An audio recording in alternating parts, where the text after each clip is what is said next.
Yo, what's up, everybody? Welcome back to the gym. Thank you so much for tuning in. I am joined by future 2024 Worlds competitor Jesse Parker. How you doing, Jesse?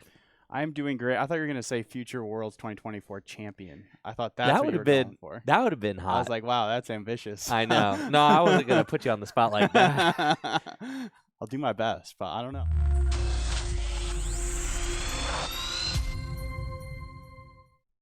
Yo, what's up, everybody? Welcome back to the gym. I am joined by the future 2024 World Champion Jesse Parker. All right. Well, that is quite ambitious. I thought you were going to say competitor. You said champion. So, all right. Well, I got a tall order coming up in a couple weeks.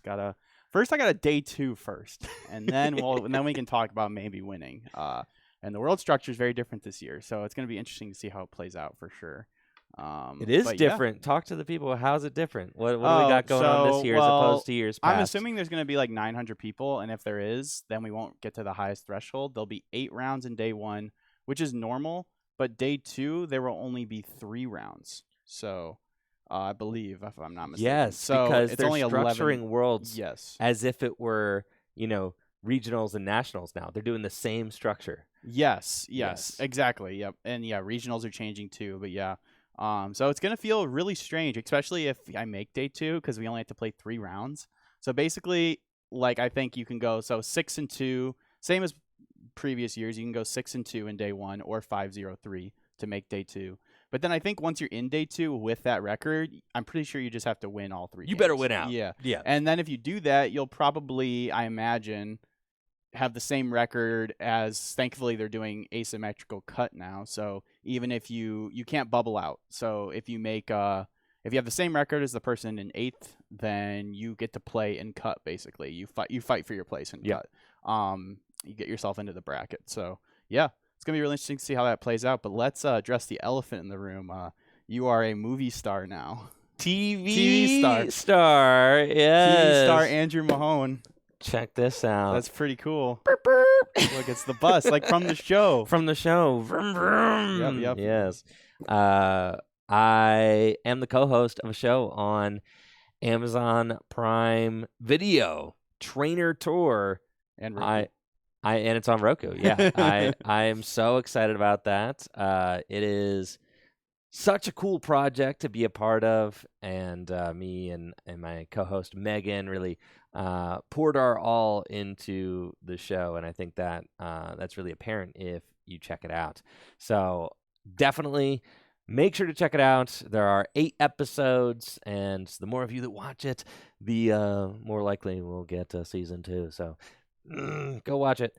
But yeah, I'm really excited about it, and it's a huge undertaking, and it's a first of its kind unscripted show. I mean, we are basically meeting different people who have different experiences with the Pokemon franchise and the Pokemon trading card game and different stories to tell. And we're meeting them where they're at, helping them level up their game in the Pokemon TCG, and then also helping them kind of tackle other areas in their lives as well, wherever they are. Maybe there's someone who is shy to go to League and meet new people and has maybe flirted with the idea of going to League but is a little bit nervous about getting started. We might help that person make the leap to go to League for the first time. Maybe a player has an older cousin that they had always wanted to compete with in the Pokemon TCG but didn't really quite know how to play, right? I mean, that's such a common thing for sure, for kids. Very common. You've got a nephew, I think, that you and usually I think it'd be the other way around, where the nephew is the one that's really into cards and I don't know how to play. But like, obviously I'm the one who plays a lot, so then it's me teaching him. But yeah, I think in episode 1 it's the other way around. It's the younger kid who plays, and the older sibling who doesn't really know too much of how to play. So, but it's a way for them to connect. Yes, exactly. You were telling me you just got back from a family vacation where your nephew was begging you to be able to play. Yeah, he really wanted to play. Every day he was asking me to play some Pokemon cards with him, and I didn't bring my cards with me, so I felt kind of bad. I didn't think that he was going to ask me to play. I honestly, I thought he was kind of over Pokemon cards, but I guess not. He still has a very much a burning passion for it. So, but thankfully he has like 3 or 4 decks built, so I got to play with one of his decks. So it was a lot of fun. It was really funny because all his decks were the decks I built him like 2 or 3 years ago. So it was all cards from like Sword and Shield, so like Scoop Up Net, Battle VIP Pass. It was just funny getting to play with those cards again. I felt like I was playing like an old format basically. Yeah. That's really cool. And yeah. I think that those kinds of stories are so common, though. I mean, even we just kind of like not even intentionally just had a conversation of a similar kind of tale. So I think that these are kinds of connections that happen all over the place with the Pokemon TCG, and the show kind of explores those connections that different folks have with the Pokemon franchise, with other people in their lives, family members, friends, new acquaintances, and explores how Pokemon cards can be a vehicle to help you achieve your goals as a person and make deep connections with those around you. That's kind of like the heart and soul of the show. And honestly, like once you get into it, episode 1's the pilot, and then so that was the first episode we filmed, and then once you really get into it, like episodes 2 and 3, I think it's just like good TV. Honestly, it's a lot of fun. Like any and show, the pilot usually isn't the best episode. It's you got to like get into it. Like after once a couple episodes start rolling in, then the show starts to feel itself. I feel like that's the case with a lot of pilots for like any show. Yeah. Like the pilot it's the first episode, so like you're really just like and my first time ever on TV, bro. Every time you go on camera, I just like have a big smile on my face, like I know that guy. And my first time ever on TV, dog. I had to figure it out. Have you I assume you've rewatched it. Well, I'm on episode. I've watched 4 episodes right now. Okay. So, because it came out last night at like midnight. You and Natalie watching it together.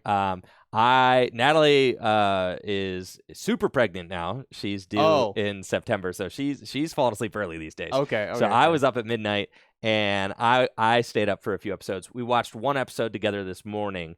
Which was it came out at midnight. Okay. Yeah. So she wasn't staying up super late last night. Okay. And then we watched the Sam and Betty episode this morning together, which was really cool. And Natalie actually came out and visited me during filming. Oh, yeah, that's right.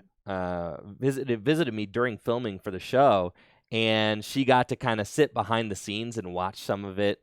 Watch some of it get made. Yeah. And that was just like a really exciting thing to have. Her and her mom came out and got to experience some of it behind the scenes. So now Natalie's getting to go back and kind of see some of what she saw behind the scenes. Oh, that's cool. On the show. Huh. And my dad came out and visited me while I was filming for the show too. So I just have some really fond memories of filming for this thing, getting to spend time with Natalie, her mom, my dad, and then also all of the incredible people I met on set. I made so many great friends, and my co-host Megan and I, still text all the time now. We're good friends now, and I'm just so happy and thankful for the bonds that we've been able to form through doing the show together, getting to connect with people at the Pokemon Company International as well. Huge shout outs to Kenny and Amelia. Yes, yeah, he tweeted about it this morning. Game designers, right? So like all of that kind of stuff that we do. I mean, there are a lot of people behind the scenes for the show who deserve a lot of love and credit as well. Huge shout out to Mary, who was the showrunner, who helped kind of just keep everything together.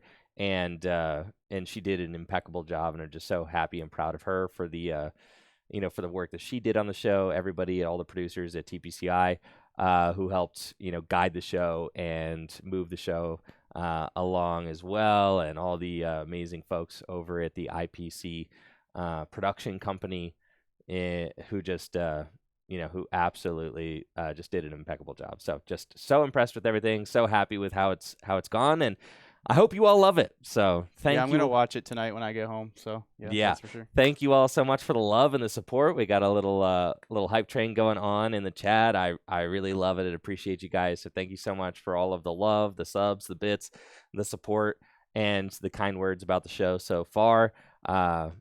Check it out, and we'll continue talking about it on stream and in person. If I see any of you guys at upcoming events, we'll get to talk about it and share our feelings about the show in the weeks and months to come. Yeah, so. no spoilers in the chat. No spoilers. I don't want to hear if like a character dies, in advance or something like that. Don't tell me. I want to be surprised. Huge thank you to Swizzerton though for those bits and the 5 gifted subs. Huge thank you guys for all those subs. Can I get the chat over here when you get a sec? Yeah, I forgot about that. I missed the chat already. Jesse. I need to read it. Jesse needs chat. I need to read it. I know he loves chat. Here we go. Chat. There you go, Jesse. You got your own chat. I'm now. a Twitch chatter at heart. So yes, thank you. Yes, huge thank you to all those subs to get the stream kicked off. Reverend General Ridgeway, Dominic Olmstead, Pokedubs, DTJ Laws, Swizzerton with the 2,500 bits and the 5 gifted subs, Lunatonian, Marvelous DJ, and Calvatron. Thank you guys all so much. I really appreciate it, and it means so much to me to have the support of you guys doing a project like this, and I'm just so thankful for the opportunity from the Pokemon Company International as well to be a part of something. Something of this scope, to be a part of something of this magnitude. Did you ever think you'd be in a TV show on Amazon Prime, like when you first started streaming? Like that's Dude, crazy. No, right? Yeah, absolutely not. And you're gonna be on the big stage at Worlds, that's like things. The future is bright for Tricky Jim. It's been an absolutely wild ride. I cannot express enough how dude. Being on set and stuff, I'm like, man, I'm just this little Midwestern boy, bro. Like, I'm just this dude from the Midwest, man. Like, this is Hollywood, dog. Like, what? Man, you hit the big time. Yeah. So it was certainly a whole other level, a whole other experience entirely, but incredibly exciting. I'm so thrilled to get to share the show with you all. And so thrilled to get to share my love and passion for the Pokemon trading card game with a worldwide audience, with a wider audience. I'm just so thrilled to have this platform and this production value to be able to help convey the really cool things about the Pokemon trading card game with a wider audience. Thank you, Millennial, for those gifted subs, 5 gifts in the chat. Thank you. Yeah, it's not very often where the TCG, especially the competitive playing side, hits the mainstream, So when it does, it's really cool to see. Yeah, because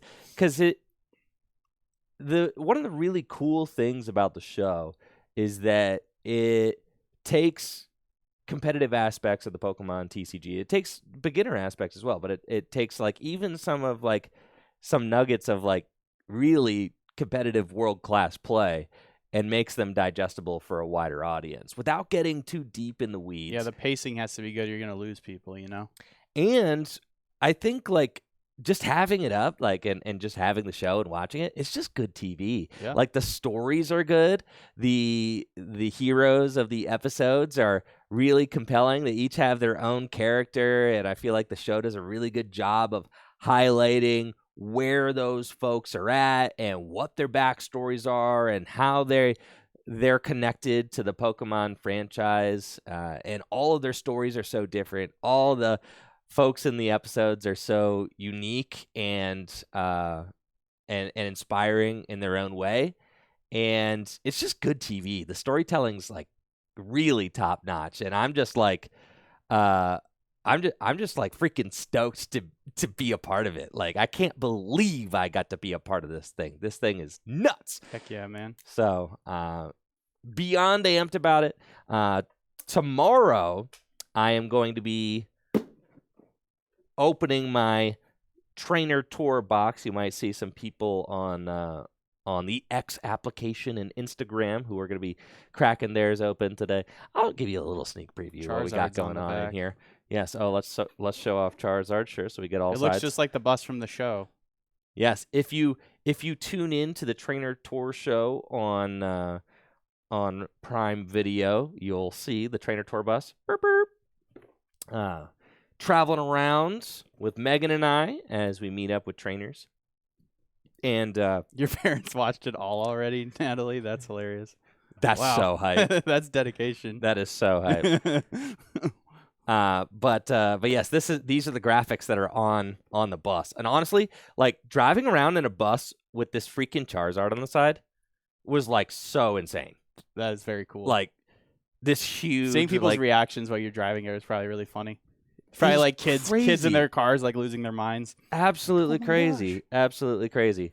So Jesse and I are going to be doing testing for the World Championships today. Jesse is attending the World Championships in just a few weeks. But real quick, I'm going to give you a little preview of what we got going on in the Trainer Tour box. I'm going to be doing a full opening tomorrow because the box features some really neat stuff that I want to actually take some time to get into. But real quick, I'll show off the Trainer Tour postcard. Look at that handsome man right there with the Pokeball. All right, this is Megan and I, my co-host Megan. She's wonderful. Megan is just like a super talented person, and I'm so thankful that I got to share my experience producing the show with her. She's so talented and so enigmatic, and really just brings so much personality and professionalism to the show. She is a Twitch streamer. She's a YouTuber. She's done hosting gigs. She's worked for Disney. She writes her own comic book.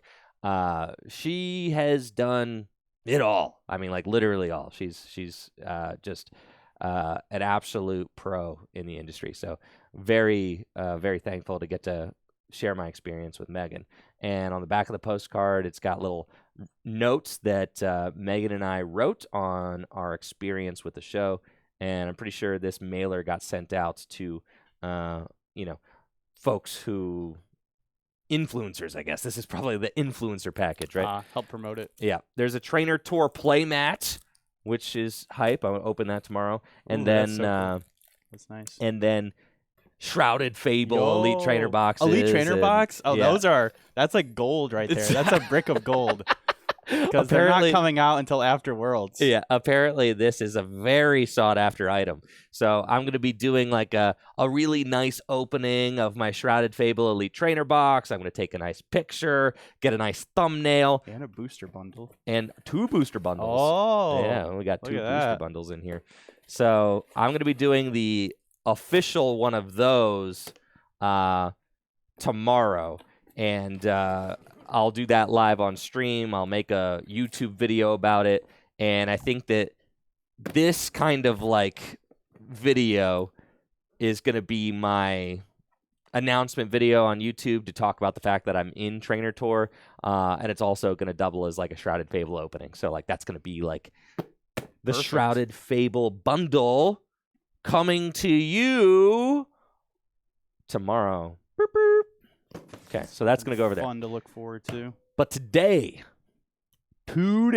we've got some Shrouded Fable tabletop testing to do here so that Jesse can get some reps in for the World Championship. Shrouded Fable comes out on the Pokemon trading card game live tomorrow at 2 p.m. Eastern, I believe. 2 p.m.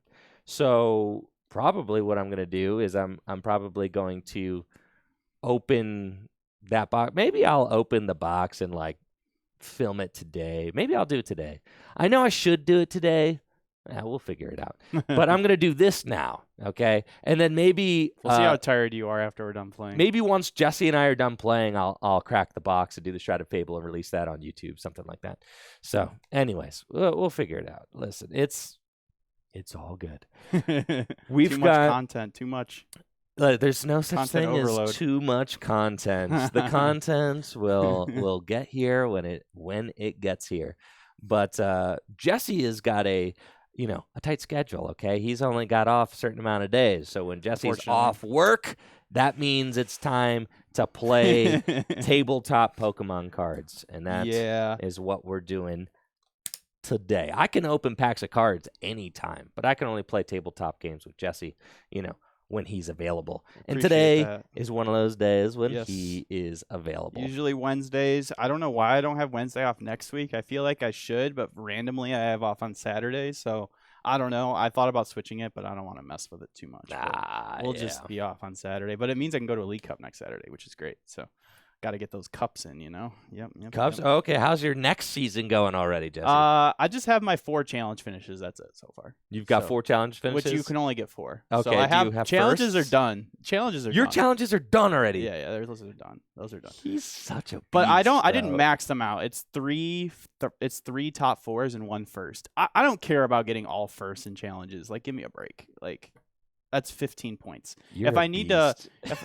well, the cup I went to, I did really bad at because I played this stupid card, this stupid Lugia card. Lugia freaking sucks. But it seems like pretty well positioned right now, if you set up. But yeah, I was not setting up. It was horrible. What so I'm made not you want to gonna- play Lugia at the It cup? just felt like, I don't know. Sometimes decks just speak to me. Sometimes I wake up and I'm like, you know what? Drago's popular. Guardy's popular. Lost Box is popular. You know what's good against all those? Lugia is good against all those, especially if you play the V-Guard energy, because then Regidrago can KO you with Giratina. So Lugia is just good into those 3 decks from what I've understood, but I also forgot to take into account that the deck's only good when you actually get out your Archeops, and if you can't do that, then you're going to have a bad time, and I was having a bad time.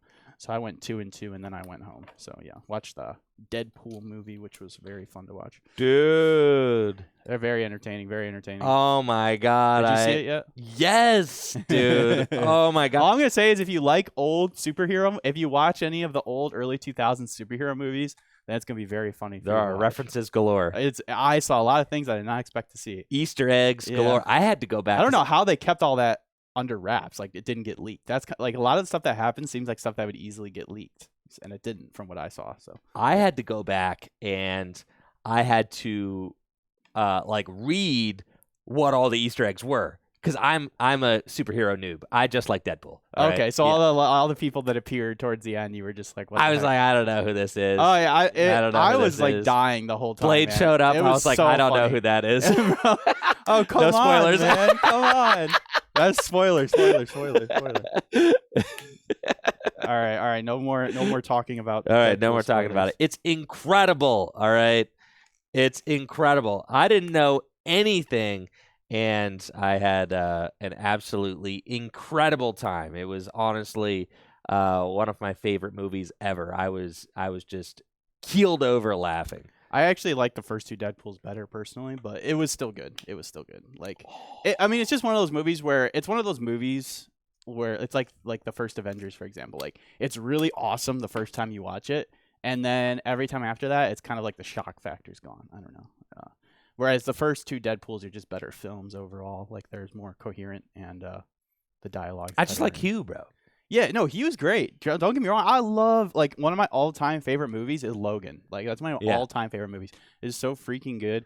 Like, take away the comic book aspect, it's just a very, very good movie. So, yeah, I was I was super excited to watch it. Yeah, and that is cool, but I still think the first 2 movies are better. But that's just me. I don't know. It is good though. It's very good. It's like a solid 8 out of 10. All 3 are 10 out of 10. All 3. They're All right, 10 out that's of fair. 10, 10 out of 10, 10 out of 10. Let's get to the Pokemon cards, okay? Let's get into the Pokemon cards. Now, Gardy, Charizard, Regidrago, I feel like are kind of like big 3s in this format. Yeah, I think Charizard, Guardy, and Drago are like some of the best decks for sure. So I'm down to. I mean, I brought all of these. I played enough. I feel like I left a lot of Charizard the last time. So play Gardy. I'm down to play Guardy because this is So shout out to I forget your name was, but someone in the Tricky Gym Discord scouted this list for me. I was trying to build towards Gardevoir deck that he played in the Japan exhibition that happened on stream over the weekend. Oh, I did hear about that. And this is from what I gathered, maybe it might be like 1 card off, but this is like the 60 he played. So I want to give it a shot. It's nothing crazy. Probably the biggest thing is there's three counter catcher, which is 1 more than most people have.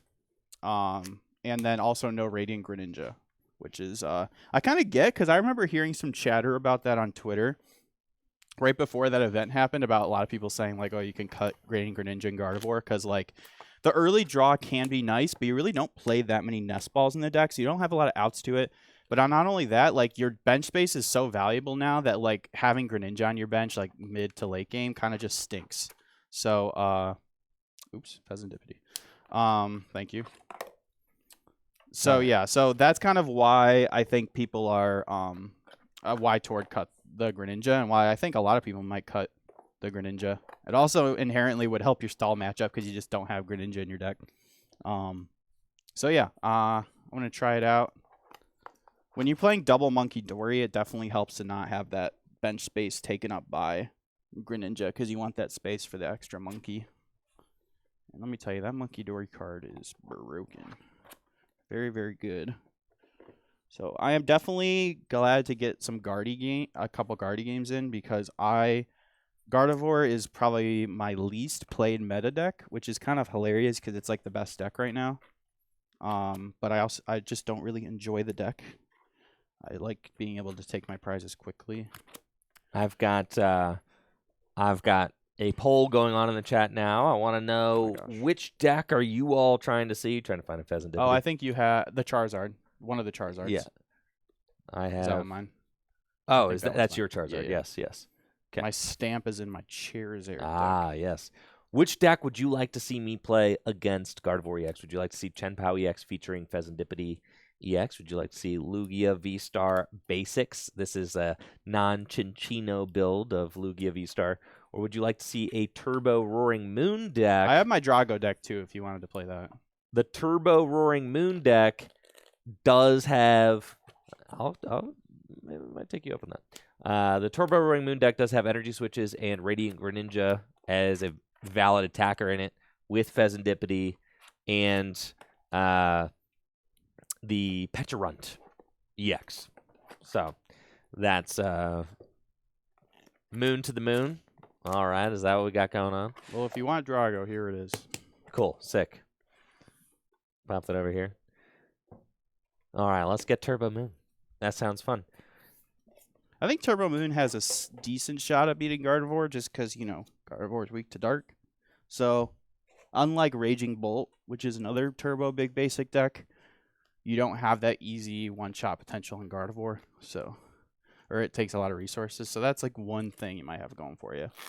Then it just being like a really aggressive deck.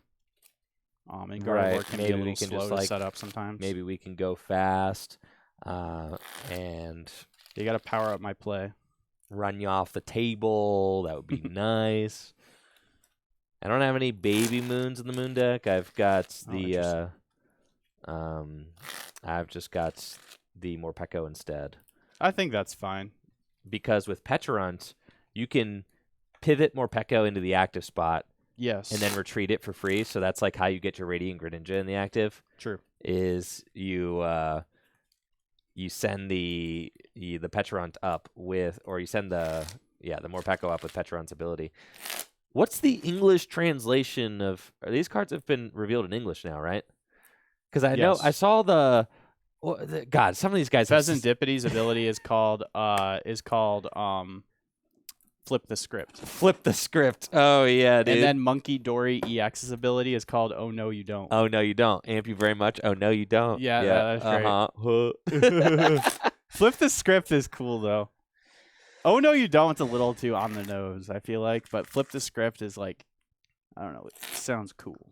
Like, I'm gonna flip the script, baby. You thought you were gonna Iono me into a dead hand? I'm gonna flip the script on you, buddy. For sure. And then what? Okay, what is Pecharunt though? Have we seen Pecharunt's? What's Pecharunt's ability? Nothing cool. It's nothing just. Cool. I just want to get it right. Oh. It's well, if you go to Poke Beach, they're there. Okay, Poke. They have all the English scans. I think they also have them on Justin Basil's website. Down a little bit, down right there, the one with the Zuru. Okay. Chain Crazed. Oh yeah. Poisonous Musculature. Yeah, that one's pretty funny. The Pecharunt's at the top there. Pecharunt EX. Oh, Subjugating Chains. Yeah. I believe all the English scans are on that. That's cool. website. All right, sick. Subjugating chains. I think I was calling it controlling chains. Yeah. So like basically what it is. that's basically what it is. Subjugating. Subjugating. Instead, we've got kids learning vocab. That's Yeah. great. Wonderful. Definitely. All right, let's do a prediction on this match. Who do you all think is going to take it? Is it going to be, and thank you all so much for the subs as well. I really appreciate it. Goes to Gengar, Market Dimly Litz, Jay Belanti, Aaron Wolf, Martin, Total Chaos, My goodness. F-Surge. Thank you all so much. I really appreciate it. Keep in mind when voting, I am like an average Gardevoir Oh, player. do not sell yourself short, Jesse. You're a world's competitor. I'm just trying to see who's the true believer of. Okay. I'm trying to make the odds better for the people who vote Jesse, because if I say that, more people are going to vote for you, which means the payout will be better for the Jesse believers. So, yeah. It's just true. I mean, you only have so much time. I feel like I've played every single meta deck a really heavy amount. The one that I haven't played the most is Gardevoir. I've watched it played the most, though, since it is like one of the most popular decks. I've seen it played a lot, so I kind of have an idea of like the little things I need to do. All right, here we go. Who is going to win this one? Is it going to be Turbo Moon at the hands of the new Amazon Prime Video TV star, Andrew Mahone? Oh, boy. That won't be the last time I hear that. Or is it going to be 2024 world champion Jesse Parker? Let's go. Yes. Imagine if that becomes true. That would be insane. I think I would just retire, honestly. You got to. You got to just go out on top. You go out on top. And I feel like half of them do. Like they just win worlds and are like. Well, I guess, yeah. Yeah, I guess, kind of. I don't know. I mean, like quite a few throughout history have. I don't know, like Jacob Van I guess I only probably, remember the Jacob Van Wagner, I guess, is the last one to like really win and then just dip. Yeah. Right. Everyone else is kind of stuck Has around. Andrej Skubal been playing? I haven't seen him at too much. Maybe he just doesn't travel internationally. Right. Henry Rand certainly does. And Vance Kelly does. All right. I will call heads. Heads or tails? Heads. I will go second. Sounds good. Since I'm scared of getting donked.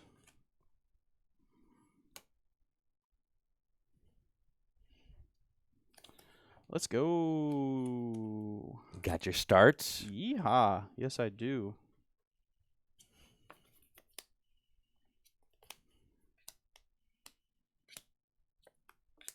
Dang, I love Pokemon cards. Heck This yeah, owns. man. Heck yeah, brother. Putting cardboard on top of other pieces of cardboard. That's what life's all about. That's what I'm saying. Giddy up. All right, let's do it. Good luck. I'll draw for turn. I've got a pretty cracked looking opening hand. Pecharunt EX and a gear, couple of Pokestop, and an Ultra Ball. I'm playing 2 copies of Squawkabilly EX, so I should have no trouble getting a nice draw of 6 if I decide to do that.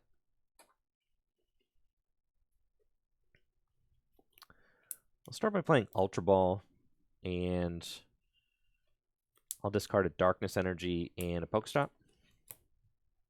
And let's see what we got going on in here.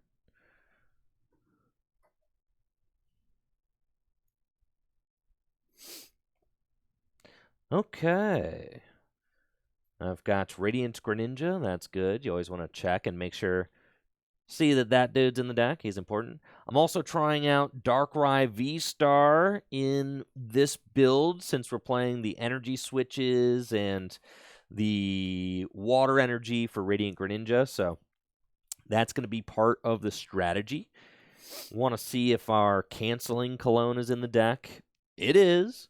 And we want to see if our A-Spec Prime Catcher is in the deck. It is. So it seems as if many of the major players are here. which is exactly what I want to see.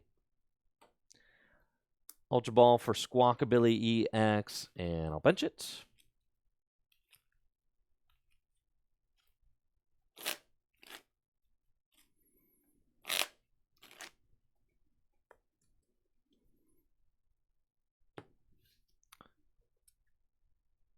Pokestop into play, bench Pecharunt EX, and Squawkin' Seas to discard my hand and draw 6 cards. I'll bench a Roaring Moon EX and use Pokestop to discard the top 3 cards of my deck. And I take all of the items there, put them into my hand. I'll take the Nest Ball and play Nest Ball.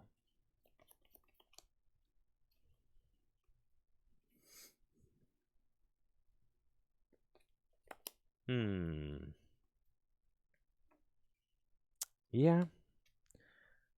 I'll Nest Ball for another Roaring Moon EX.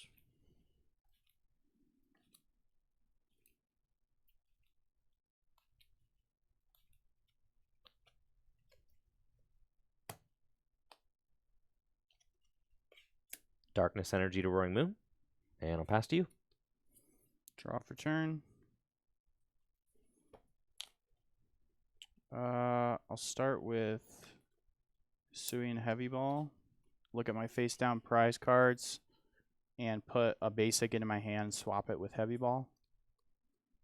So I'll take Monkey Dory. Pretty good prizes there, Enhanced Hammer and TM Devolution. I don't think I'm going to need those in this matchup. I don't think so.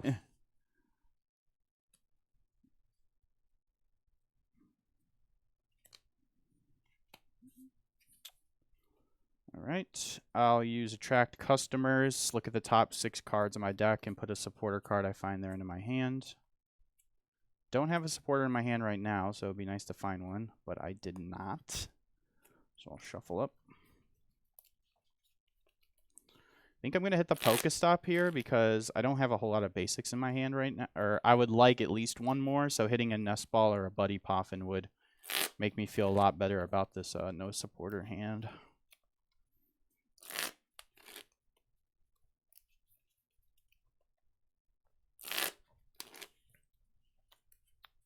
That's tough. Really would have liked to see an Arvin there. Yeah, that's okay, though. Yeah, I'll be fine. If I had a Buddy Poffin off this, I'll feel pretty good. I'll use Pokestop. Oh, that's okay. I'll bench Ralts, bench Monkey Dory, bench Manaphy, attach TM Evolution to Tatsugiri.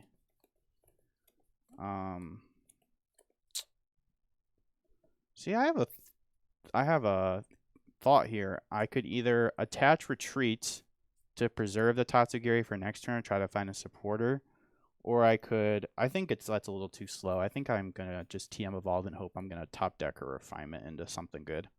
So I'll attach TM Evolution, attach an Energy for turn,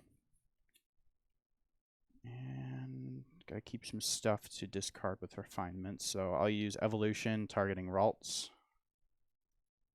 to get a Kirlia.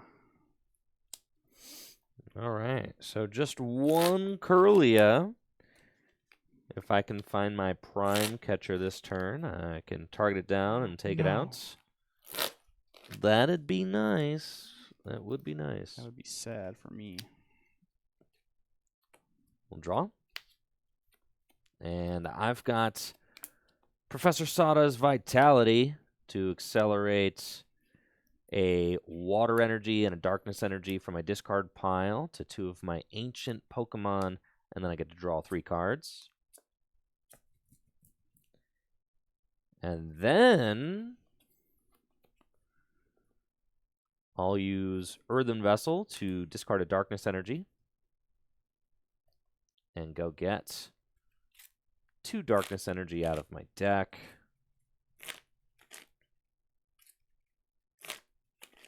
I would like to find maybe a Nest Ball so I can start setting up Darkrai VSTAR or Radiant Greninja.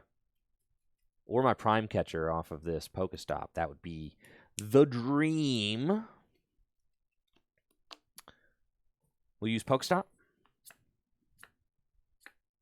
And we do find Earthen Vessel and Ultra Ball. Have to get rid of another Pokestop, unfortunately, but that's okay. At this point, I'm going to ask myself, you know, what sort of routes do we want to take? Might just be nice to use more Pekko and attack with more Pekko to take the knockout.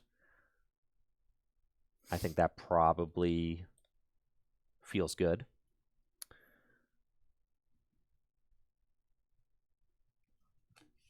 I've got 1 Darkness Energy in the discard pile.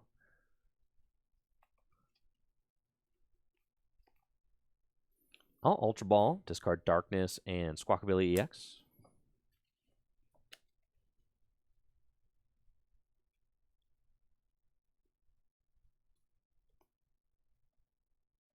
I could get Bundle, but no, I think taking out the Tatsugiri actually just feels really good. I'll Ultra Ball for Radiant Greninja, so I can draw a little bit more.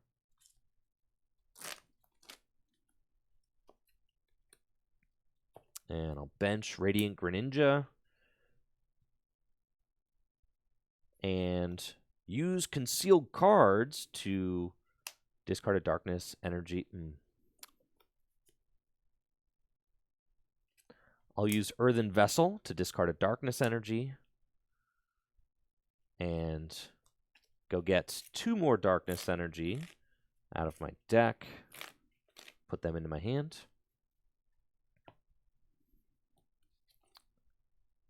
And then I'll use Concealed Cards to discard a Darkness Energy and draw 2.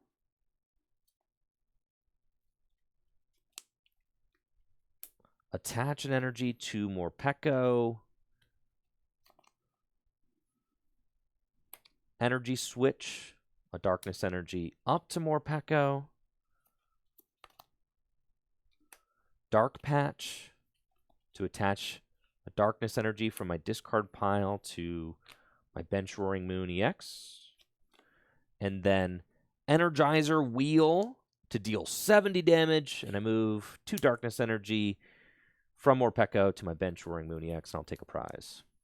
Okay, my Curlia lived, so I could still get out of this, potentially. Mount Monkey Dory and draw for turn.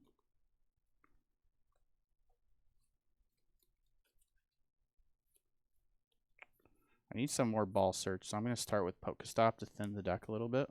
Use Pokestop. Okay, Earthen Vessel and Super Rod. I'll Earthen Vessel away Psychic to go search for... Don't think I care about getting a Dark right now since I'm not... Since this Monkey Dory's probably going to be biting the dust. I'll get 2 Psychics.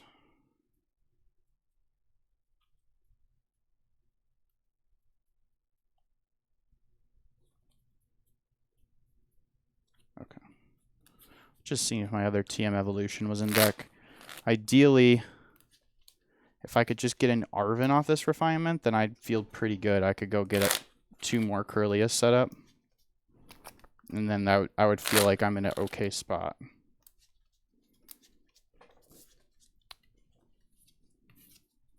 Refinement to discard a card from my hand and draw 2.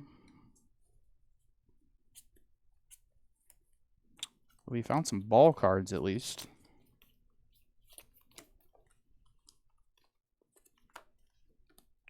I'll use Super Rod to shuffle back Drifloon, Tatsugiri, Buddy Poffin to search my deck for 2 70 HP Pokemon and put them on my bench. Ooh. Give it a second. Let's catch it up.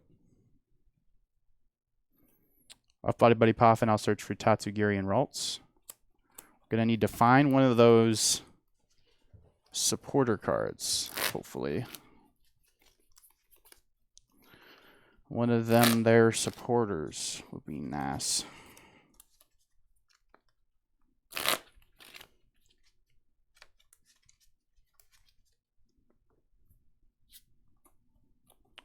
I'll attach and retreat to Tatsugiri. Use attract customers.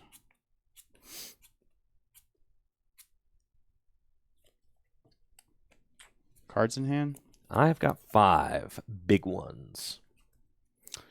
See, it's not great that I can't TM Evolve, because then next turn if you target Kirlia, I won't have a way to attack. So I'll be, which I could still win. It's just going to delay me by another turn. So I almost kind of want to just refresh the hand with Iono. So what am I actually going to get out of Arven? Not much. I kind of just want to refill the hand. So I'll take Iono off this Tatsugiri.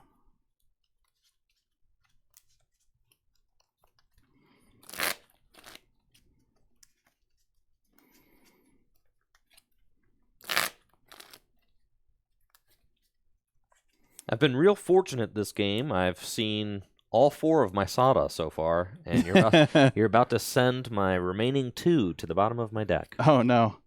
I'll bench a third Ralts and play Iono. We both shuffle our hand and put it at the bottom of our deck and draw equal to our prizes. So I get 6 and Andrew gets 5.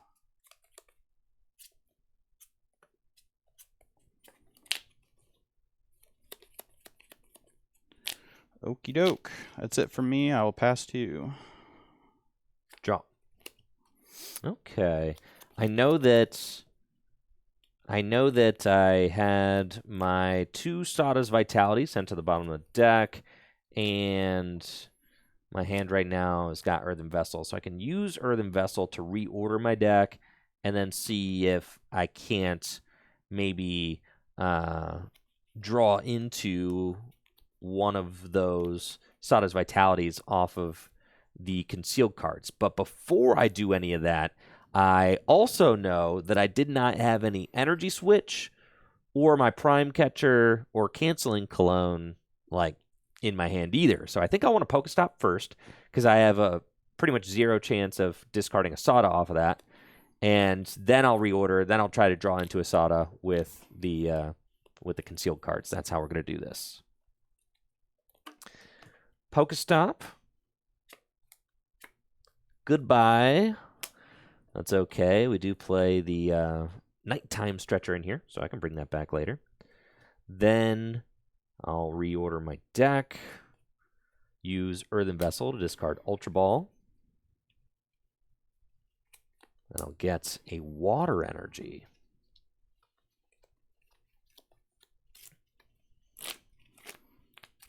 Knocking out the Kirlia this turn would be really big. Don't do that, please. That is the game plan. That would be wonderful. I think I prized my boss's orders. I did. So the boss's orders, not an option, unfortunately.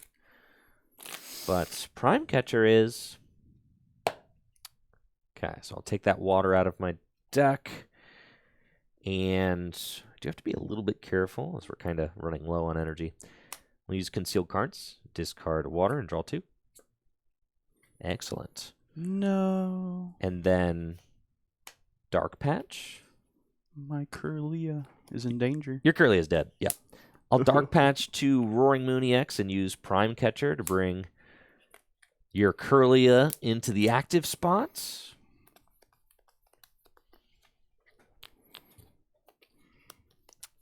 And Energy Switch to move a water energy over to Radiant Greninja.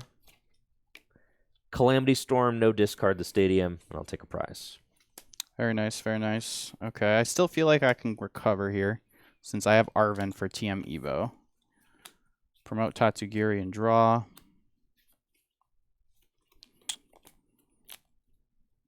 Go right ahead and play this Arven card to get Technical Machine Evolution for sure. But what's the item card that I want? Let's see, I got 1 Kirlia, 2 Kirlia, 3 Kirlia. Do I have another Ralts? I do. So I think I just get one of them there Buddy Poffins. Yeah. That'll do nicely. Could also get a Unfair Stamp. I think I want to save that for next turn. So off Arven, I'll get Buddy Poffin and TM Evolution. And I'll play Buddy Poffin to bench a Ralts. And then I got to attract customers real quick. I think I'm done using Pokestop. There isn't really any other items I need. I don't want to accidentally discard like a boss or something important.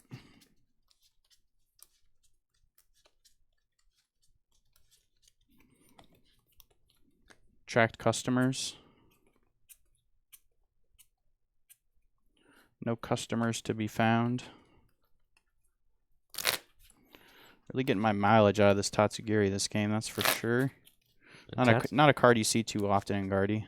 Tatsugiri is batting 1 for 3 right now, I think. You know, that one was really nice, though, so.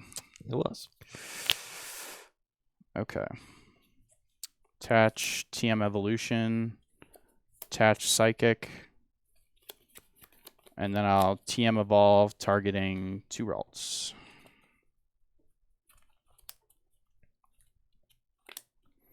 What's crazy about Gardevoir is that you're not out of it yet. Definitely not, especially against a big basic EX deck. You can go be down 3 prizes and still win. You can go 2, 4, 6. Yep. And it's over. Just like that. So mostly another why the Raging Bolt matchup is so good. Just any basic EX deck is pretty decent for Gardevoir overall. I'll draw. I am definitely running into a lack of bench space situation right now, but that's okay. I like all of these cards in my hand. Don't need to play any. This is fine. I could Earthen Vessel to thin this Roaring Moon out of my deck, just because I kind of know that there's going to be an incoming Iono. That could be okay. Go Earthen Vessel, discard the Roaring Moon.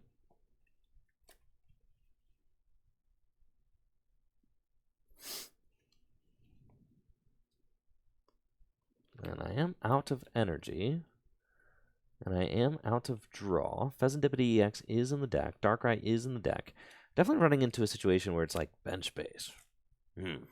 That's typically been one of my issues with the Darkrai VSTAR. I was thinking, like, with the Petulant, like, it is, like, a very strong card, but it does obviously eat up another bench space. Yeah. So that's, like, something that might have to might take the place of, like, a Darkrai V or something. For sure. And then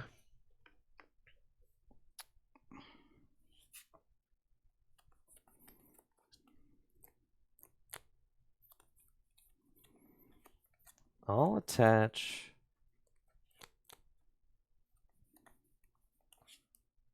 Water Energy to Radiant Greninja and use Calamity Storm for the knockouts. No discard. Okay. Well, the good sign is we have, like, all our Psychic in the discard. We had no trouble finding Psychic energies. Promote Kirlia and draw for turn. Okay, we got our draw power unlocked. Don't think Turo is very good in this matchup, so I'll Refinement away Turo scenario. Cool. Refinement away Fluttermane.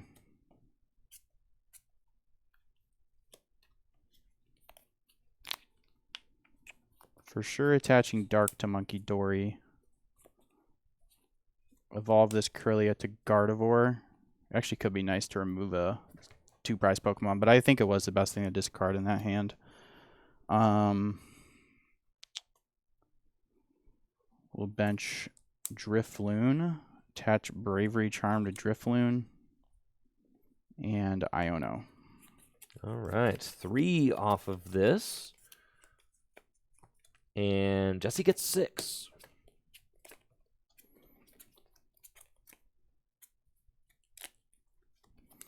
All right, we will Ultra Ball away Buddy Poffin and Mimikyu for a Kirlia. I think I'm fine refinementing away the other monkey.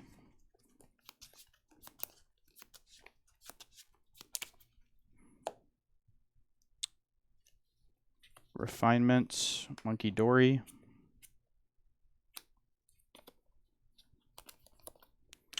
And I'll Psychic Embrace 2 energies, which puts 4 on Guardy.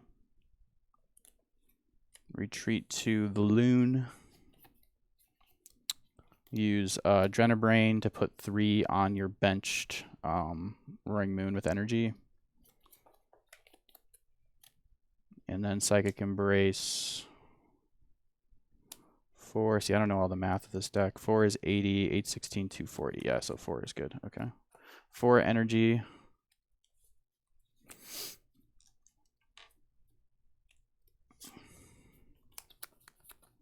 Do I want to play the Super Rod? I think I'm chilling. So I will use Balloon Blast, which does 30 for each damage counter on me. I have 8, so that's 240 damage for the knockout. Roaring Moon bites the dust, and Jesse's on the board with a 2 prize take, and this is when the game really starts to unwind, right? It's because I've got 3 prizes left, Jesse's got 4. I have to take a 2 prize turn. This is the scary part right now. Yes. I have to take a 2 prize turn in the next 2 turns. I have 2 turns to do it, whether it's knockout Gardevoir EX or Radiant Greninja with Canceling Cologne. And now I'm realizing that Turo actually was probably pretty important to make it so you couldn't do that. So I'm kind of regretting discarding that now, but it is what it is, hindsight. We'll see. Promote Morpeko and draw. Yeah, you pretty much have to assume that that Jesse is like going to be able to go 2-4-6. I mean, just that's exactly what Gardevoir does. So yeah, we assume that. I'll bench Darkrai V, and I'll use Pokestop. Okay, put those into my hand. Boss would go crazy right now. I know, but it's prized. It's yeah, prized. right. Yeah, it's prized. I need to play some Pokemon catchers. And then I'm wondering if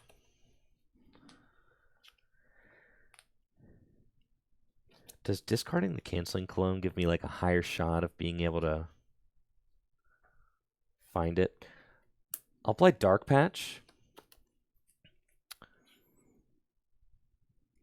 to attach an energy to Roaring Moon EX.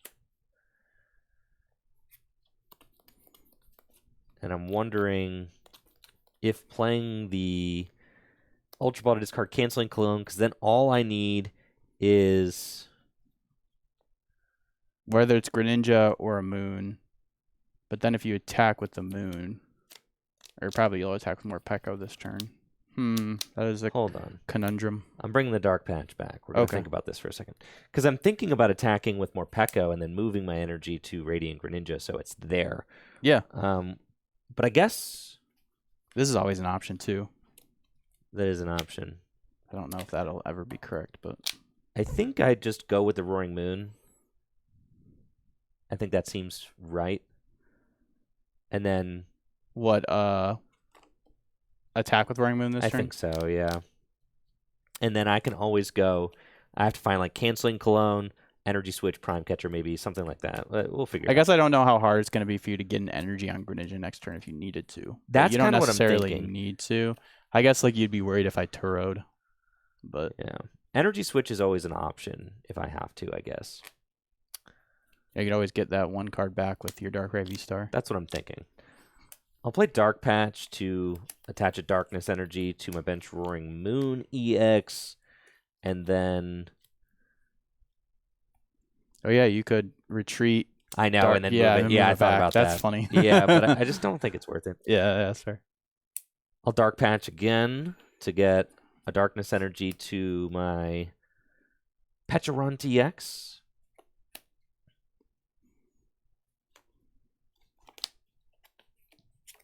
Retreat into Roaring Moon EX. And Calamity Storm for the knockouts. Okay.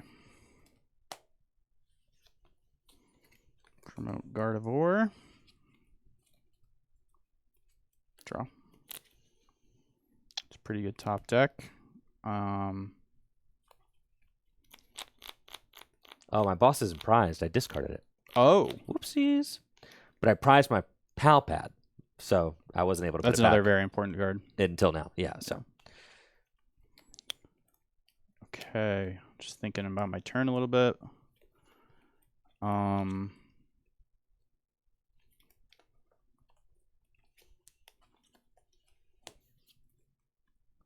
Start off by playing a Super Rod. Put the Loon back in. Honestly, I think it's just the Loon.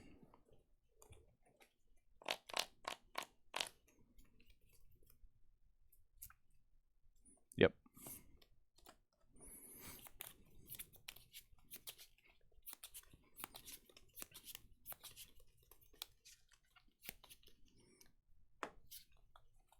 Refinement.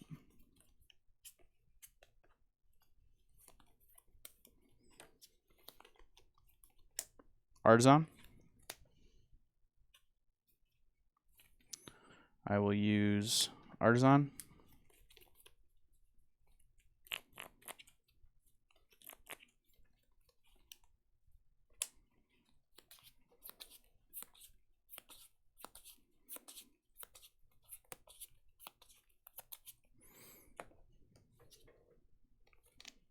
Refinement again.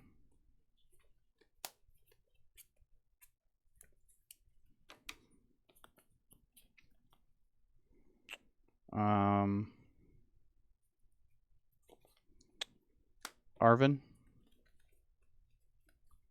for a counter catcher. Yep. I'm gonna go back in. I will counter catcher Darkrai. Okay. Earthen Vessel away Ultra Ball.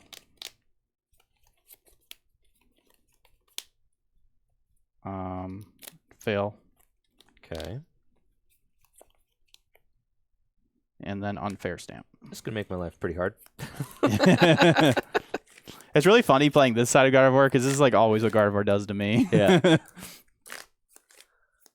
Yes, I did prize my pal pad, but I just pulled it. So I could still pal pad a boss back into the deck and use it, but that is going to be very difficult with a 2-card hand and no Darkrai. That is true.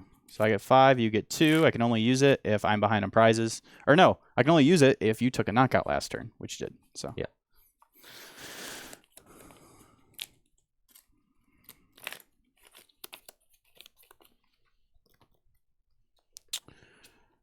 Psychic Embrace. And then Adrenabrain 30 on Darkrai. Retreat. Into the Loon. Psychic Embrace 3 times.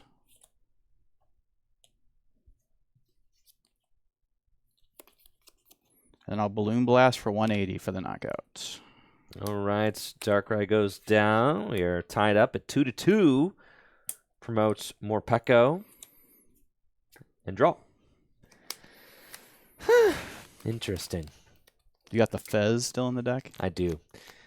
Artisan for Iron Bundle, and I'll use Hyper Blower to force you to promote somebody else. Definitely not Manaphy. I kind of like keeping Monkey. Definitely not Gardevoir, so I think it has to be a Corellia. Okay.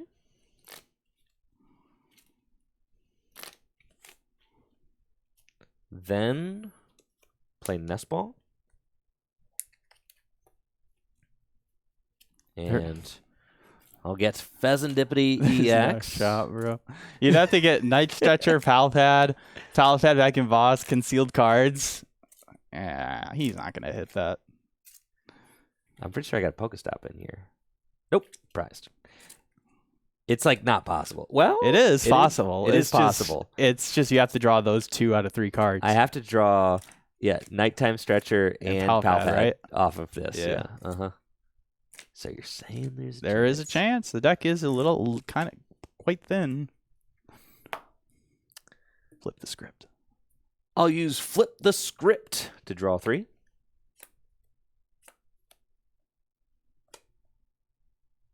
Okay.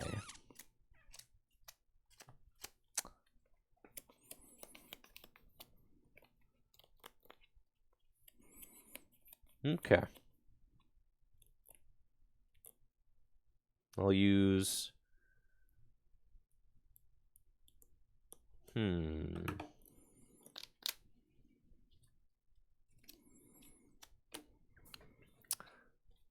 wonder how many bosses orders this deck plays.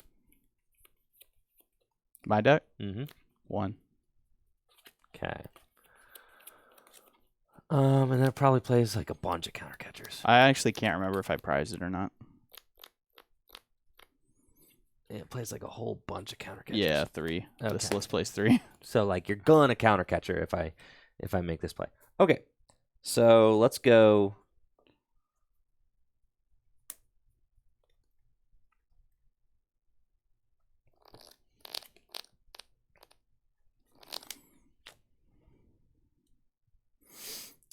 Let's go energy switch over to Radiant Greninja and Iono. We both get 2.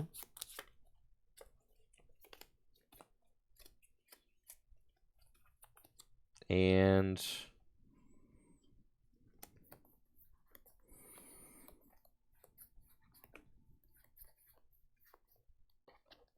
I'll pass. Okay. Draw.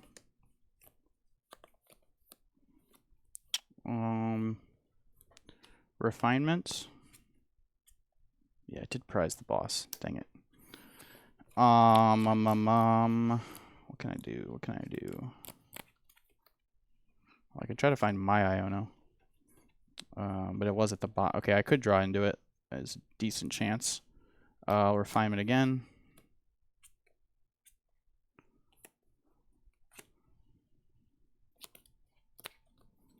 Man, turret would be so nice right now.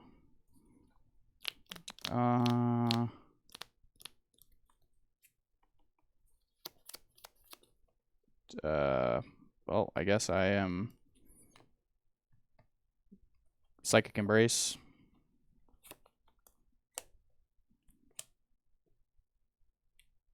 Retreat. Into the Loon. And then Adrenabrain. 3 onto doesn't matter. Raging Bolt, I guess. There's a Raging Bolt? Or Roaring Moon. Yeah, you know what I mean. The Paradox guy. And then I'll Balloon Blast. Okay. There's the boss. Morpeko goes down, and I'll promote my Radiant Greninja. Draw.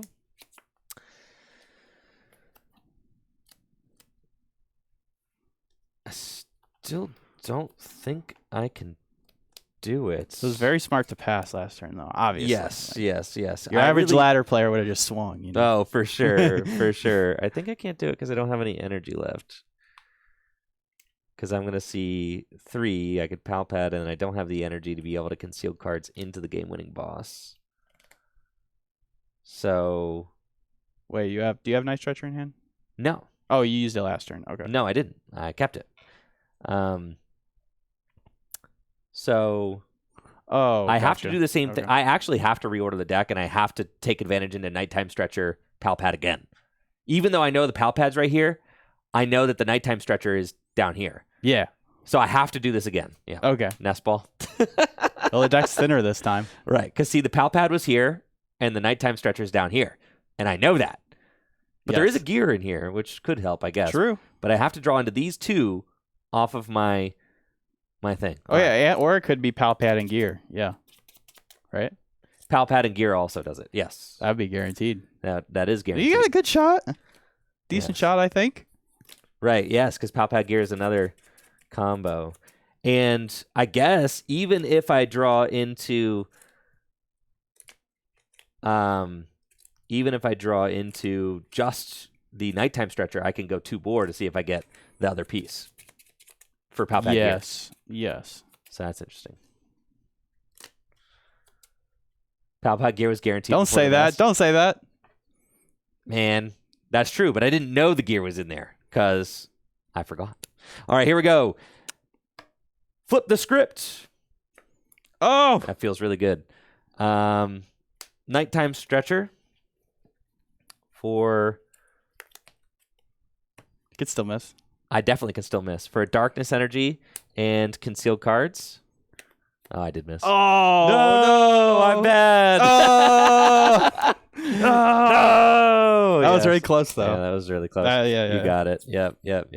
So you can easily see the Moon deck can win if you go up in prizes really quickly, which the deck can very easily do. Yes, for sure. Going up 3 prizes really puts pressure on me to, get that streamlined 2-2-2. If you do anything funky or leave me bench locked, this list plays to fit the 3rd counter catcher. It only plays 1 Bravery Charm, so it's definitely relying, very toward to play like the bare minimum of what you actually need. Like obviously 2 Bravery Charm feels good, but I guess you maybe don't need it. You just need that 1 Bravery Charm for that 1 big swing, and then the Monkey Dory takes care of the rest of everything else. Yeah. So it kind of makes sense. I felt good about this deck. It got in there quick. It started bullying, taking knockouts. I wanted the Darkrai up a little bit earlier, but I did run into that issue of just bench space. That was really tough. That's the thing with like any new card. No matter how good it is, like it's fighting for bench space. Which like you always want 2 attackers. You have your Squawk. That's 3 right there, 3 Pokemon, and then Greninja. Of course, you're gonna want that. The more Pekko I think is taking up that extra spot. And then you want your new Pekkarunt, and then that's not even considering the Darkrai. So that's a lot of stuff. It is a lot of stuff to fit. Yeah. I think in this next game, I'm going to choose to go second. And I think maybe Pekkarunt can like stay in the deck. Yeah. I think like that's something you probably don't need to get out. I agree. I think I opened one, so I just kind of like slammed it. Yeah, I think you slammed it, which is fair. I mean, exactly. But especially in this matchup, like I really want Radiant Greninja out. I really like having more Pekko out. Yeah. But I think in this next game, I'm going to choose to go second and see if I can just get like a quick start, and we'll go from there. So you're going second now, so that makes me a little nervous. I think blind Guardy players say you're supposed to go first with the deck. Really? Yes, that from what I've gathered. But against like a turbo deck like that, I think you definitely let them go first. Like in a deck that can attack on the first turn. That makes sense. All right, let's get into game 2, see what we can cook up.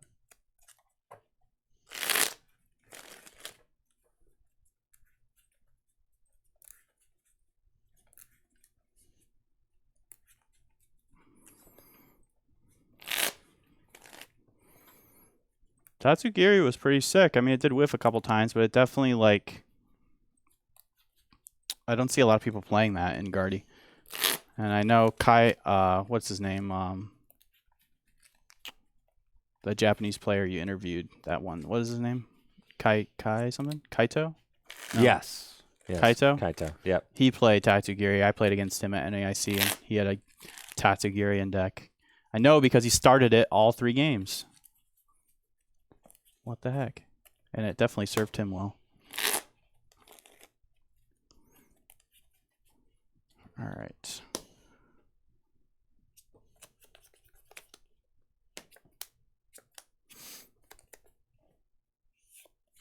Alrighty then. Uh-oh. I guess.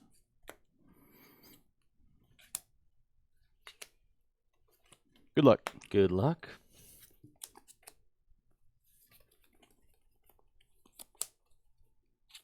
Go ahead. Oh, yeah. I'll draw for turn. Got a nice looking opening hand with a couple of Nest Ball, Ultra Ball, Earthen Vessel. Unfortunately, my boss and my Palpat are both here, but I can toss the boss to the discard pile, Palpat it back in, and hope I don't draw back into it until I need it. start things off with a Nest Ball and see what we got going on in the old prize card situation. We are definitely going to want a Squawkabilly EX. Looks like my 1/1 Darkrai VSTAR is in the deck. Radiant Greninja is in the deck. We kind of need more Pekko to take this quick knockout on Mimikyu, so more Pekko is going to be a target. That's what we got going on, and I've got a Roaring Moon in my hand, so I'll Nest Ball for more Pekko, which goes straight to the bench. Bench Roaring Moon EX.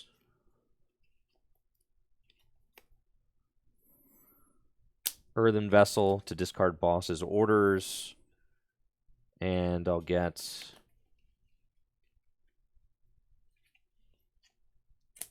two Darkness Energy.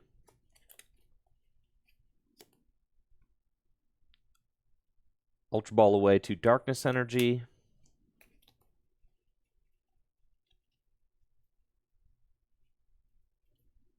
To go get Pecharunt EX. Nest Ball for Squawkabilly EX, and then Palpad to put boss's orders back into the deck.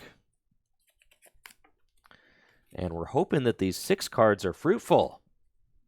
That would be great. The Pecharunt, with its subjugating chains, can move my Morpeko into the active spots. Thought about attaching Bravery Charm to my Mimikyu to stop that, but I don't know. You only got one. I probably should have, honestly, but it's all good.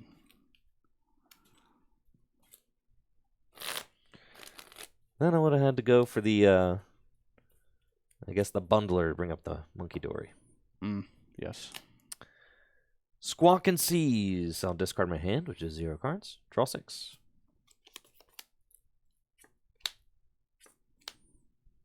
Cool. Oh, what do we want here? Didn't find any supporters.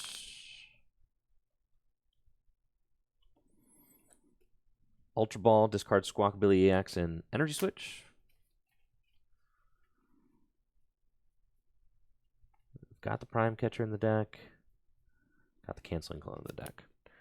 I'll get Radiant Greninja. Poor Darkrai. Darkrai never gets... That Darkrai out of here. I know, right?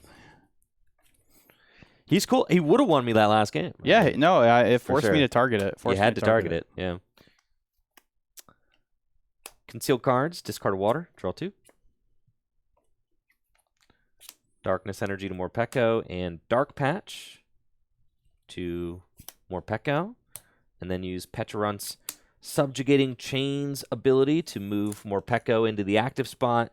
It poisons it. And then Energizer Wheel for the knockout. I take 10 damage between turns. And I'll move 2 energy onto... Skibbity? Do I go on to Pheasantipity EX and do the 100? I mean, that's not too bad, actually. It's not too bad. It forces you to get Manaphy out. It might be good in this instance. It's up to you. I'm going for it. If you're feeling Skibbity, then... I'm feeling... you were hanging out with too many kids. Sorry. I'm on Twitter too much. Too many iPad kids. All right. I'll move my energy to Pheasantipity EX. Knockout. Yep. Draw for turn. All right. Can't wait to Iono this horrible hand at the bottom of my deck. Let's see. Ooh, Bravery Charm does make Monkey Dory survive, but I don't really want to do that. So I have Unfair Stamp. Ooh, I think I'm going to do that. I'll play Unfair Stamp. What the heck? And then I'll find Arven and Energy. Arven for TM Evolve and Buddy Poffin. Then and you'll find no energy, and then you'll pass. Right. Off 2 cards. I might be stuck.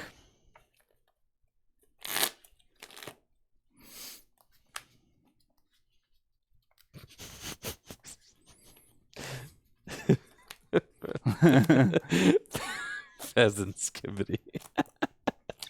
Sorry, chat. Yeah, chat's cracking me up. All right. Unfair stamp. I get 2. Jesse gets 5. Do it like they do, like the pro players do. Oh, Jesse, come on. Just kidding. I was trying to be funny. All right, we got Arvin. Let's go play Arvin. I do have a pet peeve. My pet peeve, and it's, I understand many of you in the audience do this, okay? It wouldn't be a pet peeve if people didn't do it. Everybody's got them. I can't stand this. I also can't stand it. One at a time. I can't even stand, when you're drawing your cards, I can't even stand putting them all down like that. Like I do that.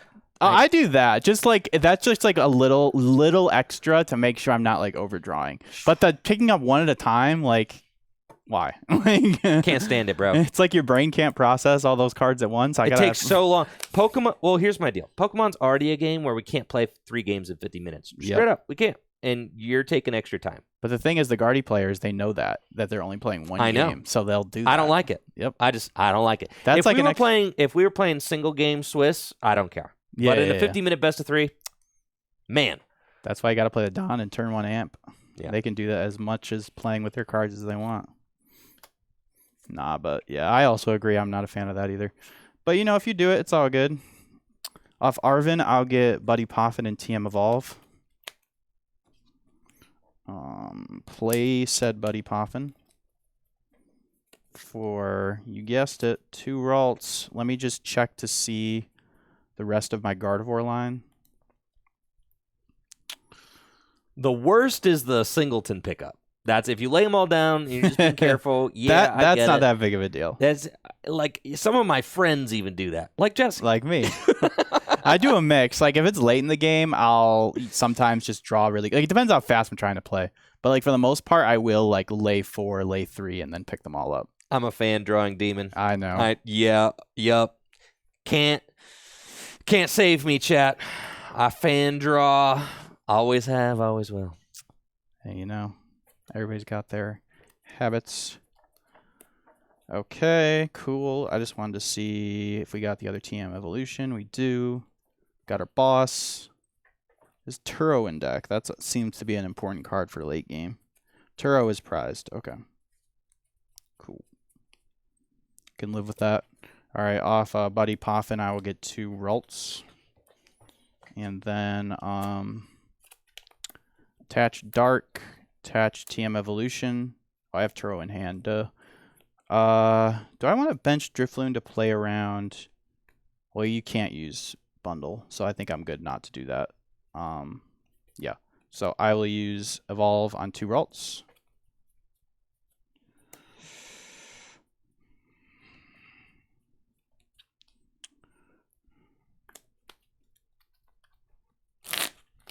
Got 2 Kirlias for next turn, hopefully. I'm interested to see how well you drew off that stamp. Me too. 4-sided decks don't really like getting hand disrupted. I know that from personal experience. All right, I've got a decision to make. I've got the guaranteed knockout on a Kirlia. Or keep in mind I have no psychic in discard pile. Or I can conceal cards. Ooh. And then potentially do more. I've got an energy switch. That's a hard choice. If I find a Sada or a Dark Patch, I'm still in. I think concealed is probably better. I think so, right? I have to assume there's a good chance you draw into another energy anyways. Conceal cards. Instantly bodied. Oh, no! We baited him, chat. We baited him. We baited him. Guardy believers are eating good. Energy switch. Oh, okay. Oh, don't forget to take your damage. Retreat. Yeah, that poison guy goes away. There you go. Motivate. Oh, that's not bad. All right. I'll take the free turn. Thank you. Draw for turn. We're going to start with some refinements. But I'm thinking, do I want to Arven for I almost kind of want to Arven for Vessel, and then Vessel to get 2 Psychics, and then Refinement those away. But I also kind of want to get more Pokemon. So I think I'm just going to start with a Refinement. Discarding TM Evolution. Definitely don't want to Iono. What?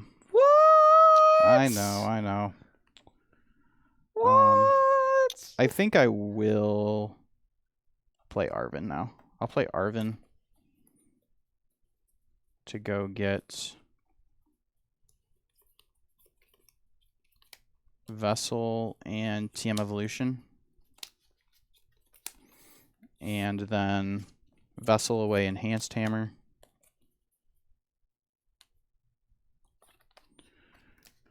Give me some free damage to Adrenabrain away.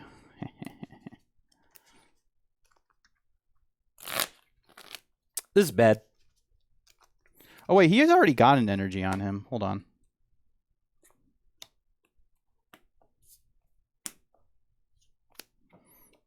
I'm silly. I'm going to Arven. Oh, this needs to go back in deck too. Okay. Restart. I'm going to play Arven to go get Buddy Poffin and TM Evolution. And then I will play Buddy Poffin for 2 Ralts.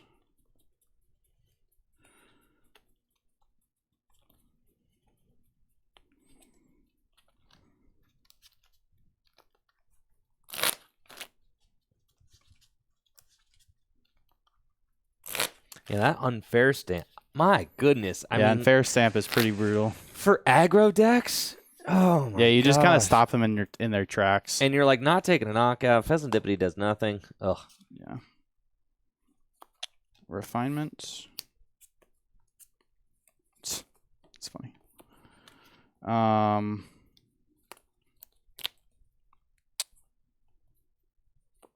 Well, in that case, I don't think I am going to Team Evolve because I drew into my 3rd Kirlia. So I'll use Adrenabrain to move 2 onto Roaring Moon. And I will pass. Pokegear.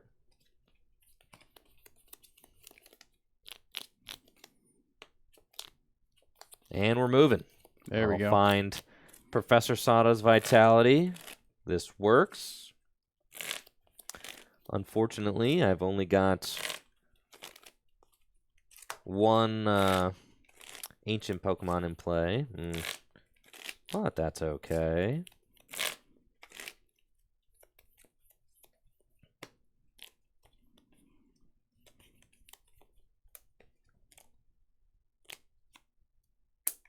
Play Professor Sada's Vitality to attach the water energy from my discard pile to Roaring Moon. Draw 3 cards.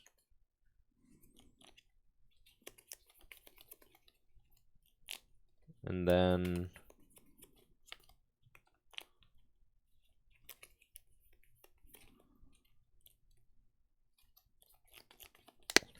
Okay.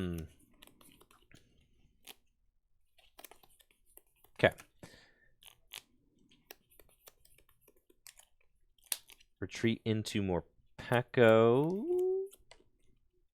Is this what I want to do? Could take out. How many cards in hand?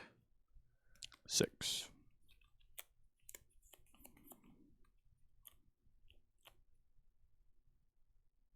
I would like to. I can either attack with Pheasantipity EX and knock out a Kirlia, or I can attack with more Pecco. But if I have to assume with all them counter catchers that you have free reign to just knock out whatever Pokemon you want next turn. So yeah. I think the correct play is to knock out with the Pheasantipity EX. So I'll retreat into Morpeko. Dark Patch to attach an energy to Pheasantipity EX. And then Energy Switch to Pheasantipity EX. Use Subjugating Chains to move my Pheasantipity EX into the active spot, which poisons it. think it's called oh shoot, I knew Cruel it. Arrow. Yeah. And then I'll use Cruel Arrow to take out one of your Kirlia. It does 100 damage to one of your Pokemon. I'll take a prize. Draw for turn. You know, thinking back, I probably should have got a Manaphy instead of a 4th Ralts. But it's okay. We'll evolve to Kirlia.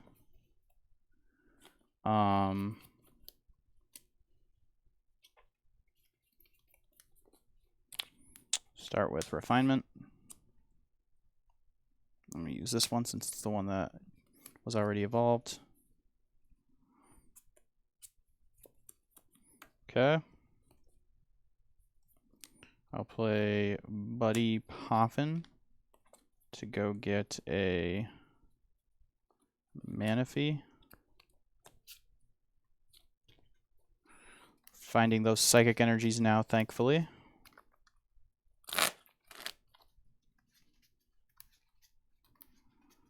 So I just need one more psychic. So I actually think...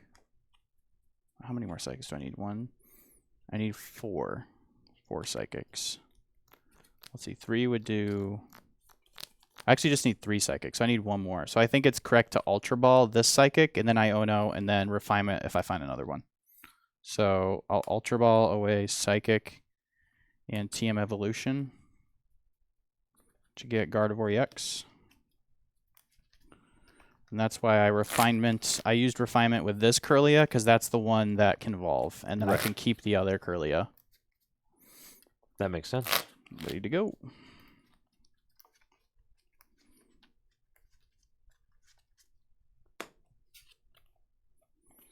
Drifloons are our preferred attacker this turn. Evolve to Gardevoir and Iono. 4 big ones coming right up. I get 6. I really need a Psychic. Really? There we go. Got it. Cool. All right. That would have felt really bad. Refinement.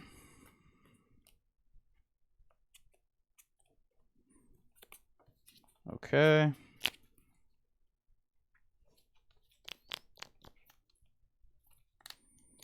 So let's see if I did 3. 4, that'd be 190. Yes, I think I just knock out the freaking Skibbity. All right, let's see. So we'll Psychic Embrace, retreat to Drifloon, Adrenabrain 2 onto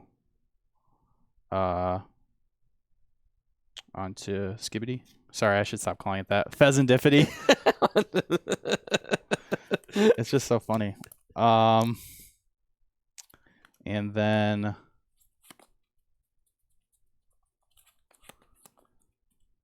Psychic Embrace and Balloon Blast for 180. So that's 210. Yep.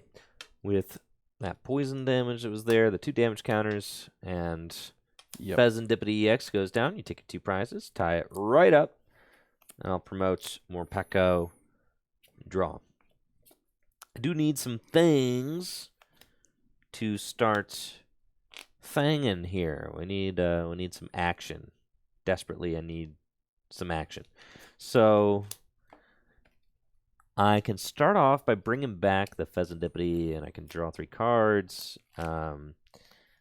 It would be very good to be able to knock out the Gardevoir. That'd be great.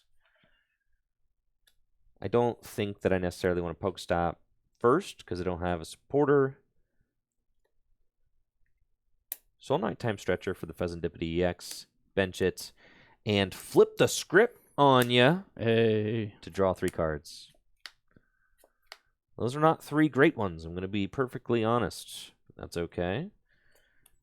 Use Earthen Vessel to discard Pokestop. Get Paradarkness Energy out of my deck.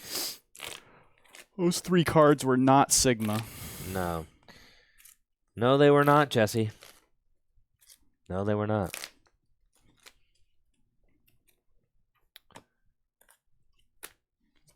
And then Use concealed cards, discard dark, and draw 2.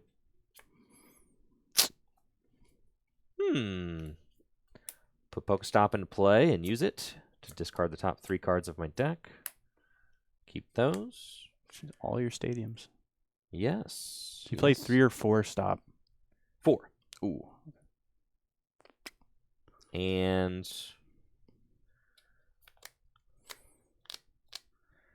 I think at this point I already cannot win. Because you'll just go to 4-6. So if I am not taking 2 prizes this turn, it's lights out.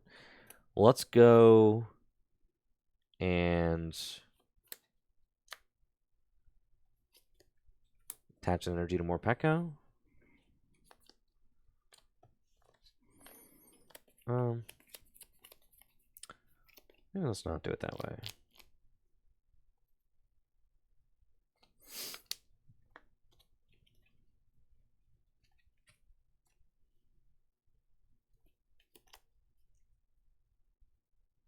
Earthen Vessel away, water energy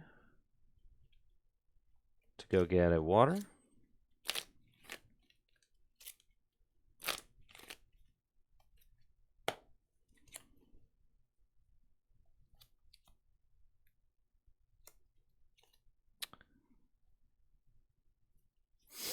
Dark energy to Squawkabilly and retreat.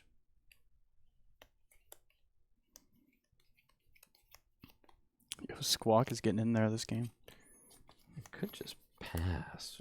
Force you to find boss again.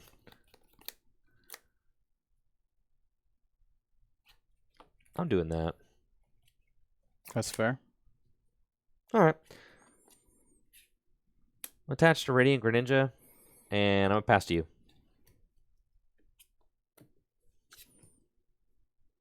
Okay. Let's go Earthen Vessel, discarding Psychic.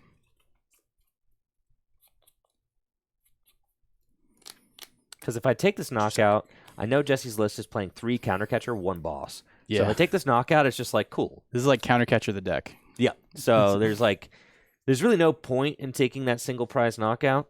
I need to try and wait for a turn to see if I can find my own Prime Catcher or something to make a bigger play. Yeah, it's actually something I've discovered, and I won't say specifically what matchups, but there are some decks against Gardevoir where you kind of just want to let Gardevoir be the initiator. Because, if you just get in there, they just, stamp you and just do all that to you. And they can't do that which is, part of what makes a Gardevoir deck so strong. But, right. I mean, not every deck can afford to do that because, obviously, you want to take prizes quickly with that deck.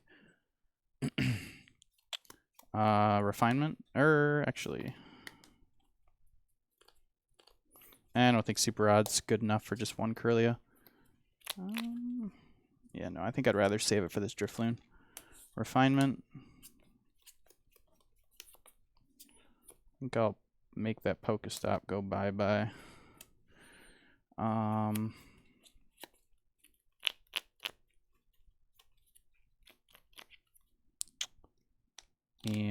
let's see if I... So 3 plus 180 is 210. So Psychic Embrace.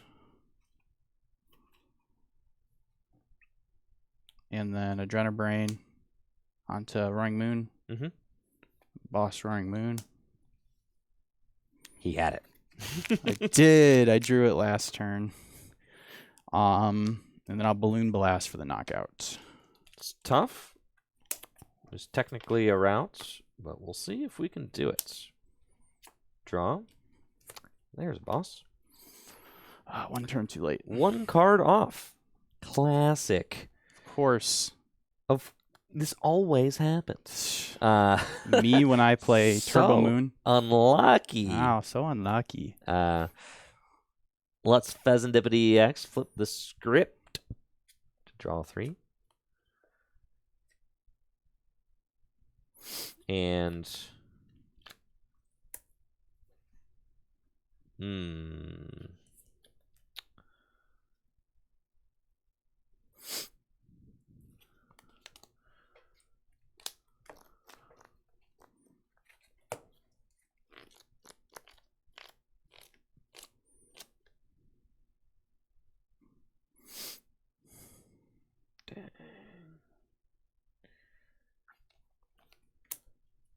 bench Moon and use Sada's Vitality to accelerate water energy from my discard pile to the Moon.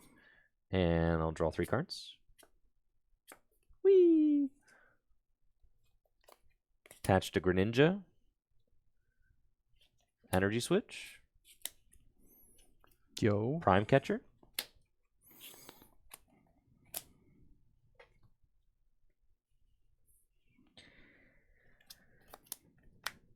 And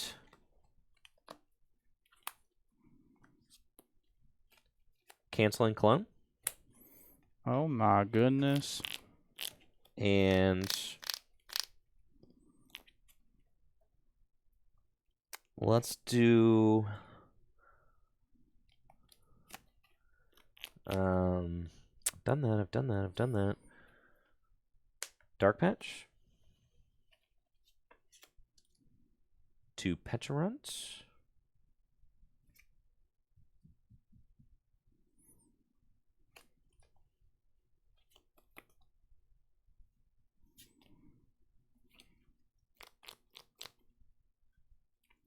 Bird and Vessel away Pecharunt.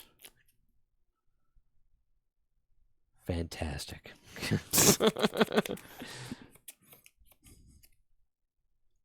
Okay. This list doesn't play Pal Pad. Fail it. And we'll go. I think it's.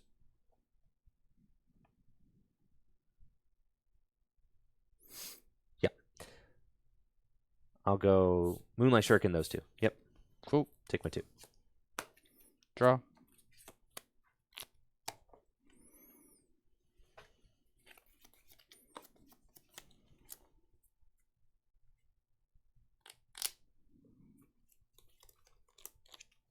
Arzon.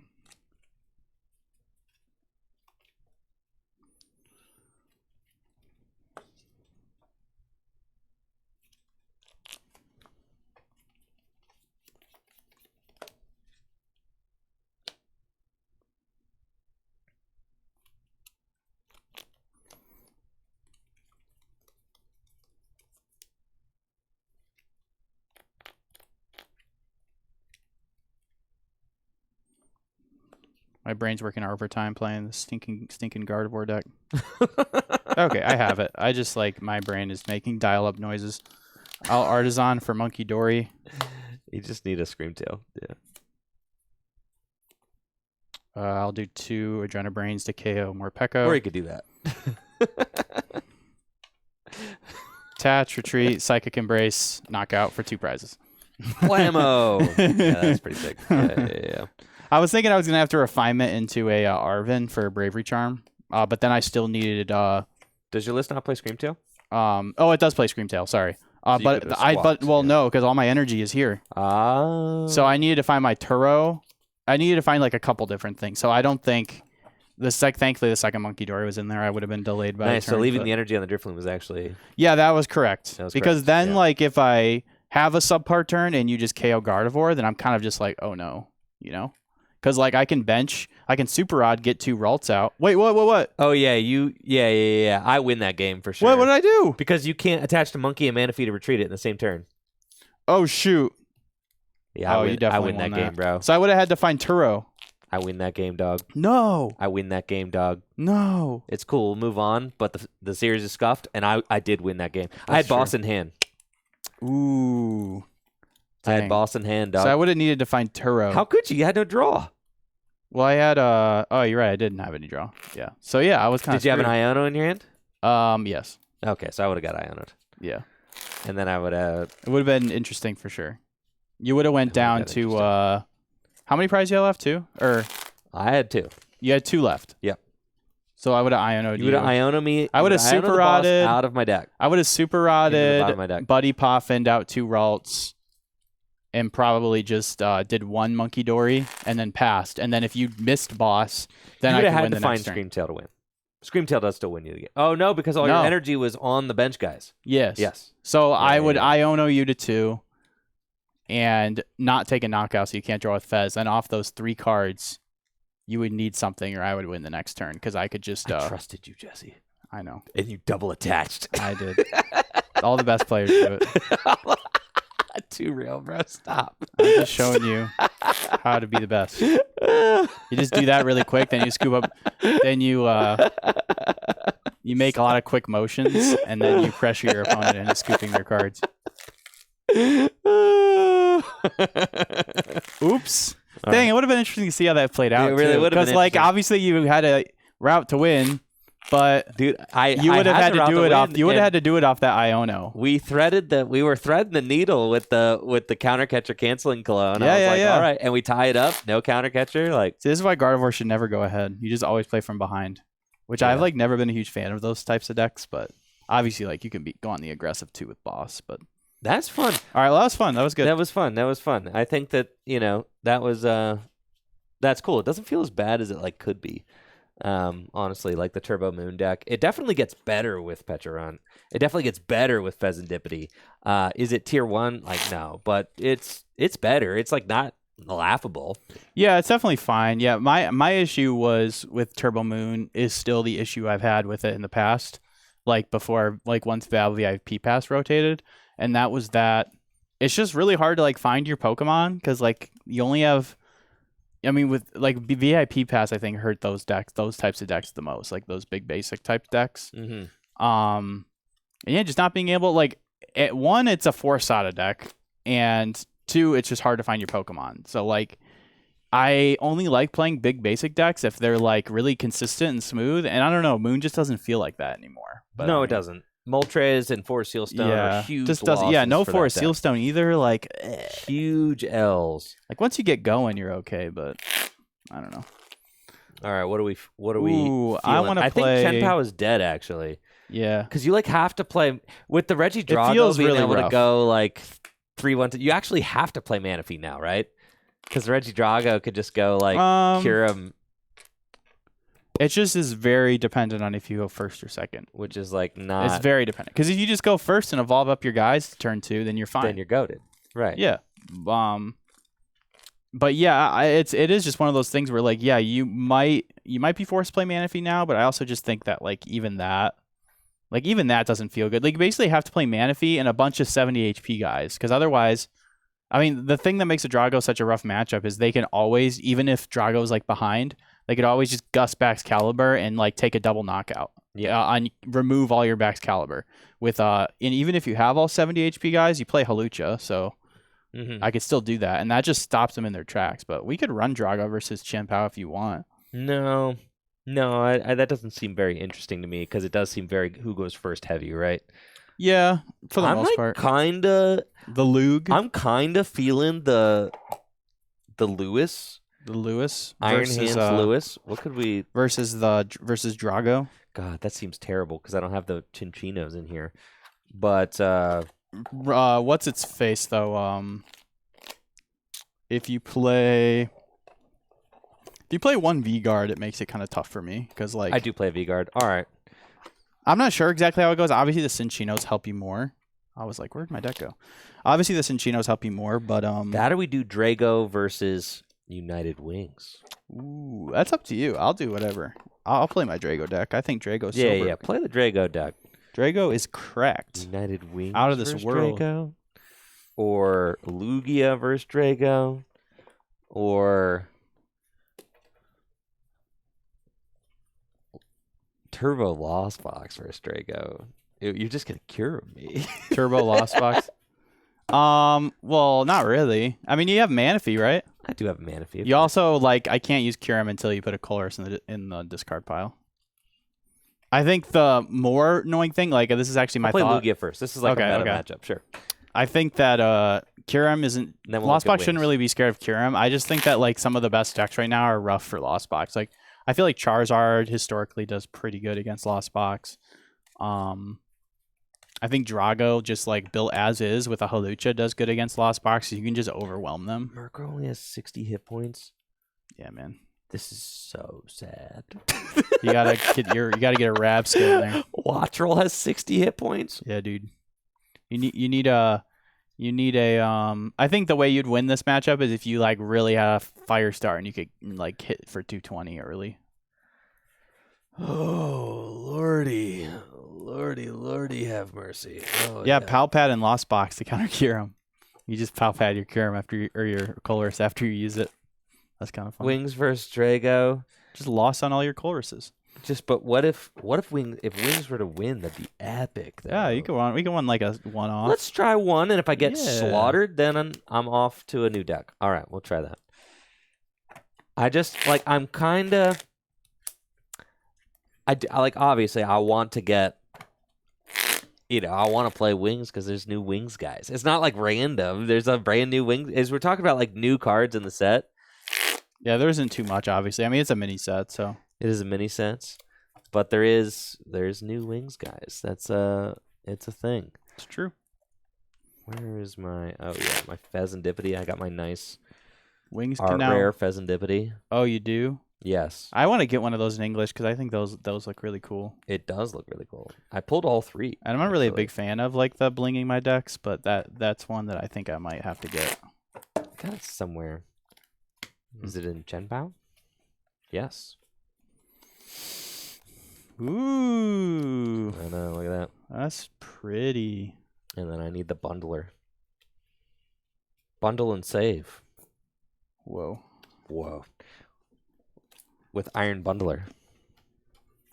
Bundle and save. Yes, thank you. Okay. The Fez. We got an insurance sponsorship now.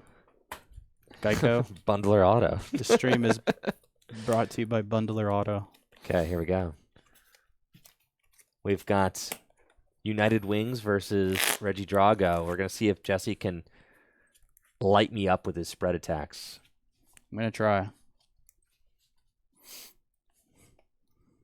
This Drago deck does not play.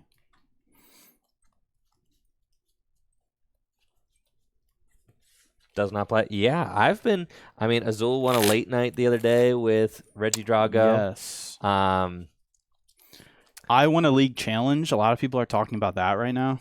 Oh, yeah? Across the Twitterverse, people are talking about my challenge win. Oh, yeah. Yeah. How many players were there? Like, there was like 5. No, 5? I'm kidding. Oh, yeah. There was like 20. There was like 20. 20? You know how hard it is to win a challenge? It's like actually impossible. You can't drop one game. That's why you're the GOAT, Jesse. And then you lose one game and people call you washed. That's so true. That's so I couldn't true. win my local. I know. It's horrible. We got all right. I have to attack with my. I think Ditto has 70 hit points, right? That dude better have 70 hit points. Those aren't safe though either. You got your. I got the freaking Lucha. Okay. Yeah. The Luchador, huh? Yeah, Lucha's. I've been on the Lucha for a hot minute. I think that card's broken. So, I need to attack with the Flamigos. I think they're my fattest guys. So, oh yeah, 110. Yeah, 110. They're huge, bro. That is pretty big. Absolutely. You have Manaphy in deck, right? I got Manaphy, of course. Okay. Yes. I'm playing 2 Cologne. I'm about to get destroyed. I'm going to see if I can pull it off. The thing about the Kyurem, though, is there's a huge drawback. You just, like, can't... You pretty much guaranteed can't attack the next turn. Right. So, like, there are some games where you discard too many energy switch, and, like, you just... It's just... You just can't really pull off the Kyurem. But obviously, it's very devastating if you do. All right, let's get into it. All right. Heads or tails? Heads. I'll go first. Oh, dang it. I won the flip, so I will choose to go first. All right. That's fine. Okay.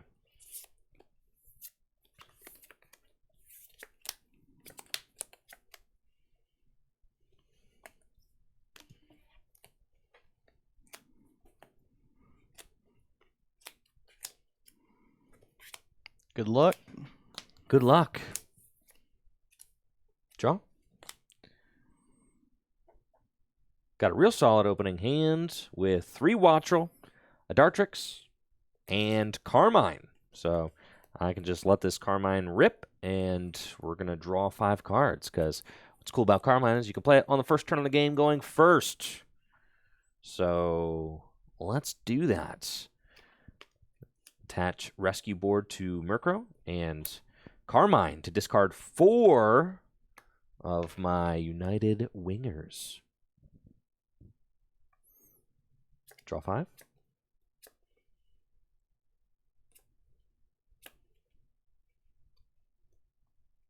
And then Great Ball. Andrew's sleeves are the special edition blue and silver ones, right? Yes, the blue and silver 25th anniversary duels. Yes. By Dragon Shield. Okay, Great Ball. I get to look at the top 7 cards of the deck, and I'm going to choose my very brave Flamigo. Bench Flamigo and use Instaflock, which allows me to look for up to 3 Flamigo from my deck and put them into my hand. I think I prized 1. So I've got 2 here. Squawkabilly is in there, which I plan on using. And Dittos. Cool. So let's get schmovin'. Instaflock for 2 Flamigo.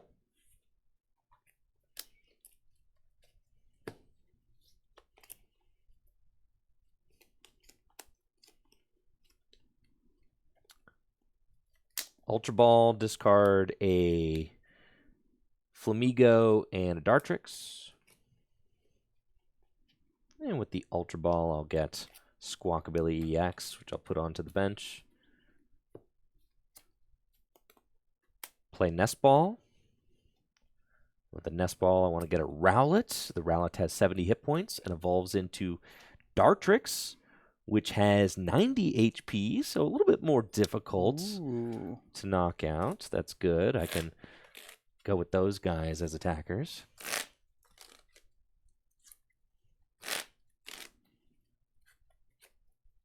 And then Double Turbo to Flamigo and Squawk and Seize to discard my hand. And I draw 7 cards. 6. And I draw 6 cards. 7 would be sick, though. 7 would go crazy. Okay. Got 7. I'll use Squawk and Seize to discard my hand and draw 6 cards. I don't know that I want to give Jesse this Pokestop. He would probably really like that. So I think I'm not going to. And then, well, you know, it helps me. So I'll play it. Put Pokestop into play and use it. I said it helps me, right? Kinda. And then I'll use Great Ball.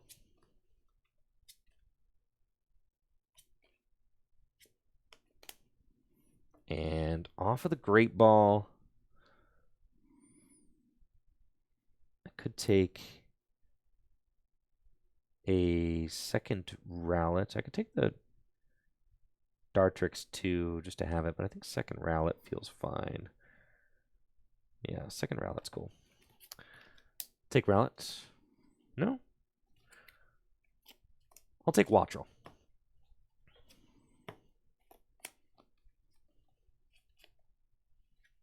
Ultra Ball, discard Wattrel and Murkrow.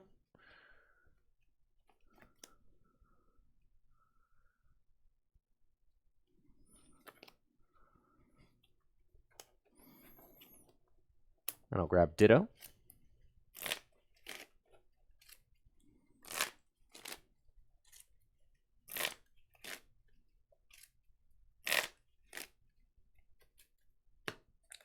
And the Ditto goes to my hand. Bench Manaphy, retreat into Flamigo, and pass to you. All right, well, I got nothing going on here. I got all 3 dragons in my hand. So I would really love a research off the top. It's not research. All right, I'm going to spin the Pokestop. Nice. Ben Chalucha and use Flying Entry on Rowlet and Manaphy. Okay. Retreat. And I'll pass my turn. Nothing. Nothing.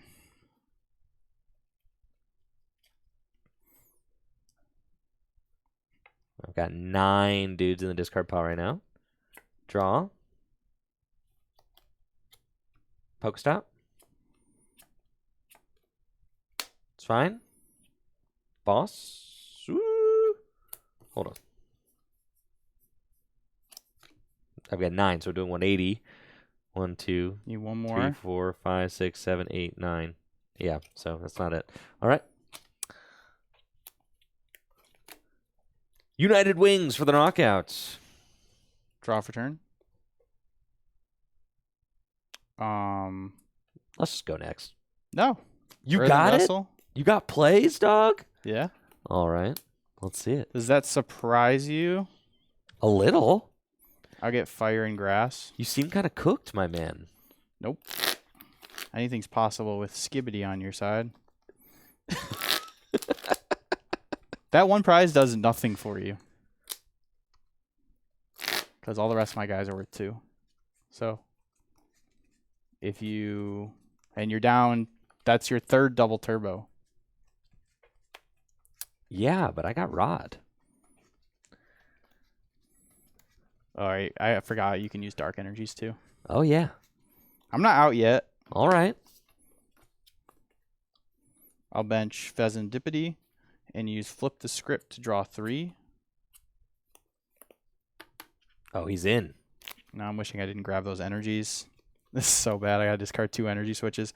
At least I gotta research. Okay. I will research.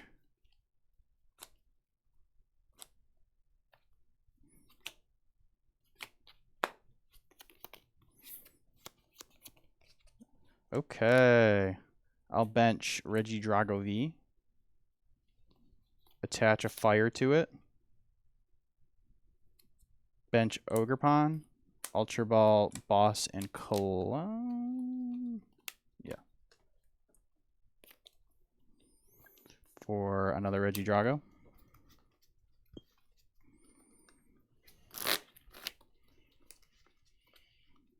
Yeah.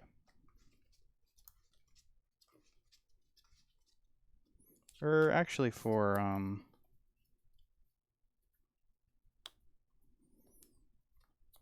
Cleffa. He said the one prize was doing nothing for me. Well, now it will. That's what he said. Depends what I draw for restart. He said that.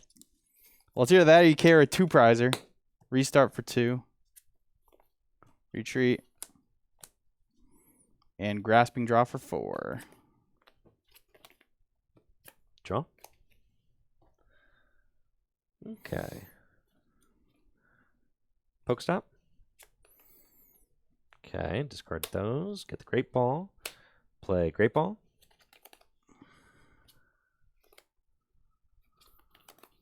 If you have Boss KO on Drago, then I'll go next. Take Dartrix.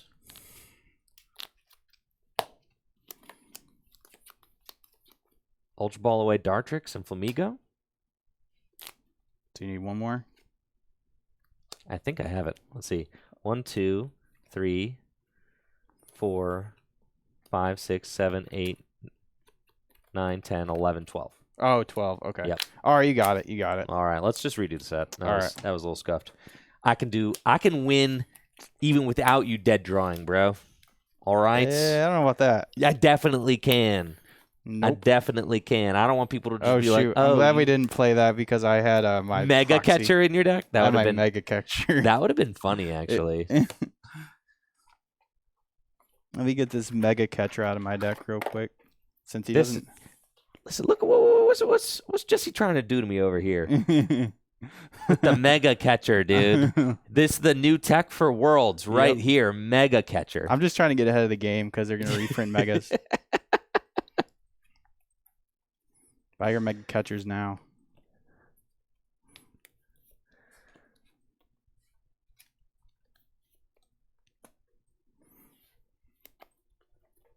Yes, Mega Catcher is a Prime Catcher proxy.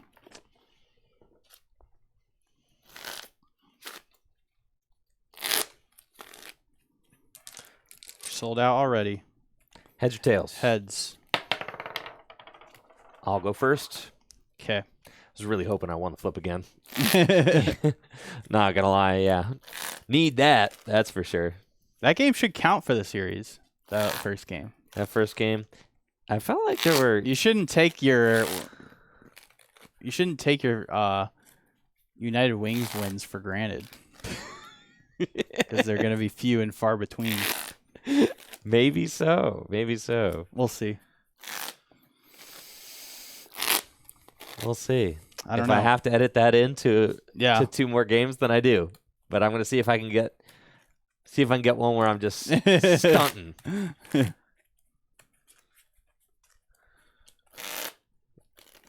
Yeah, it's the strong thing about the United Wings deck. It can just KO those basic Vs and EXs. I think decks Pretty that can easily, KO yeah. basic Vs and EXs quick, like Miraidon, like United Wings, I think they might have a place if Regidrago is going to be as popular as I think it is. So you never know. I am playing 2 Rowlet now. Yeah. Ah. I'm finally on the 2 Rowlet. I've lost to Charizard enough. Yeah. Yeah, They 2 keep Rowlet knocking seems out the really Rowlet. So. good. That's fair. That's fair. All right. So now we got 2.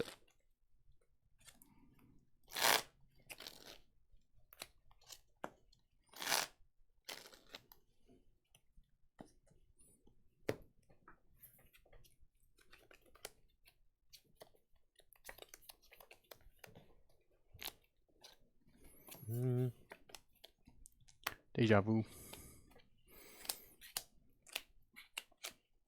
Good luck. Good luck. Draw. I got a nice looking opening hand with a whole lot of birds. 2 Dartrix, a Rowlet, and Carmine, the perfect supporter to get started turn 1 going first with the United Wings deck. I can play it on my first turn going first. I get to discard my hand, draw 5 cards, get a bunch of wing Pokemon into the discard pile, and see what I can set up for turn 2. But first, we Great Ball to look at the top 7 cards of the deck and see what kind of Pokemon I can find. Looks like a Ditto. Where are the Wangers, man? I know. What the heck? It's fine. At least you got a similar start to last game. This feels good. Or, I mean, this is game 1. I don't know what I'm talking about. I'll play Ultra Ball, discard 2 Dartrix. And it looks like my Squawkabilly EX is in the deck, which is good. I could just go get the Squawkabilly now. You are only getting 5 cards off Carmine, so I kind of like that just to kind of guarantee that I'm going to see 11 cards this turn, which is so much better than guaranteeing 5, right? So,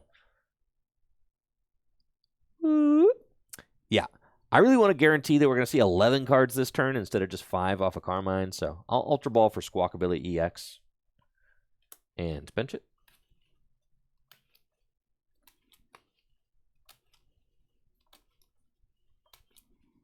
And then I've got a Rowdy Rowlet in my hand. We'll put down onto the bench, and we're getting in there.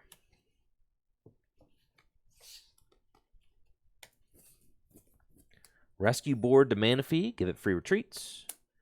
Bench Rowlet and bench Ditto. Then play Carmine to discard my hand, which is 0, and draw 5.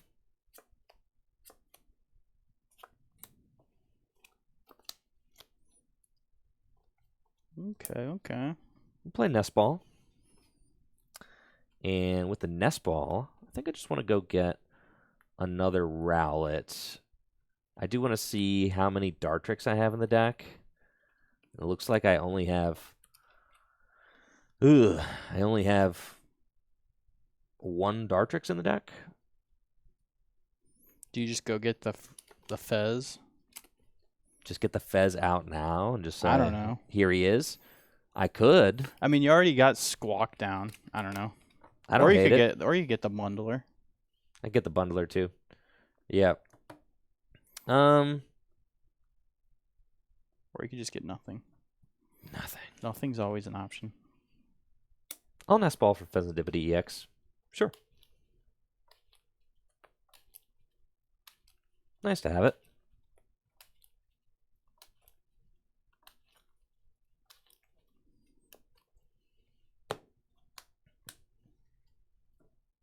Attach Double Turbo Energy to Ditto, and then Squawk and Seize to discard my hand and draw 6 cards.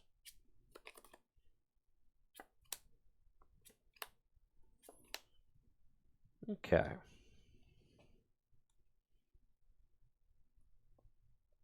That all seems fine with me. So, I'll retreat into Ditto and pass to you. Draw. Okay. Ultra Ball away. Drago and Giratina. Definitely going to want a Drago V. That's for sure. We got our Halucha deck. We got our 2 canceling colognes. And let's see if we got the Prime Catcher. We do. Great. And I also want to see if Gudra's in the deck. That could be good for this matchup. Gudra is in deck since he hits not the highest damage. We got the Kyurem as well. So off Ultra Ball, I will get a Regidrago V. I am only playing 3 Regidrago V in this list to make up for the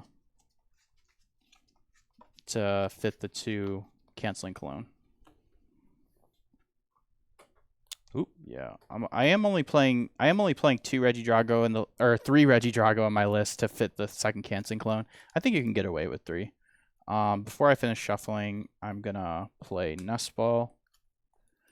So now I have an interesting choice. I could either go get Ogerpon and accelerate this energy to draw a card, but I actually think I'd like it better to just go get a Cleffa, because if you think about it, if you Ogerpon this grass to it and then don't find another energy, you might as well have just attached it to Drago, because you have a much higher chance of getting the turn 2 attack off that way. So I'd only get the Ogerpon if I had 2 energy in play. And Cleffa is a good turn 1 attack. So I will play this Nest Ball here and just go get the Cleffa out of the deck. And putting your opponent on odd prizes usually doesn't matter because it's only Cleffa and Halucha, so you giving up that prize really doesn't affect you too much. So now I'll shuffle.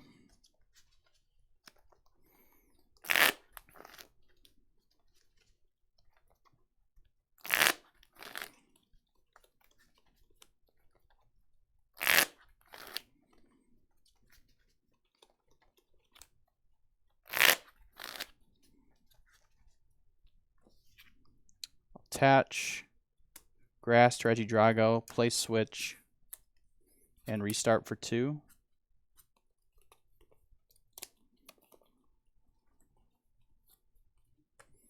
And then I'll use Grasping Draw, which I can use for free to draw cards until I have 7 in my hand. So 1, 2, 3, 4. Your go. Draw. It's a fine top deck of Ultra Ball. I'll start off with a Great Ball of my own and see what we get into. Take the Flamigo. 1, 2, 3, 4, 5, 6, 7. Ooh, or Rowlet, but want the Flamigo, so I'll take Flamigo. And then I'm going to end up going back into my deck. But first, I would like to use Hyper Blower with my Iron Bundle. So you have 3 right now? I do have 3, yes. And then the bird's going to get you 3 more, so that's 120. So you're doing 100 just from my knowledge alone. I mean, I guess if you knock out Mew, it is what it is. It would be a disaster if you knocked out Drago, so I don't know if I want to risk it, even though I don't know if it's possible for you to get there. So yeah, I think it's got to be the Mew. Okay. I was expecting that, yeah.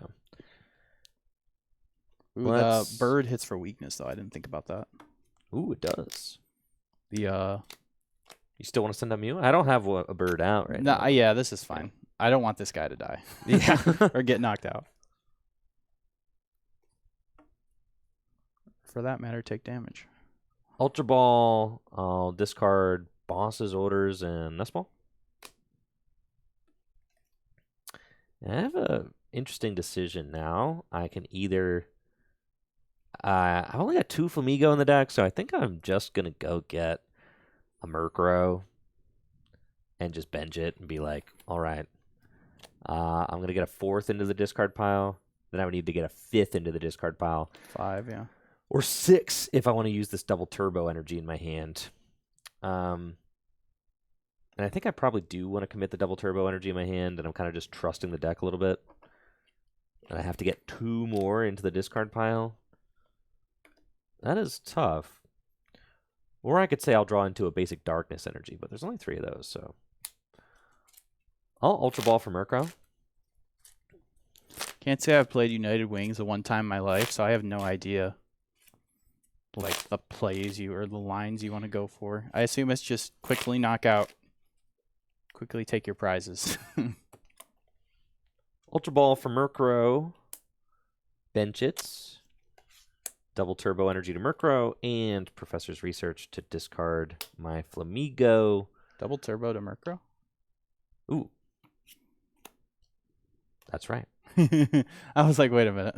Wait a minute. Hold on. Okay. So you just send it then? Yeah. Or maybe you... Okay. I'll bench the Murkrow and Professor's Research, discard my hand, and draw 7 cards.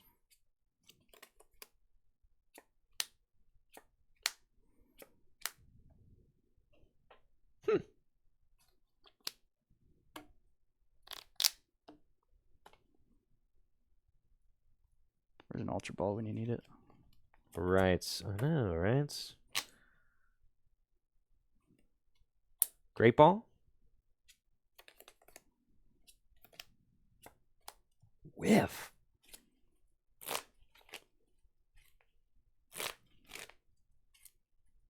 That's fine. No worries. I'm not stressed. We're fine here. Whatever you say, man. We're just great, man. Darkness energy to Murkrow? Can I even do that? I have 4 in the discard pile. If I attach there, I got that. I'll put Collapsed into play and discard my Murkrow. Put me up to 5. And then attach Darkness Energy to Rowlet. And I'll Sudden Transformation, copy United Wings to deal 80 damage. Yep. Draw. Got the Regidrago VSTAR in hand. So we have it guaranteed. I just need to get an Ogre Pawn, which I can guarantee off my VSTAR power. So, yeah. I'm going to start with...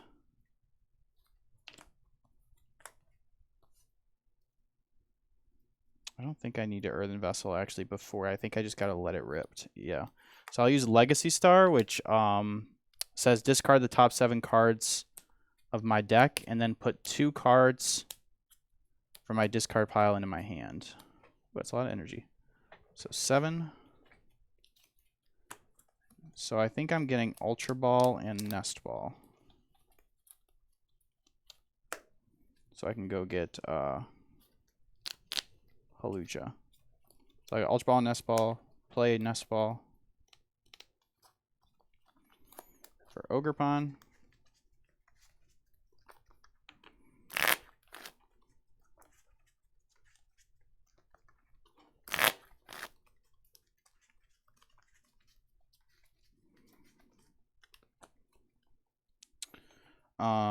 Teal Dance to attach an energy to Ogerpon and draw 1 card.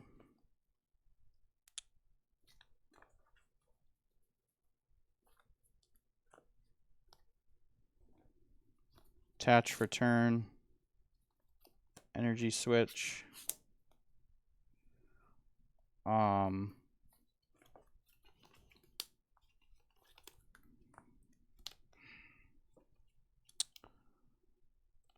Ultra Ball away, Vessel, and Night Stretcher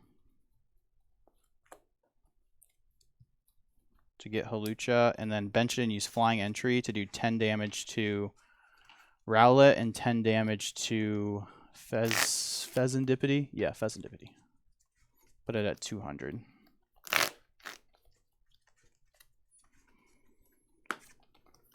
I do have research in my hand, but I have so many energy in a discard and a superior in my hand. So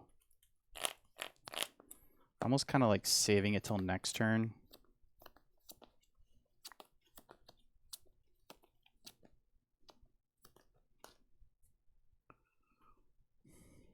Yeah, let's do this.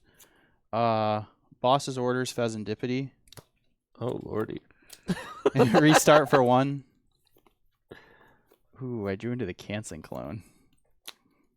But I already bossed the Fez. And then I'll retreat, and I'll use Apex Dragon to copy a Dragon Pokemon's attack from my discard pile. I'll copy Phantom Dive to do 200 for the knockout, and then 6 to Rowlet for the knockout. That's big. 3 prizes. Ouch. Promote Manaphy and draw. Didn't love that. Ultra Ball, discard Wattrel and Rowlet for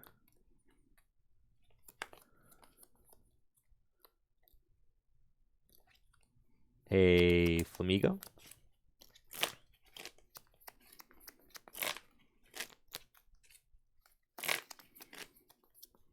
How many more do I even have here? 1, 2, 3, 4, 5.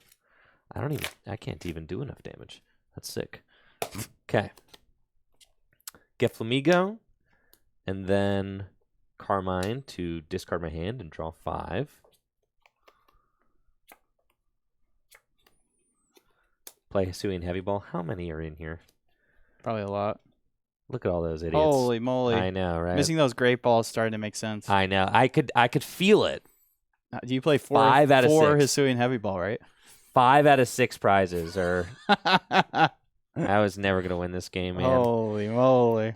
I was never going to do it. It's doomed. That's fine. Get Wattrel, sure. Pedro's comment was funny. Okay. And then...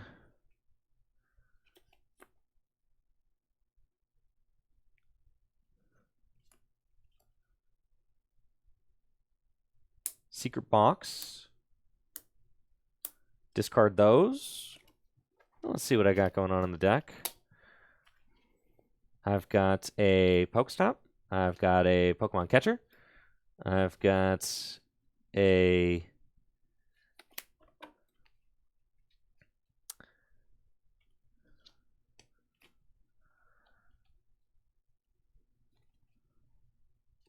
Carmine. And I've got all my tool cards, so I'm going to grab those. And we're going to go for the Pokemon Catcher. Dang. All right, that's good. That's rip. Yeah. It's all good. It's all good. Let's play real deck. That's fair. United Wings, it'll have its time in the sun. I know it will. It'll Night have March its time. Night March is gone, okay? Let it go. Night March is gone. Doesn't matter how many times they try to reprint it. Till they make it times 30. Or reprint Battle Compressor. Battle Compressor. All right, the Battle Compressor. Okay, it's coming back next when we do our Stellar Crown tabletop. When we do the Stellar Town. Yeah. The Bird Blender. Oh, the Bird Blender is going to go crazy. That comes out in Stellar Crown, right? Yeah. It does. Does it? It might not, actually. know. No, it comes out in Surging Sparks. That's right. Yeah, so never mind. We're All not right, going to I'm get on to it. Lugia now. Cool. The Lugia. Okay, you can play your Drago. Yeah, this matchup, according to Trainer Hill, this matchup is not good for Drago. But I think that's assuming they play the Cinchinos. So maybe I'll be okay. We'll see. Huh. I mean, I could squeeze a 2/2 Cinchino. This is the version with the 2 lightning energy and the buses. That's the version I like. I think that's the good version. That's like the version, right? But like, I don't know, like, who knows? Maybe Cinchino is how you should play it now with Charizard and Drago being like more popular. It seems like good in those matchups. You need to be able to beat Gardy, though. And that's what this version's for, right? Yeah, it can beat Gardy and just all like, I mean, you just abuse hands. You have Drapion for Gardy. Against this deck, your best attackers will just be Lugia VSTAR, Blood Moon, and Weird Deer. Could be really good. I got Blood Moon. I got Weird Deer. That's fine. I mean, what else do I need? Lugia can take 2 prizes. Blood Moon can take a prize late in the game. Yeah. And then Weird Deer takes your one big. That's like the idea is like you can still take a big knockout. It's just you can only do it one time. Right.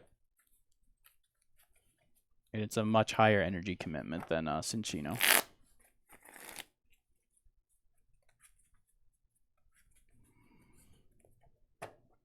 TV star parentheses.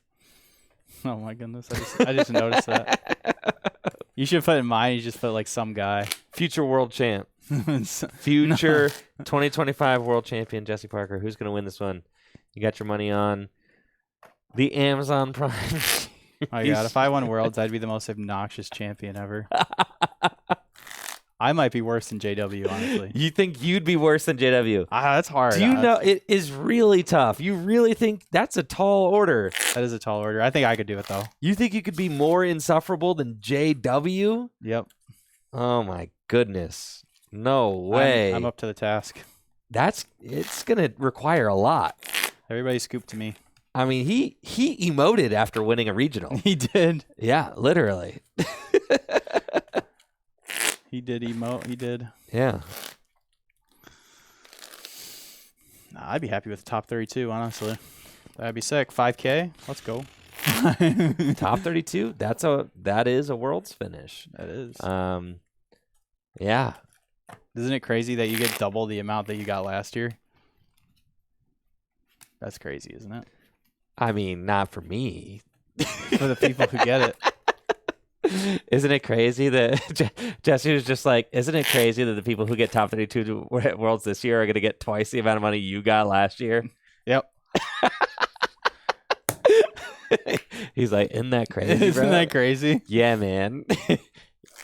Yeah, it is. That is crazy. Yeah, I'll have at least 3 brain rot words in my speech.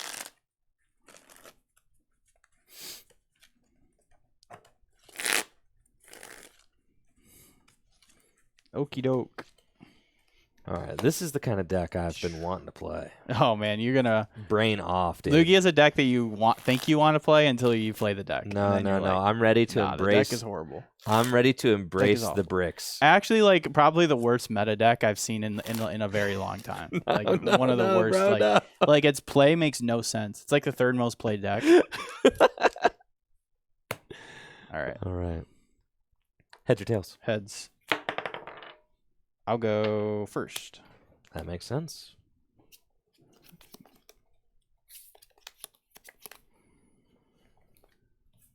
Yeah. There's just something comforting about playing Lugia. Listen. What you're feeling right now is exactly what I felt a week ago. Good old faithful. Oh, yeah. Lugia. He's got Ultra Ball double Archeops in his hand, doesn't he? All right, I'll draw for turn. Not a very exciting hand, but I do got some basics, which is nice. Earthen Vessel for a fire and a grass. We got the Luchador. We got the Plasma Bane Kyurem. Cleffa, Dragapult, Gudra, Giratina, Pheasantipity. Oh, yeah. Oh, wait. Clone. Yes. Okay. Prized a couple energy, but that's okay.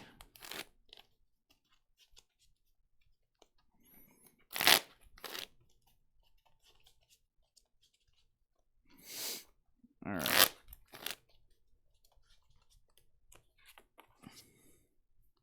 Bench Ogerpon and use Teal Dance. And then I'll bench Drago V and attach Fire Energy.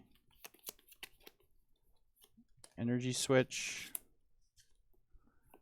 Bench Drago V. Restart for 1. And pass to you. Draw. All right. Let's see what we got going on here. First up, I want to see if I hit this Mezagoza. And I do. Nice. So, I was playing Jamming Towers my list. Maybe that's why I was doing bad. I got 1 and 1 in here. I was playing 2 Jamming Tower. Let's see what we can do. I've got Serena and Iono. This doesn't necessarily feel like a good Serena hand. But Jesse's only got 3 cards in hand, so we probably want to hold off the Iono. I'm thinking that I can just go get 1 Archeops. Or maybe we get the Lugia so I can read the wind. That could be good too. It's kind of tough for the Drago deck to do 220 next turn. I'd have to find like a Tina or something. Yeah, it's Tina. It's Tina. Some people are playing Haxorus, but I haven't been a huge fan of the card. Cool.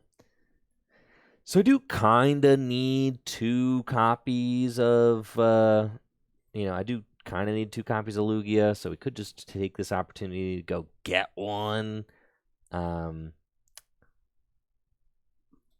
Yeah, that's okay. I think we'll, that's a coward's move. I'm getting Archeops. I mean, it's not like it'll be a much bigger chance to hit it to get that play if I hit heads on the Mesagoza. But if I don't, then it might be a little tricky. Jim. Okay. Then let's go Great Ball.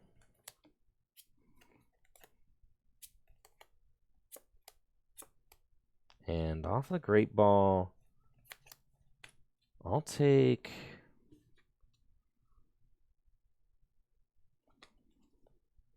Lumineon V.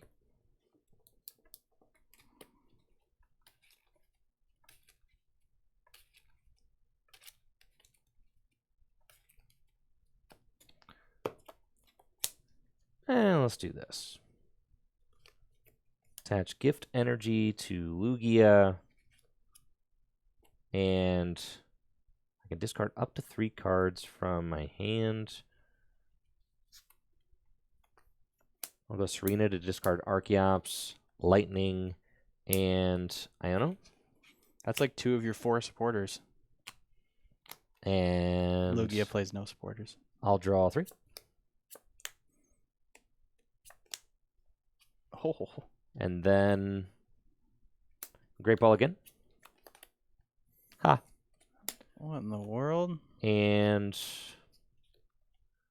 Ultra Ball away Archeops and Luminion. When you're good, bruh. He's popping off. When you're good, you're good. I'll go get a Lugia V. You don't need a second Lugia V, I thought. Well, I didn't, but now that I have it, I'm just gonna see. You all were thinking safe. I'm going for the Lugia player's mindset. All right, you just always draw it. Yeah. They never have it. You always get it.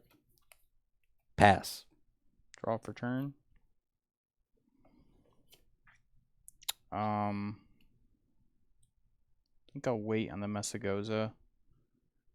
I will Teal Dance.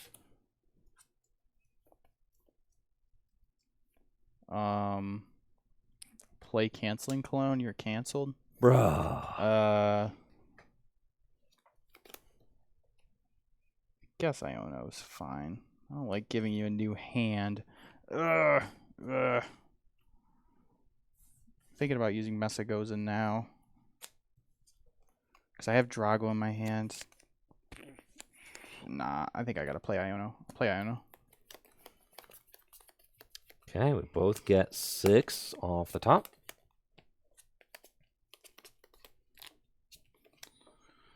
Oh, man.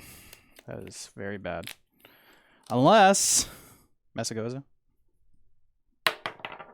Yes! My hand was completely dead if I did not hit heads on that. I will go get a Drago VSTAR.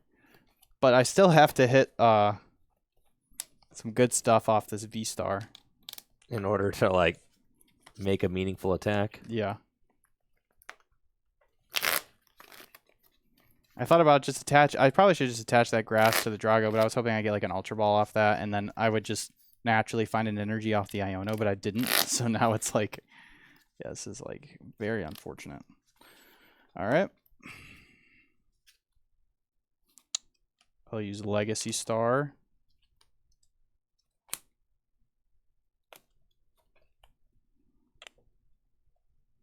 Okay.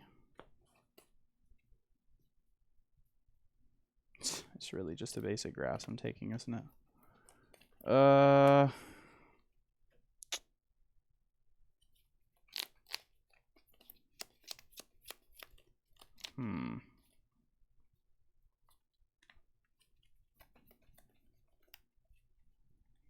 This is so weird.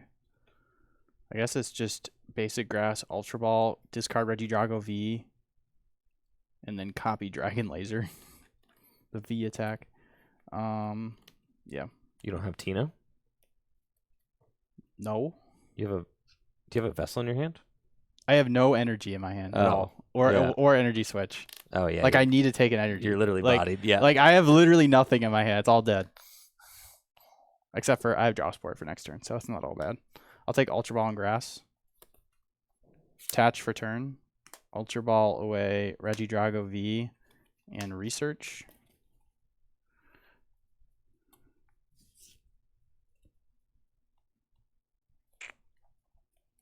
We'll take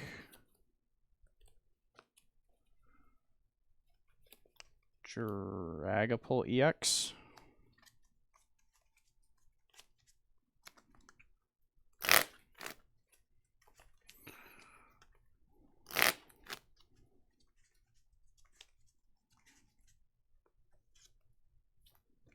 Retreat.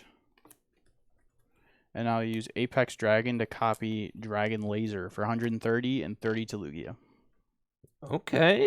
Lugia It's not that bad, honestly. I mean, fine. It's basically a Dragapult attack. Right. You kind of soften them up. Draw. All right. Let's use Mesagoza. Tails.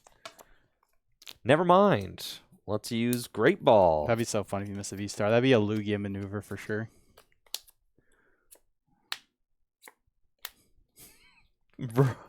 Aren't you so happy you're playing Lugia? Isn't it a great deck? Yeah, you accomplished the hard part, but now your deck's offering you nothing in return. It's fine, bro. We're fine. We're chilling, dude. We're chilling. Lugia sucks. All right. We've got it. We're doing okay. I'm going to use Boss's Orders on Regidrago That's V. a classic maneuver. Love it, man. This is why, actually, in testing, I a lot of times do not bench a second Regidrago V because of this stupid play people can do. That's right. And read the wind, baby. Nice. Drop a turn. It's also why I play an extra copy of Switch.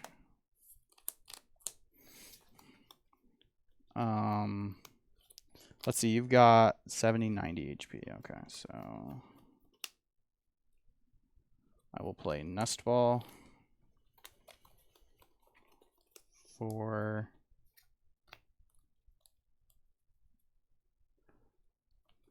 Pheasantipity.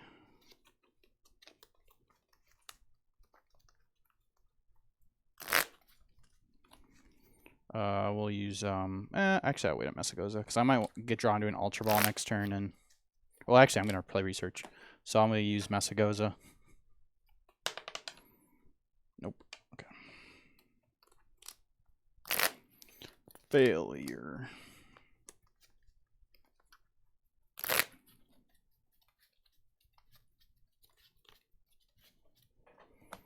Okay. Bench Ogerpon and Research, discard my hand and draw 7 cards.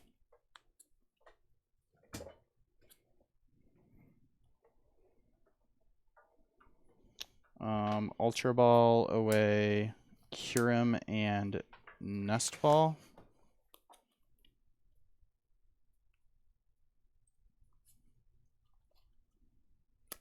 For Giratina.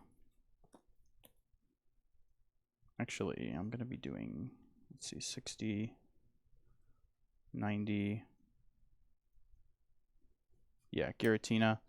And then I'll Earthen Vessel away Giratina for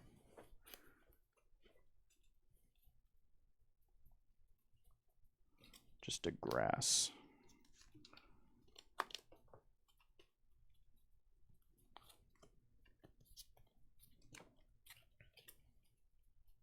Cool.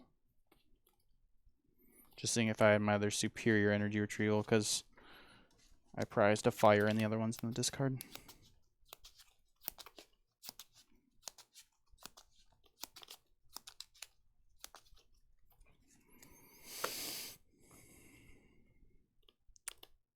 Teal Dance. Attached for turn.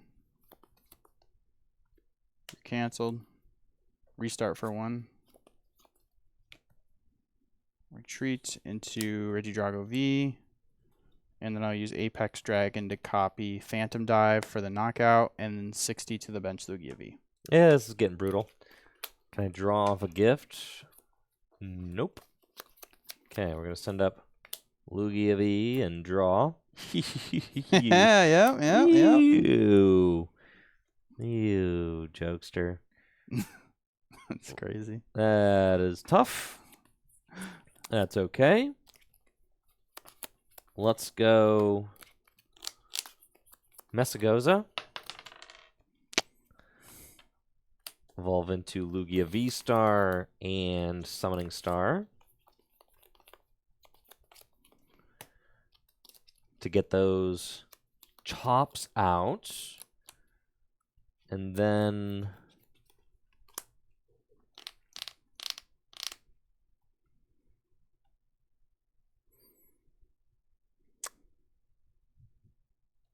yeah.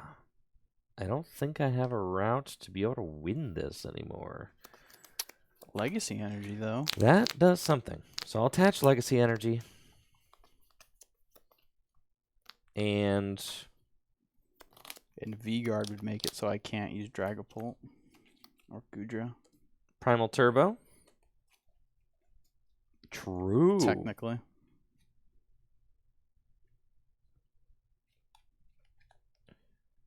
Primal Turbo for a V-Guard and a Mist Energy, and then we'll Primal Turbo one more time. Go get Gift Energy too. So your Pokemon's worth 1 less prize. Taking It 30 has less a damage. Rainbow Energy. It takes 30 less damage from Vs. Can't be affected by effects of attack. And when it gets knocked out, you drop to 7. It's pretty good. It's a lot of effects. It's a lot going on. And then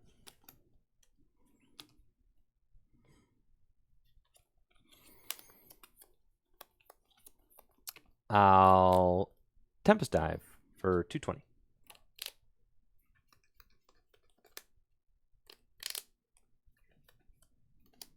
Draw.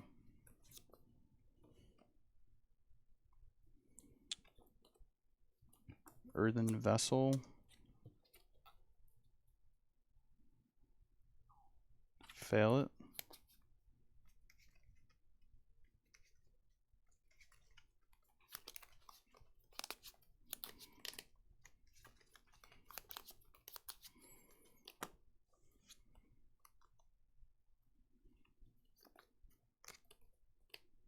Teal Dance.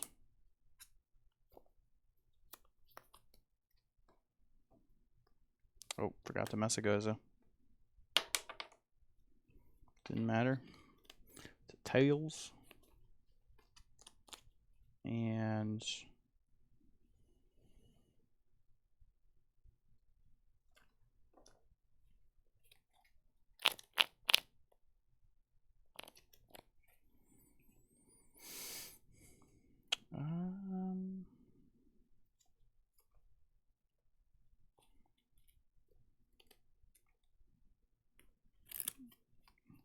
okay.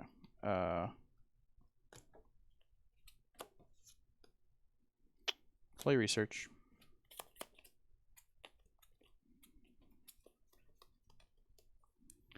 Evolve to Drago VSTAR.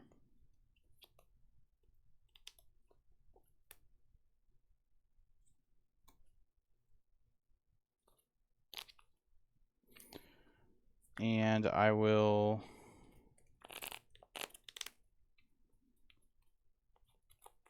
use Apex Dragon.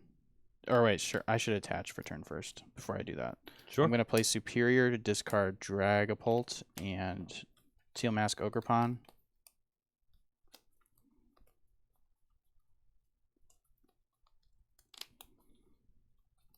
Just for these two. Attach for turn. Energy switch. Okay.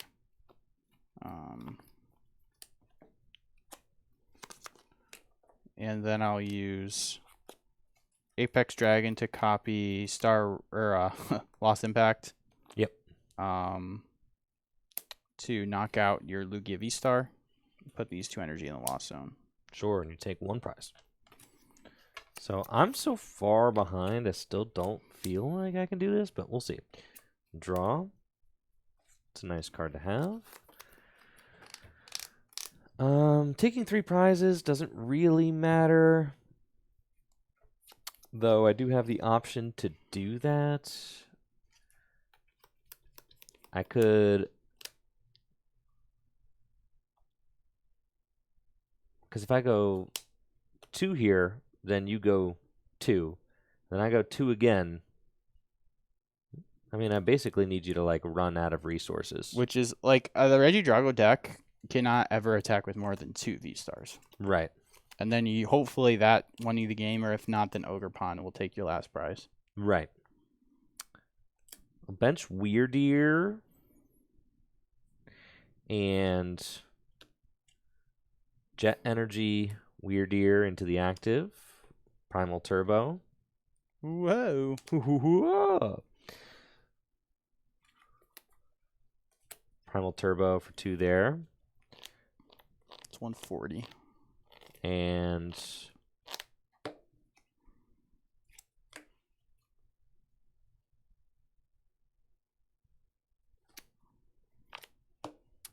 play Messagoza. I don't really need to Primal Turbo again to that guy. So, that's okay. I need a bear to help close out the game and some boss's orders. That's kind of what we're doing.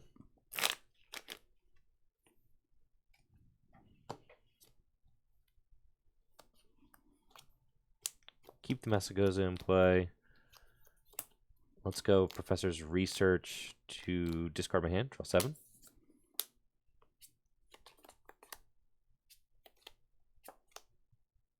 Capturing Aroma. Tails. We're going to get the Ursaring. Ursaluna, I guess. There's only 2 energy left in my deck? What the heck? Yeah, we're definitely getting that guy. It's crazy how fast you're out of energy in a 17 energy deck.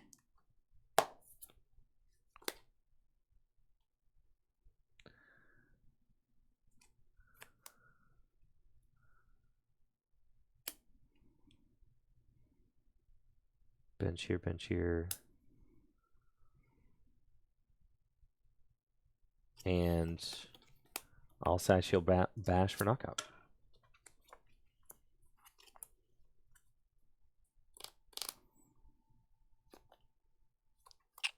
Teal Dance.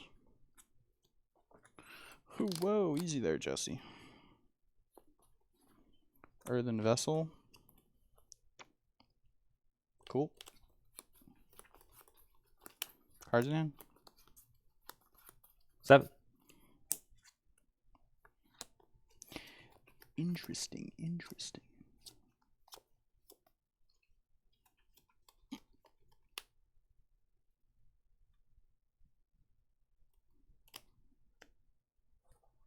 Retreat. And use Myriad Leaf Shower for 30, 60, 90, 120, 150, 180, 210, 240, 270. That'll do it. Cool. He's done. I think that seals it up. Yep. Because I can't knock that out. Yeah, I got Prime Catcher too. Yeah, and I know you haven't. And I got my second Superior, so I could do more energies to knock out Archeops. You could see how that could like easily be in Lugia's favor, you know, assuming you get that VSTAR. Like 100%. It just like puts so much pressure. Like the V guard is so annoying. Like yes. Like if Lugia like gets set up and just starts like kind of attacking. I mean, Lugia is the most powerful deck when it's set up like that in Gardevoir. Like the power level of those decks are like very, very, very high. But you know, getting to that point can be very much of a challenge. Even you got the hard part done, the turn 1 double Archeops, and then you just know V-Star. Like, where's the V-Star? Where's the V-Star at? And it's funny as I hear that from so many like top Lugia players. Like I remember Alex Mansky was talking to me about it. Alec Geisler was playing Lugia when like no one else was playing it, and he did decent at region. I think he got like a top 32 with it. Like, and that was the best performing Lugia. And he said like he was on winning in for top 16 or something like that, and he had like the perfect setup, research, no out to Lugia V-Star, and that like lost him the game. It's like that's just what happens with that deck, man. It's like ain't that just the way? It's just so annoying. Like I miss Burnett. Burnett was like Burnett was like the glue holding Lugia together, like in my mind. Like because that was just a way where you had all your ball cards and all your Luminion would guarantee 2 Archeops and discard pile. So you know the next turn all you need is V-Star. You don't have that anymore. So you have like Jacques, which Jacques is only good if you also have an Ultra Ball in your hand. Right. And then you also need an Ultra Ball to go get Luminion. So it's like I very rarely am pulling off the Jacques play. I mean, you still want Jacques in deck to have the option, but like that like you don't have any guaranteed way to do it. You basically are just like praying that you can find it out to it, or you know, which is fine, I guess, but I got you this game. Yeah. You probably do, honestly. You probably do. Well, let's go. I'm trying a little lower energy count in Drago than what I'm used to. I've always been a fan of 8 grass, and this list is only playing 7 grass. So not a whole lot. But with 2 superiors, it's like just enough.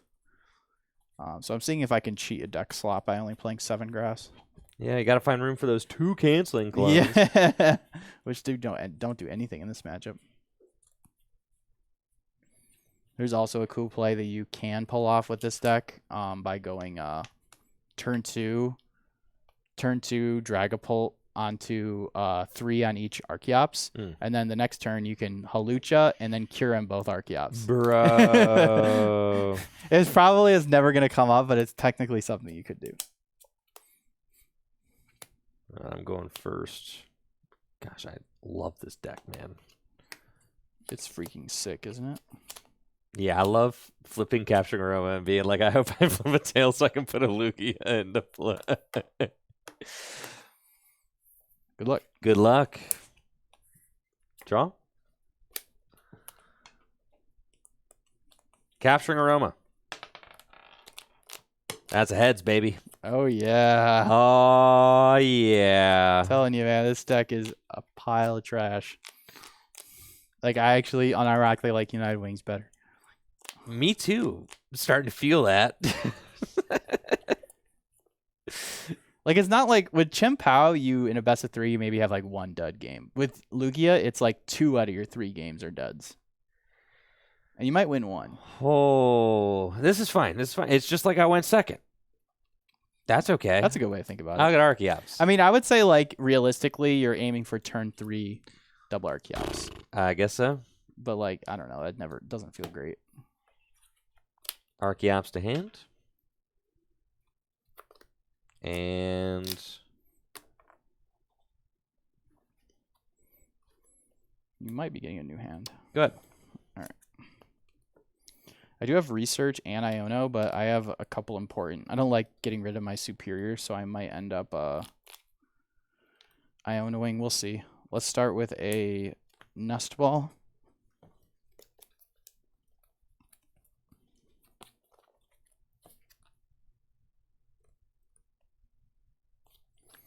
We'll just Nest Ball for a Drago, Teal Dance, and then make our decision from there.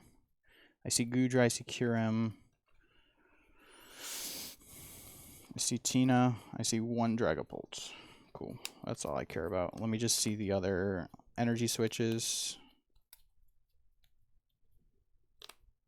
Okay, we have all full count of energy switch in Superior, so I don't mind researching these away, honestly.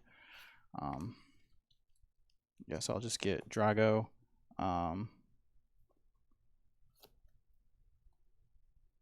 Earthen Vessel away Superior for a fire.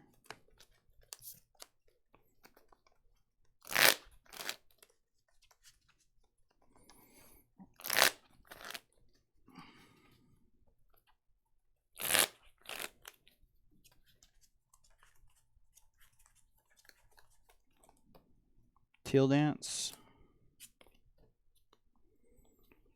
Energy switch. Attach for turn and research.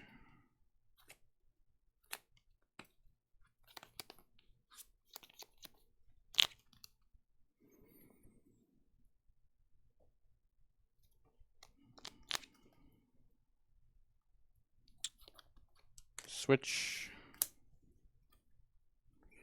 Don't think I'm going to use Celestial Roar. I think I will bench another Drago V though. And I will pass to you. Draw. Man.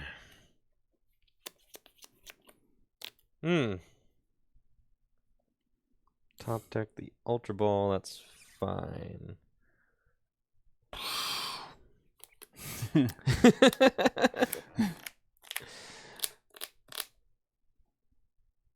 I switched because I was afraid of the. Actually, I can switch off Sob, so I don't know what I was afraid of. Yeah. I guess I was afraid of Iono plus Sob. Oh, the Ultra Ball. That's fine. I'll Ultra Ball away Archeops and Luminion to go get a Lugia. Let's see. Do we have our energy? We do.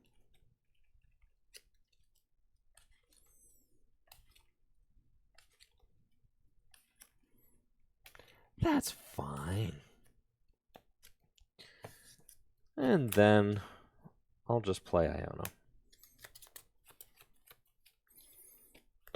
We both get 6.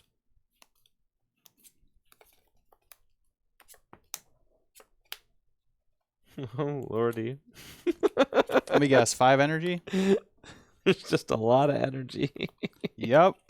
There's a lot of energy here, Jesse. Praying to God you draw some out to I gotta read the wind, dog. Yeah, man. Jet. You don't want to sob, bro? No, I have to read the wind. Too busy sobbing in real life. So true. We'll read the wind, discard double turbo, and draw 3. You know the worst part is Lugia is my favorite Pokemon, so nice. We're gonna single chops gaming next turn. Go ahead. Nice. Draw. I think your Lugia might be dying this turn. Just a hunch. I'll use Teal Dance. I'm getting questions in the chat. Why not Jacques? It's because I wanted to give myself an opportunity to find a second Lugia. Like, not just one Lugia. He plays Prime Catcher. Like, that Lugia could just get roasted. I did have Prime Catcher in hand, so I was like, I was gonna go Prime Catcher research. I'm just getting roasted. So I wanted to Iono to give myself a chance to get a second Lugia down.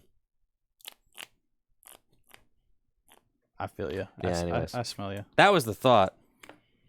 I'm gonna Ooh, I don't like getting. But I should have just told myself he doesn't have it, though he did have it. So I don't. I did in fact have it. Let's go Ultra Ball away, grass, and superior.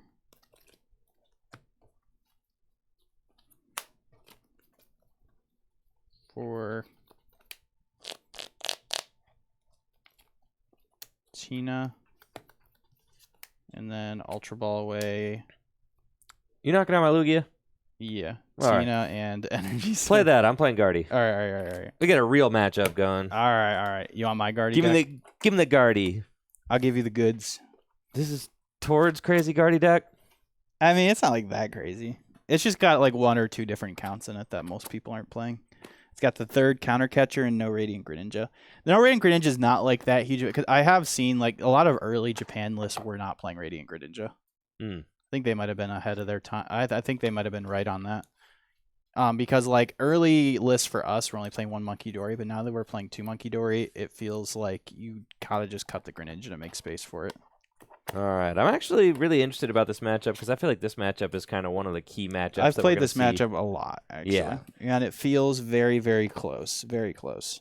And that's kind of when I want to play it too. It was Guardy favored before Shrouded Fable came out, pretty handily. It was like 40% Gardevoir's, 40 or 60% Gardevoir's favor, in my opinion. But the Kyurem adds another layer where like they always have to get out Manaphy now, so that's just like stifles their setup. Got it. So I like have to get Manaphy out. I mean, like you either get out Manaphy or I Kyurem 3 Curlias, so so yikes. Play at your own risk. That's fine. That's fine. Then like I have to be smart and try not to like if I can, it's like a tightrope of like how many psychics do you have in your discard pile? If you don't have that many, then I'm gonna not bench the 2nd Regidrago V, so I can't get counter catchered. Right. And if I do have a really pretty good hand, sometimes I will bench a 2nd Drago V if I think that my first one's gonna come under fire. So yeah. So Gardevoir plus Monkey Dory is really good because you can 220. Sometimes if you don't have the damage to knock out a Drago VSTAR, you just counter catcher the bench Drago V and KO that. Worst case scenario, your emergency button is just confusing with Monkey Dory. And that's extremely annoying for my deck to deal with because I have a 3 retreat guy and he's confused. So I either have to flip. A lot of times the correct play is for me just to flip a coin because half the time it doesn't matter. I could retreat, but that's arguably more detrimental, than flipping at tails. Yeah. So yeah. Also part of the reason why I'm playing extra switch counts in this deck for that reason. So yeah. That's kind of what I've discovered playing this matchup. All right. And we choose first now, right? Yes, I think so, yeah. Yeah, because, like, Drago might just get... Yeah, I think Guardy kind of, like, chooses to go first or second based on what they're playing against, but I think there's enough matchups that just because a lot of other decks want to go first, you want to go first as Gardevoir. Iron Leaves is interesting. I thought about throwing it in this list, and I was thinking about cutting the 2nd Canceling Clone for it just to have, like, the option, but I just was too lazy to put it in. Yeah, Iron Leaves is something cool that got showcased on the Mega Battle thingy, the Invitational. Iron Leaves gives Regidrago it gives it a turn 1 going 2nd attacking option because you can go Teal Dance, attach Iron Leaves. 2 is it's a switch out. So say they gust up your Regidrago V, then you bench the Iron Leaves, put it to the active, move an energy, you pay 1 energy to retreat it. So it has a dual purpose. I don't know if I really like it because 1, I feel like you could instead just play like an extra switch. It is a searchable switch though, which is nice. And 2, turn 1 180 is like 180 is just a really awkward number. Like what are you KOing with 180? Like I guess if your opponent has a really slow start or maybe having some donk potential could be nice. So I'm not sure. I don't know. Yeah, I'm really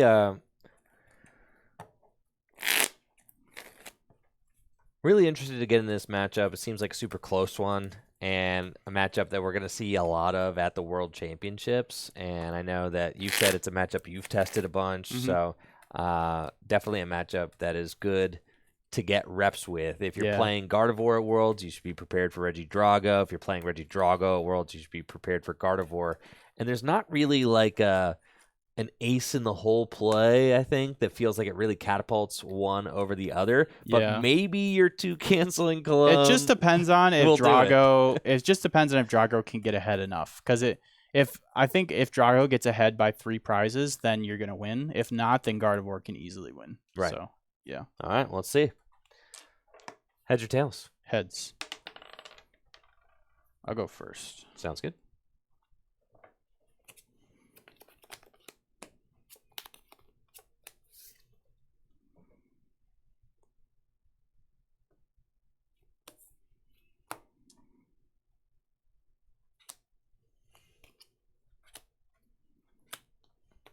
It's pretty bad. I started my worst starter in the deck. I would honestly rather start Kyurem than start Hawlucha. Good luck. You too. Draw.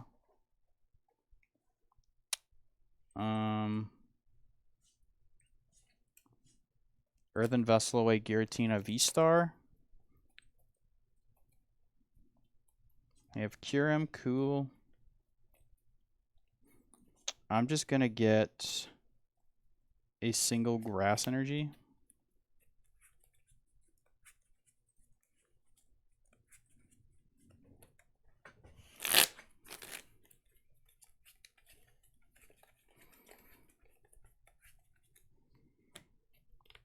Attach and pass.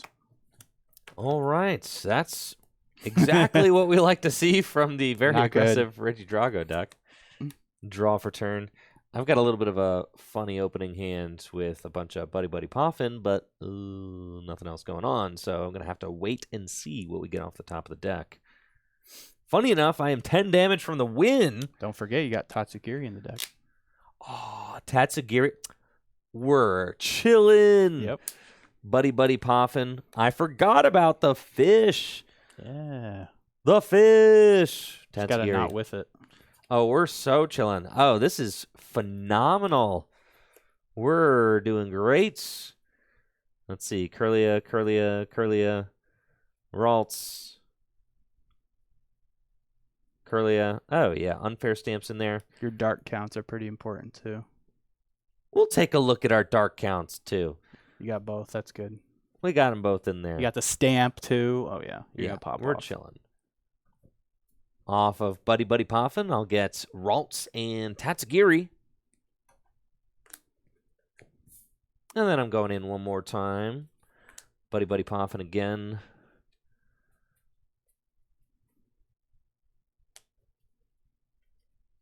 To go get 2 more Ralts. I'm not worried about the Kyurem play quite yet, because Jesse has zilch going on over there. It's okay. It's okay. Just pretend like I went second. Right, just pretend you went If second. you miss a supporter, it'll be just like I went second.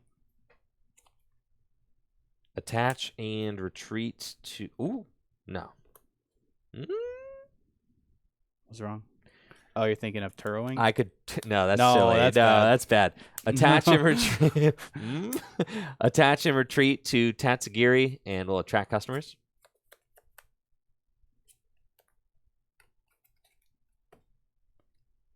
That's a pretty easy grab for me. I'll play Iono. Don't mind if I do. I was going to have to research away Prime Catcher, Boss, and Boss. Ooh, ugly. And I only play 2 Boss in my list, which is something a little different, but it's a little, it's a little greedy. So all your Gusto is going to be gone? Yeah, all of it. Oh. Well, not all of it, because I could Drago V-Star it back. Sure. Okay, so we're both going to get 6. And I'm at These hands are peace with this hand. Past you. okay. We have some somewhat playable options here. I'm going to go with a Nest Ball.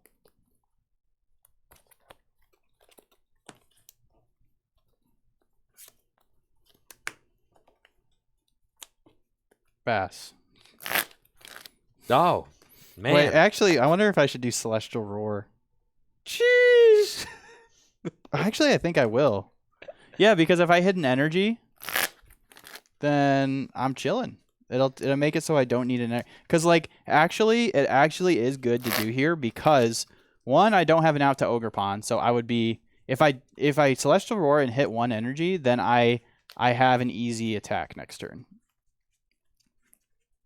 So I do think it is worth it. It is pretty destructive, but I think it's worth it. You're just gonna hit like Dragapult, and Perfect. then you're gonna hit and that's what I'm saying. And then you're gonna hit like a grass, and you're chilling. Yeah. Dragapult, Tina, grass. Yeah. Here we go. And I got this in case I discard something important. So I'll use Celestial Roar, which says discard the top 3 cards of my deck. If any of those were energy cards, attach them to this Pokemon. So free. Yeah, baby. I'll take that. That's why he's the GOAT. That's right. It's the Draw. world champion difference. That is the future world champ diff right there. All right, I've got a pretty reasonable grip going on right here. Curlia, Arvin. I know he pretty much did nothing, so I don't want to Iono him. I would much rather just Arvin, so that's probably what we're going to end up doing. Ain't no rare candies in here, right? No. Absolutely not. Two Okay. TM evolves. Okay. I'll evolve into Curlia and Refinement. Discard Psychic and draw 2.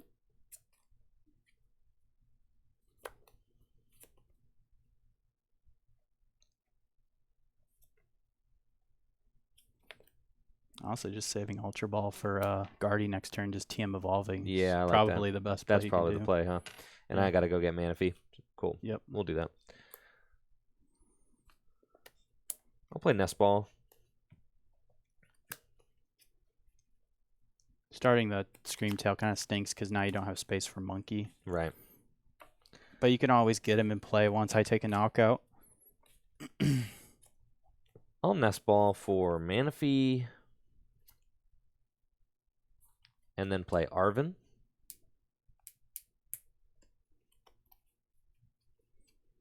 And we'll Arvin for TM Evo. And what kind of stuff do we like? Earthen Vessel. Nice.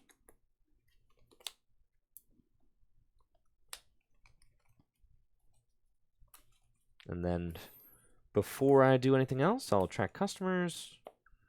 I don't want to get too many supporters into my hand, but attract customers, look at the top 6, and we can take a supporter there. Can I have the supporter? No. Oh. Yeah, I'm actually just going to fail that. And then He's got too many. here we go. There. And I'll use Evolution to evolve up both these bench Ralts. Into Curlia. Nice.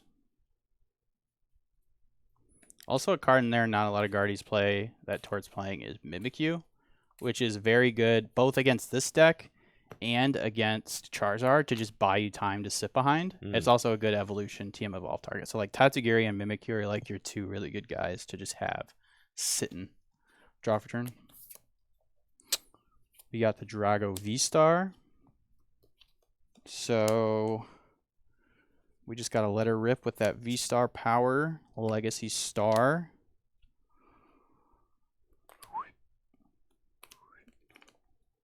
Ooh, that's pretty good. We got our 2 dragons in the discard pile.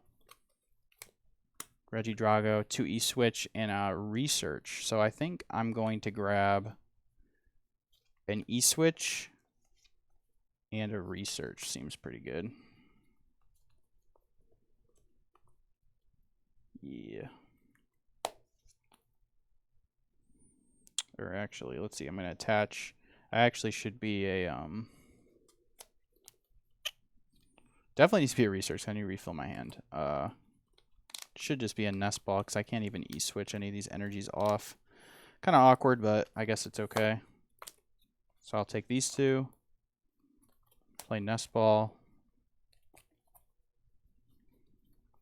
for an Ogre Pond. So yeah, I'm in pretty bad spot right now just because you already got 3 Curlias out and I haven't taken a prize. So that's not great.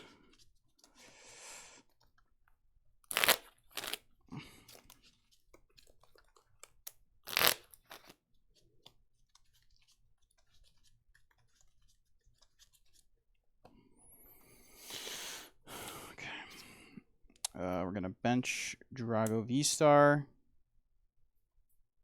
Superior, retrieval away, grass, and superior. For 2 grass.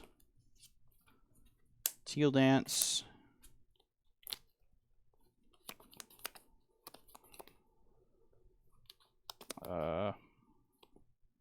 Attach for turn.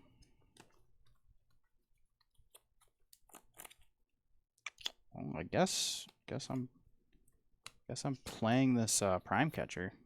I'll Prime Catcher up one of those Curlias.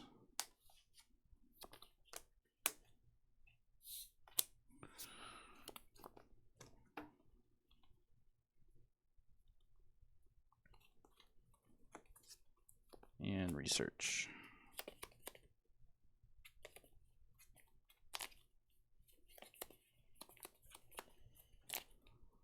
Oh man, I just need to like commit that I'm gonna find one of my colognes. I should have just gusted up the Manaphy. I could knock out all your Curlias this turn. Leave myself with like nothing, but I could have done it. Which is pretty hilarious. Nest Ball. Another card I thought about wanting to try in here is the Power Glass. You seen the Power Glass card? I don't know what it does. It's a tool that when it's attached to your active Pokemon, once your turn ends, you can put energy from your discard pile onto your active. So like you would cure him and then get an energy back. Yeah. But it's just kind of too hard to find them. Right, yeah. But it's a cool card. Power Glass. Okay, that's about it. Oh wait, sorry. I'm sorry.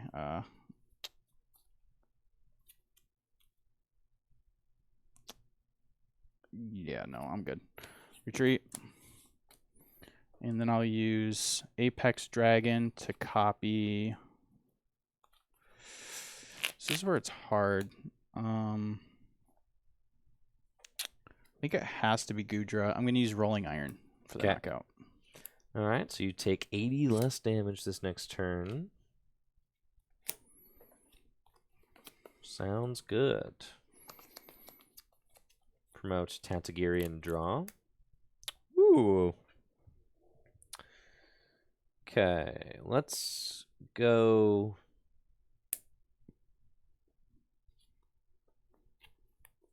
Artisan. And use it to get Monkey Dory.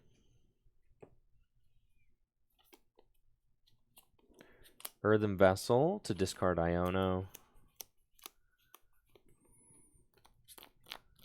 And I'll get 2 Psychic Energy.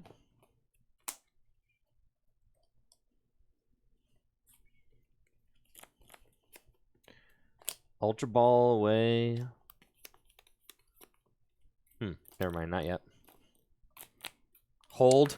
I need my Fez out. I'm going to get stamped.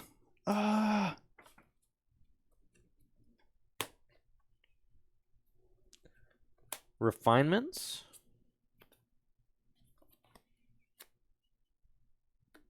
Countercatcher? Yep.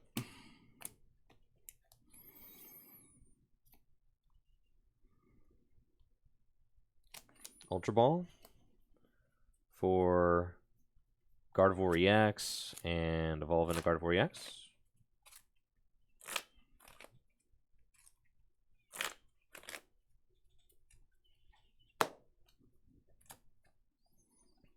Dark to Monkey Dory and Unfair Stamp. Man, it's so unfair. We'll see. We'll see what I draw before I say that. So unfair. See what the red stamp can provide me. You get the green stamp, I get the red stamp. I hate this. It's so unfair. I'm going to start throwing a fit.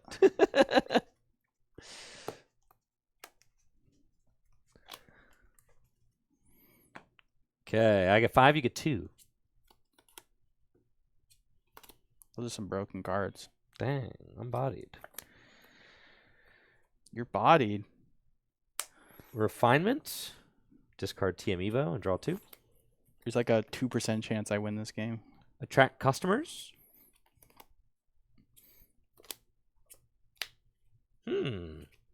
Whip it.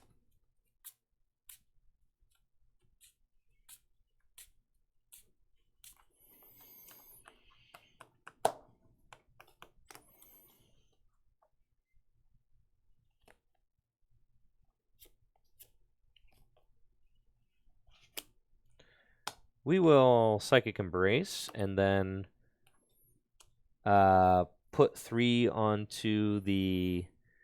Do you actually want to... down your switch? I could just keep this thing here. You could. Definitely could. I'll put 3 onto Regidrago. It would just feel bad if I like switched and evolved to this. But It's a Guardian. And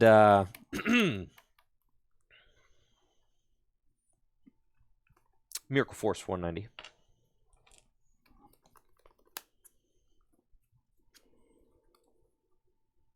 And it stops me from using Fez. Play Ultra Ball. It does. This is why I still like having Mew in the deck.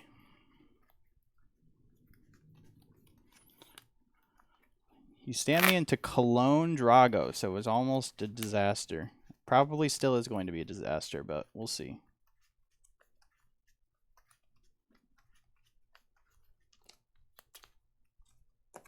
Restart for 3. Oh no. Vessel.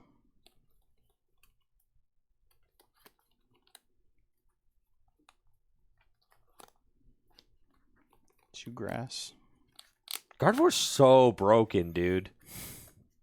This deck is broken. This is why people need to stop laughing at me when I bring up Miraidon, man. This is like Miraidon's one of the only decks that beats Gardevoir. This is it. This is the most broken deck in the format. This it's broken when exactly, Pedro. See? It's broken when Jesse go Lucha Pass.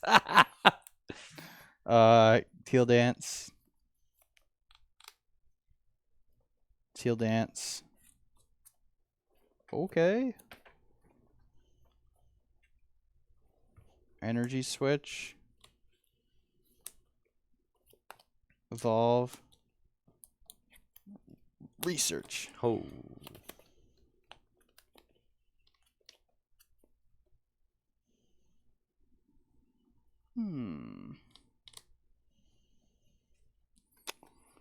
Not good. Not good.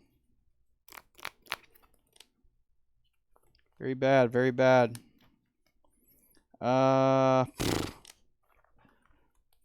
It's a Mahover. I will. Okay. Earthen Vessel.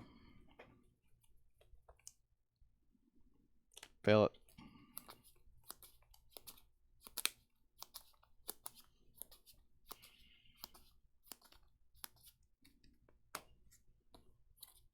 Pass.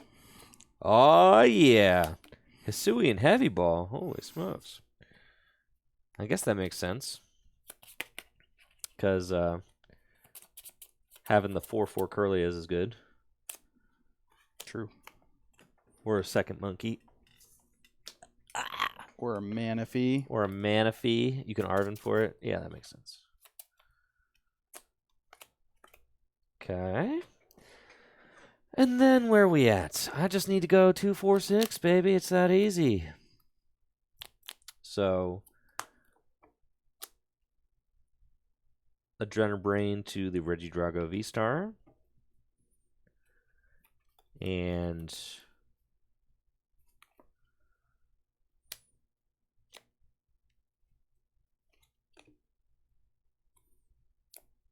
Gardevoir was pretty bad until Monkey Dory came out. retreats into Screamtail and Psychic Embrace those there. And this plays like a rod or two, right? Yeah, 2 rod. 2 rod. Okay. Refinement.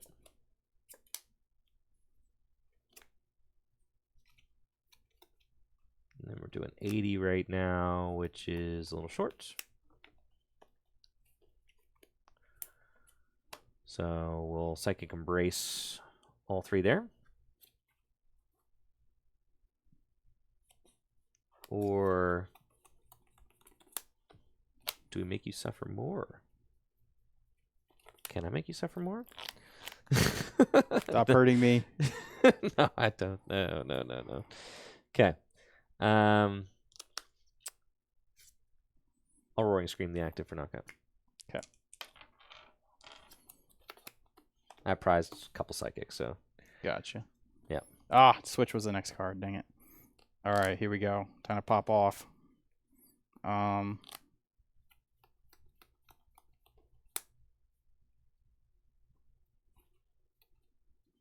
Boss Manaphy. Clone. Goodness. Okay.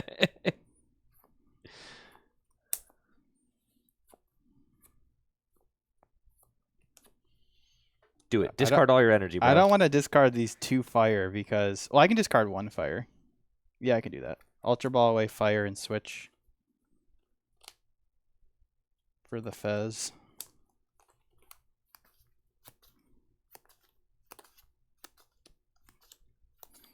I just want to use the Kyurem. Sounds like fun. Alright, and restart for 2. Flip the script. Iona. Oh, I play boss. I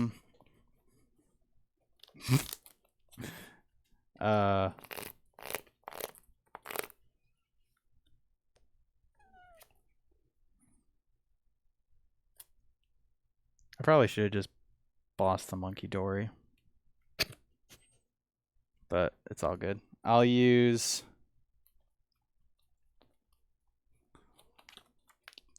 Apex Dragon to copy Trifrost to do 110 damage to Monkey Dory, Curlia, and no, not Screamtail.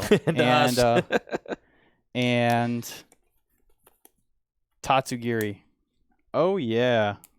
3 prizes. Discard all energy from yourself, sir. Okay, 2 prizes left. This is fine. Just a flesh wound. And you still have 6 damage counters on you. Yes. Draw. All right. This is fine. There's basically nothing you can do. You should just scoop. Oh, I should just scoop. Oh, there's nothing else I can do. Oh. That's crazy. Let's go.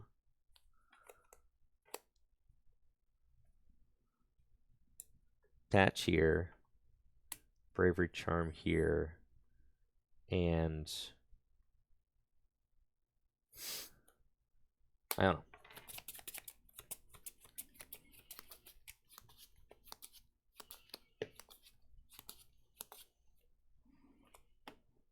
And I get 4, you get 2.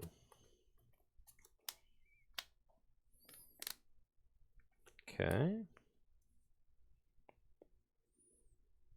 And then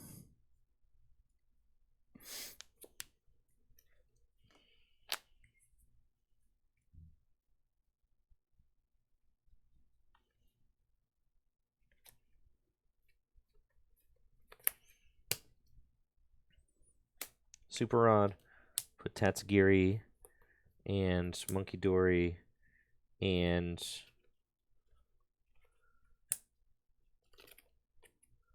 Tatsugiri, Monkey Dory, and You can always put Dark back. yeah, and a Dark back into the deck, and then I'm going to Artisan for the Tatsugiri. Like this guy. Yeah, he's not bad. Pretty good. I'm pretty sure I don't have any energy left in deck, so That's hype. you really only can realistically can only use the Kyurem attack if you haven't used your VSTAR yet. Retreats. Psychic Embrace. 2. Put me up to 100. And I'll Roaring Scream to knock out the Mew. Cool. Draw. All right. Will Pheasantipity to draw 3. Earthen Vessel. Oh, I think I do. Oh, I do have 2 energy. Wow. That's pretty cool. But not enough to attack. I'll get a Fire and a Grass. Teal Dance.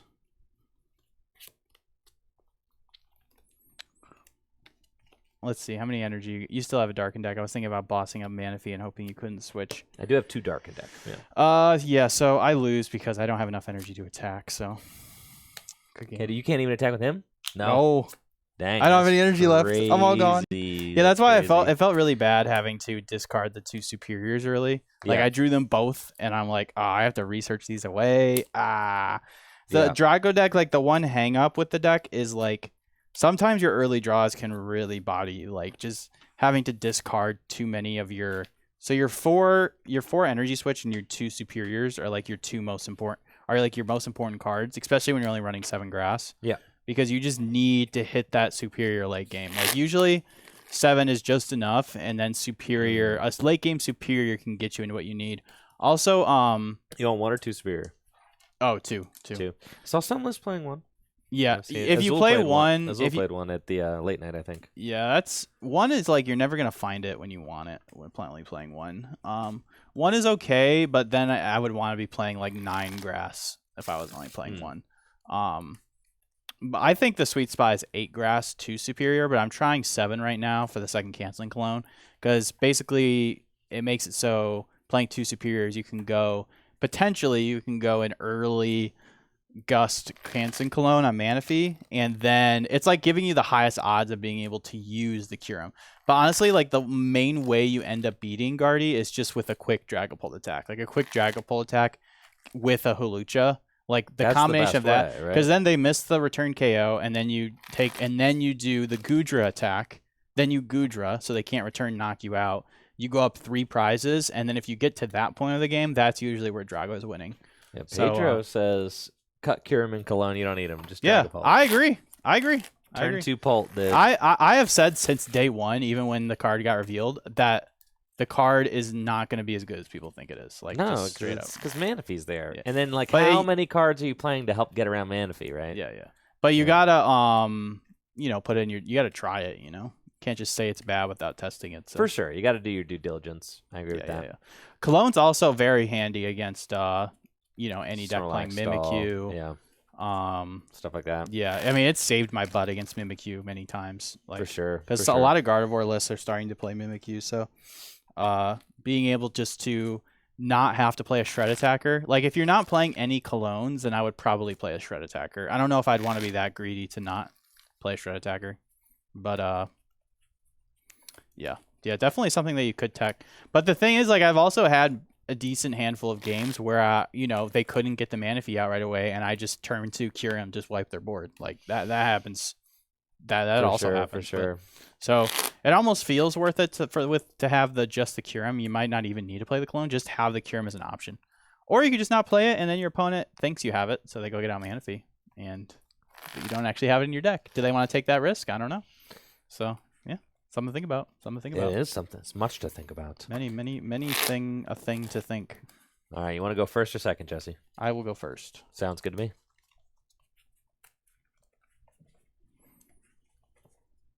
Gardy felt broken. However, getting all my dudes knocked out was not cool. That was not cool, bro. Yeah, ideally, I like that to happen a little bit earlier in the game when I still have some energy switch left. I was really in the tank there. I mean, there was no draw left. Yeah. I had nothing. Yeah.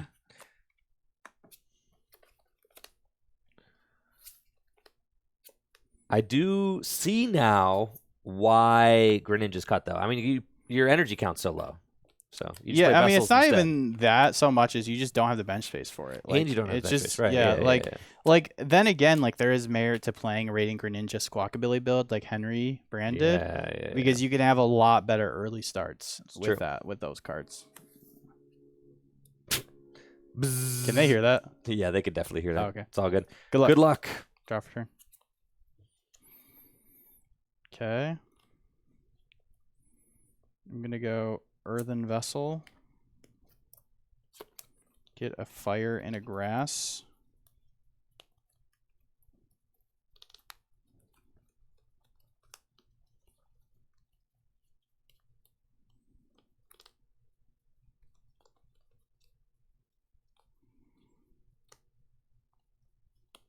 Okay. I just had to check a couple things. Check my energy switch, my superiors, all that good stuff.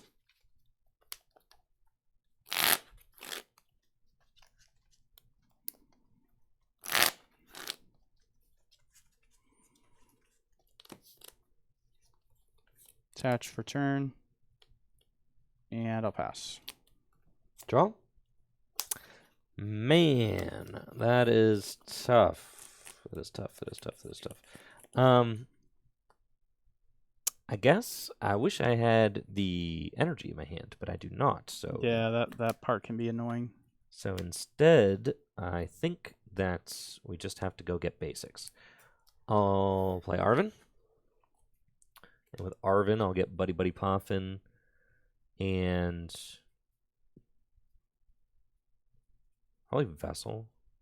Or no, you can't do that. And TM Evolution.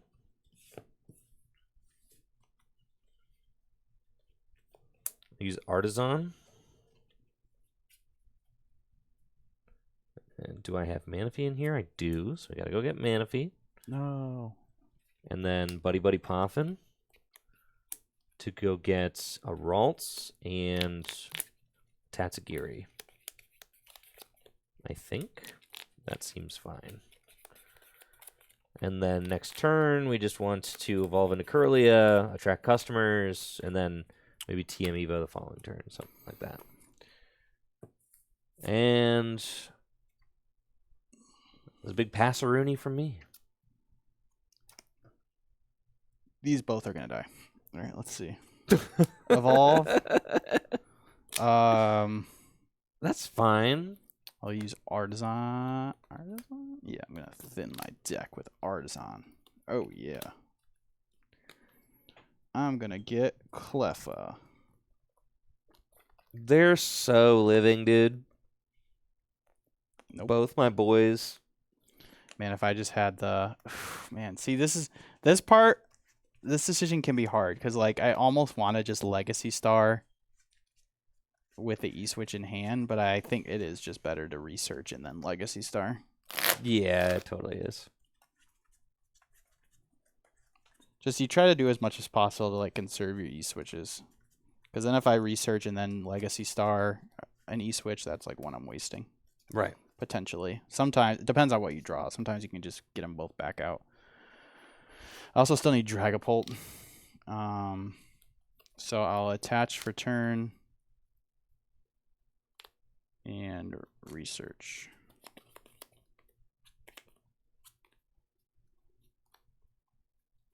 Nest Ball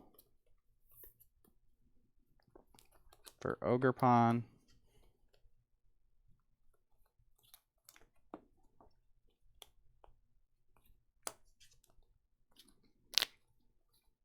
Cool.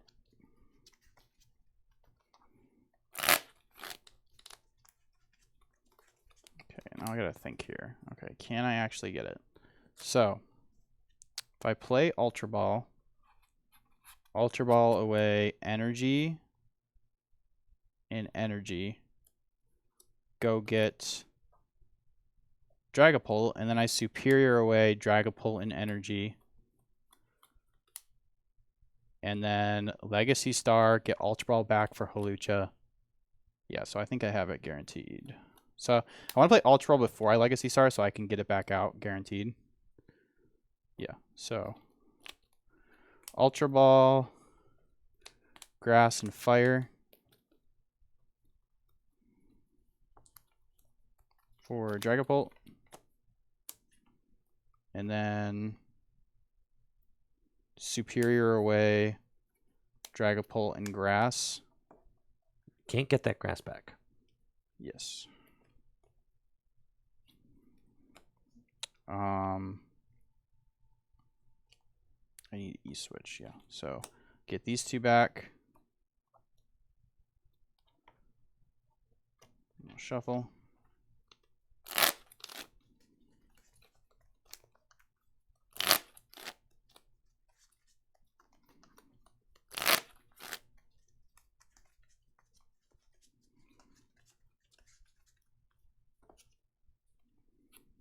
Bench. Restart for one. Nest Ball. Want to have enough things to Ultra Ball, so let's start with the Teal Dance. Okay. Legacy Star.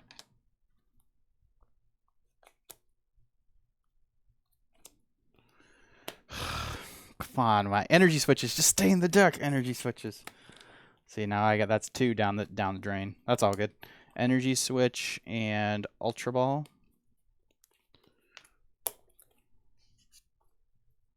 Ultra Ball away. Gudra and Nest Ball. Yeah, good thing you held that. Yep. I'll bench Lugia and do 10 to Ralts and 10 to Manaphy. The sketch. Yeah. Energy switch. And then I'll Apex Dragon to copy Phantom Dive to knock out Ralts and do 60 to your bench Ralts. Yeah, that'll do it. Okay. Send up Tatsugiri and draw. Tough out here. Super Raw, the 2 Ralts back into the... Whoa, whoa, whoa, whoa, whoa. Whoa, whoa, whoa. Start off by using Artisan. Nice. And with Artisan, I'll get a Ralts.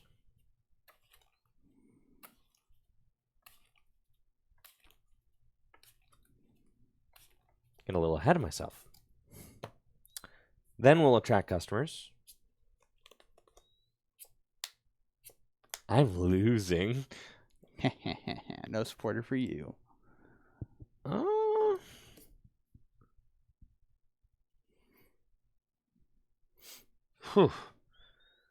No customers. How is this so bad? You're going out of business. Okay, yep, fail that. Yep.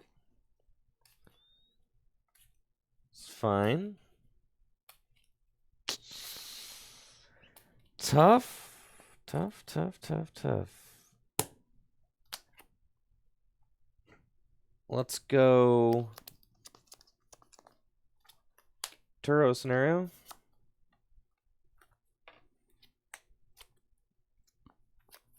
Bench Manaphy.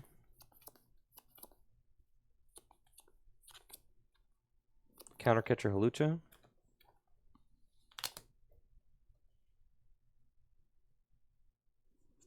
And pass. Nice. Draw. All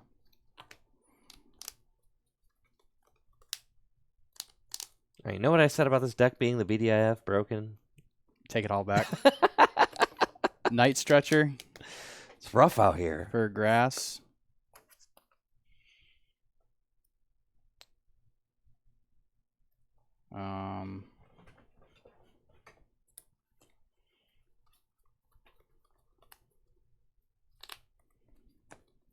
Shield Dance.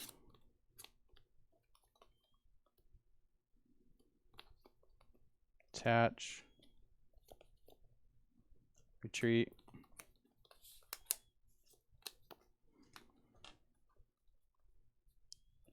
And you're not looking like you're launching an attack anytime soon, so I don't think I need to do Rolling Iron. I'll just do Phantom Dive again. Apex Dragon, copy Phantom Dive, and do all 6 to Ralts. Okay, go to 3. Promote Ralts and draw.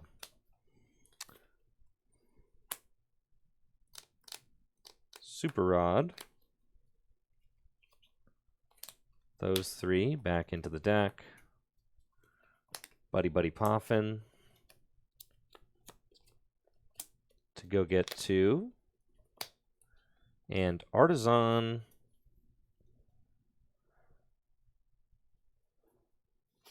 To go get Tatsugiri.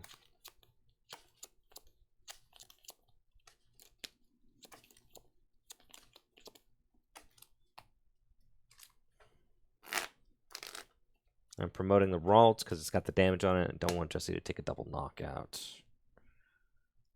this turn, so we kind of know that that's getting sacked. Evolve into Curlia and Yeah, I probably should have put 1 on Manaphy. That was kind of silly.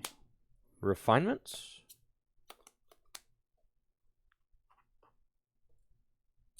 Arvin. And we'll get TM Evolve, baby. TM Devolution. Enter the vessel. Use Earthen Vessel to discard TM Devo. And get a pair of Psychic Energy. Nice.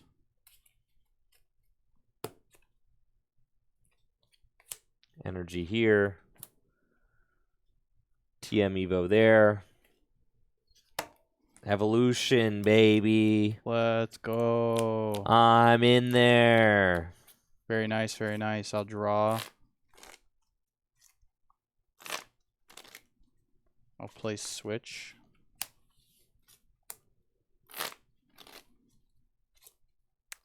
Bench Drago V and research.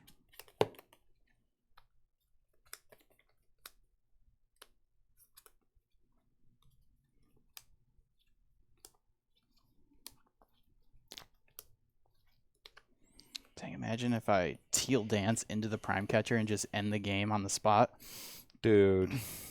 That seems a little greedy though. I think I need to commit this energy to my Drago.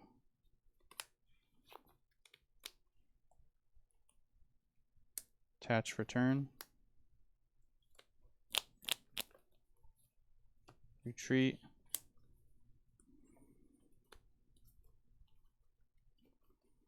And then I'll Apex Dragon to copy Rolling Iron. Okay. It's about as good as it could go for me. Great. Promotes Tatsugiri and draw.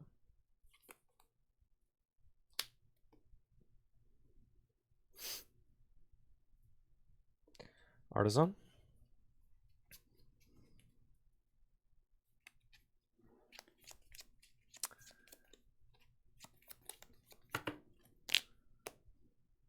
For Mimikyu.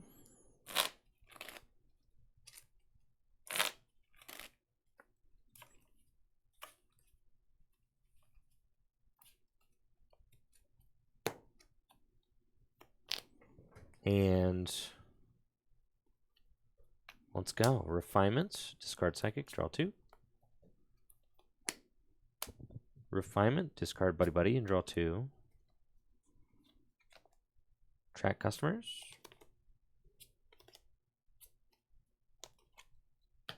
Wait, Take Iono. supporter card?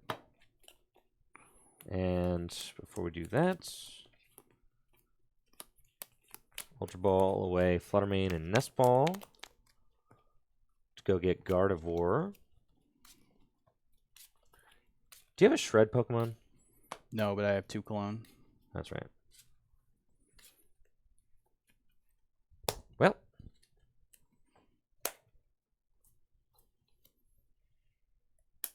Bench Monkey Dory. Bench Monkey Dory. Monkey Dorky. Monkey Dory and Iono.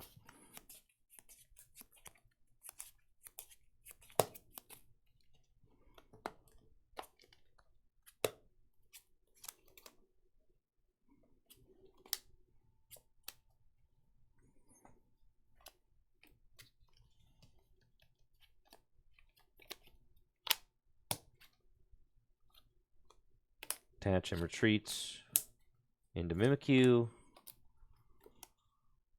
Psychic Embrace.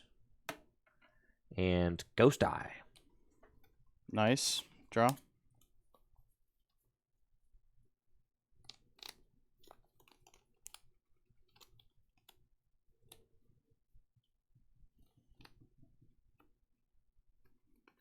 Oh, I don't know what You I'm just thinking win. about. Yeah, boss. Yeah, you just have boss and then I was put for 6 some in. reason I was thinking that was clean. Boss and then No, yeah. yeah.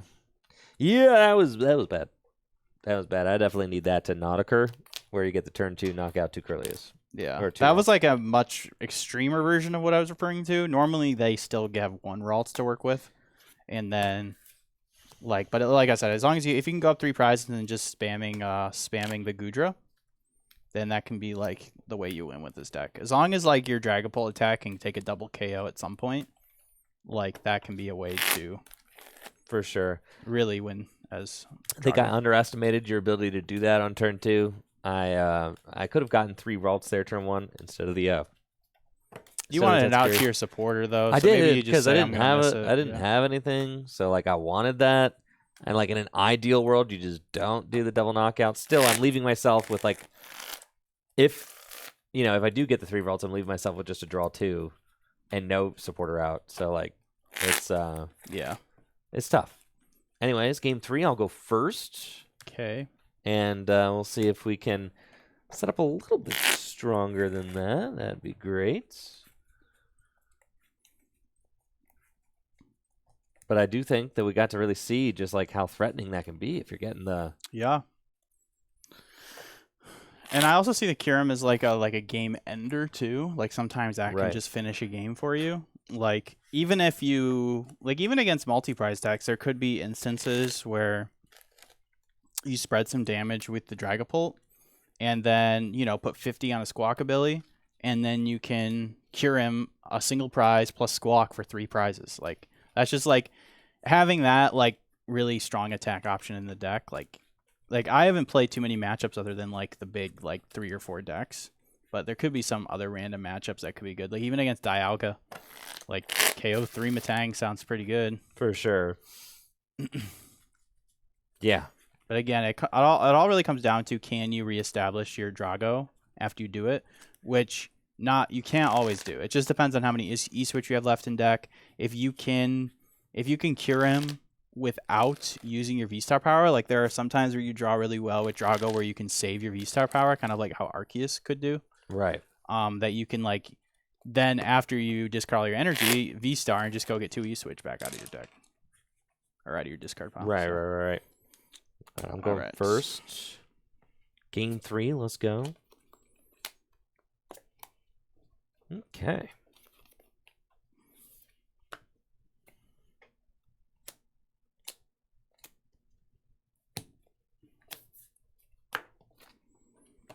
Good luck. Good luck.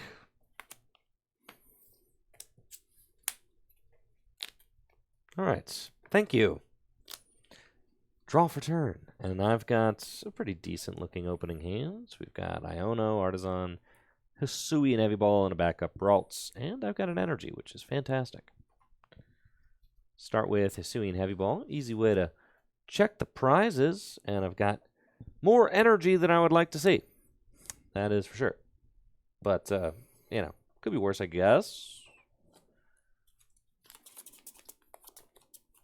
Hey, 5's all you need to take a one-shot with Drifloon. So get your other 5 energies, you'd be chilling. And how many does this play? 7. 7 Psychic? 7 Psychic, 2 Dark. Cool.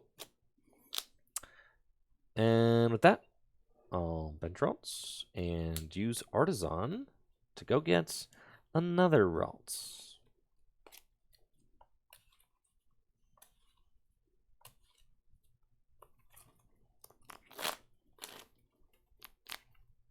And you're up. Draw for turn. Ultra Ball away. Kyurem and Superior.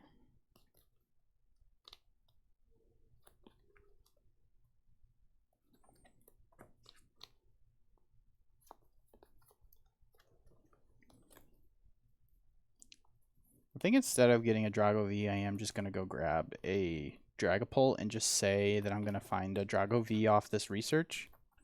Hopefully that's true.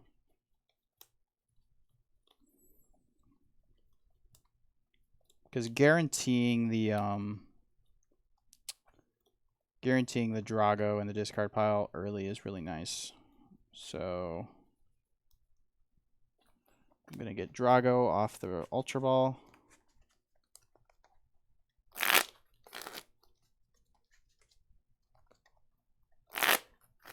I think I'll hold off on Artisan.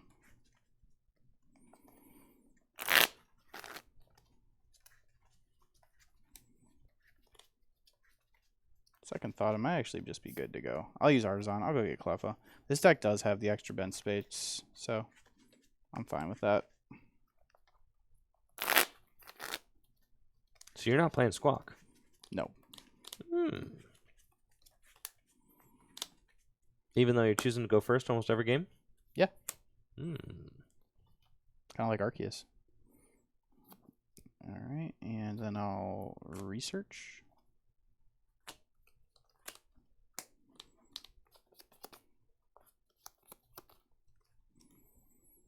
Okay. Bench Ogerpon and Teal Dance.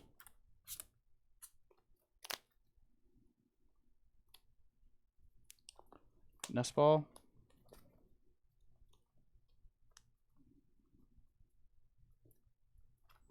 For Ogerpon.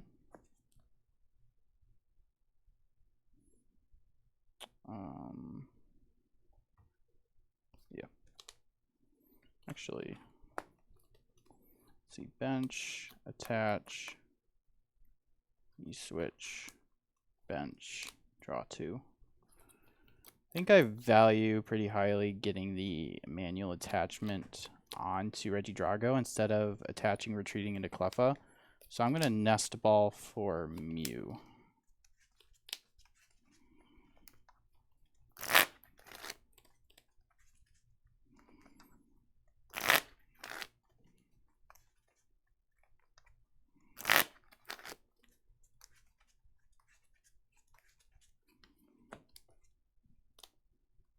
Bench Drago, Energy Switch.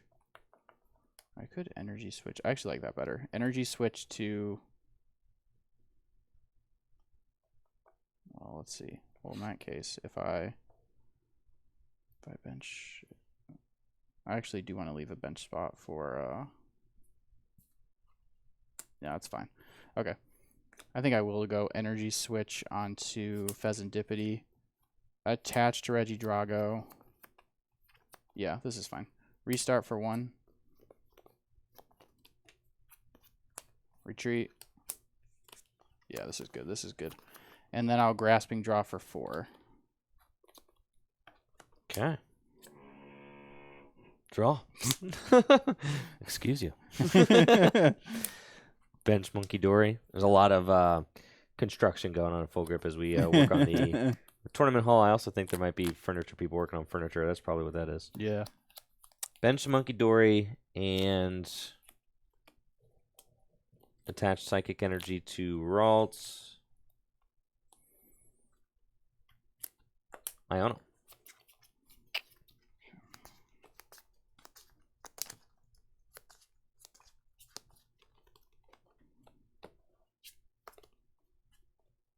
Oh, yeah. Okay.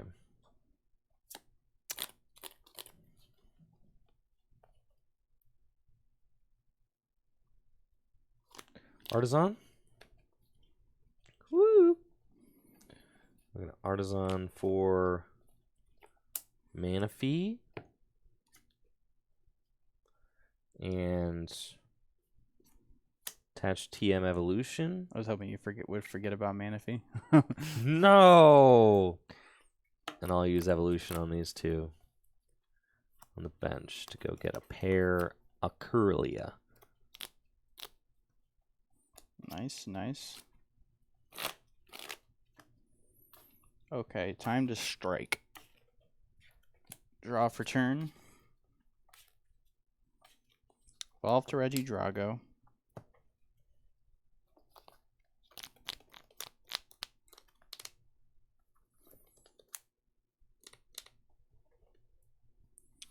Nestball, fail. Nestball, fail. Earthen Vessel away Dragapult for 1 grass. Want to leave the bench spot for Hawlucha. It's funny because like 1 Ogerpon is really all you need. Like you prefer to have 2, but so I've never understood people play 4 in their list. It's like 4 definitely is. 4 feels like overkill. Yeah, you don't need it. You're only powering up like 2 Draco. Yeah, like 2. I think 3 is a perfect number. Attach for turn, place switch. Restart for 2. Teal Dance.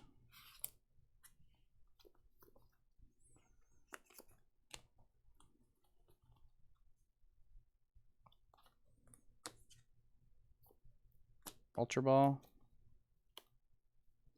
for Halucha.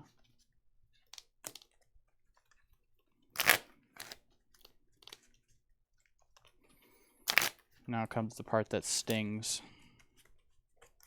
The Legacy Star, hoping it doesn't discard extra energy switches.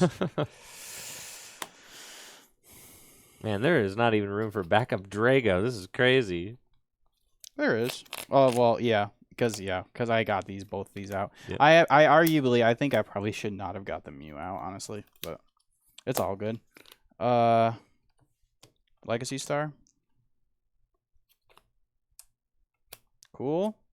Oh, that's nice. Very good. Okay. Nothing too crazy.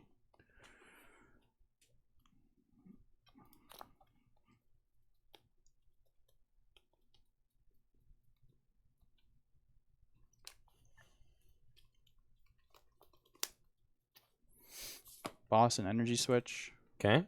Energy switch. Boss Curlia. Flying entry on Ralts and Manaphy. Retreat. And Apex Dragon to copy Phantom Dive for the knockout and 60 to Ralts. Not cool, bro. Not cool.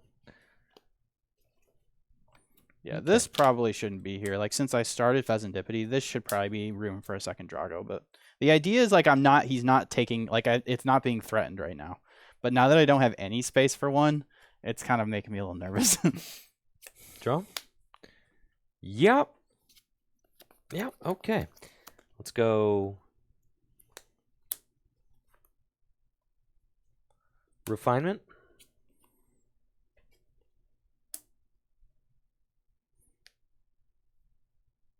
Hello, Arvin. Ultra Ball to Arvin.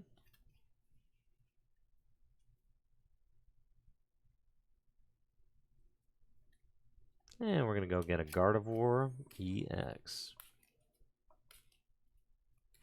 I like restarting before Teal Dancing because there's a way, way, way higher chance I Teal Dance into an unplayable card. For sure. So you restart first to guarantee you're drawing 2 off research, and then Teal Dance is always drawing you 1. Right. So you're guaranteed to see an extra card, whereas if you Teal Dance first, there's a very high chance that you draw 1 less with restart. But I guess you're exchanging the grass for the energy in the hand. Yeah, it's tough. Right, because what if I Teal Dance into, like... Well, the grass is already stuck in your hand. Right. So say you have 1 grass in hand, and you go Teal Dance, you exchange the grass for 1 card off the top of the deck. Wait. It could be a playable. Right. And then you draw 3. The grass is not playable. Assuming you've you're already probably right. attached. Yeah, I need to change that probably. Yeah, so you need to switch that up. Yeah. You know what's funny is I was doing that when I first started playing Drago, and then like I watched someone do it the other way. I watched someone do it the other way, and I'm like, in my head, I was like, okay, wait. Yeah, you teal first. Yeah. Yeah. Okay. Yeah, you're probably right. Yeah, you like what Jesse said? Well, yeah, like, but if the grass is unplayable, if the grass is unplayable, then you always play it in hopes of finding, if the grass is unplayable, then you don't have a choice. If the grass is playable, then you always play it with the chance of drawing into a playable. Right? Say you have 1 grass. You play it. You draw into Nest Ball. You burn the Nest Ball. You restart for 3. You always teal first. You could turn the grass into another unplayable card. If you keep it and then restart for 2, you still end up with a 3-card hand. It's like, for some reason in your mind, you're like, oh, I'll end up with a 4-card hand. No, you won't. Now... Wait.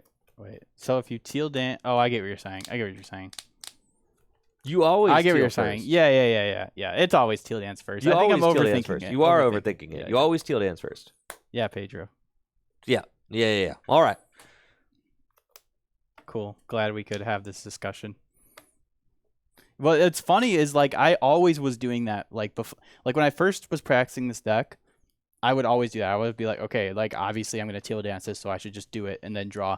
But like then I like recently I saw someone do it. I'm not sure who it was, but I remember I saw it and it was like confirmation in my head that like, oh wait, yeah you are because you draw an extra card. But then it's like, oh no, you're not actually drawing. You're not drawing an extra card, right? It makes it's really you not that think. hard of a problem to think about. But for some reason, there's just some things that are mental blocks in my head. All right, cool. All right, we're gonna eye on him. See, this is why you practice. For show. 6.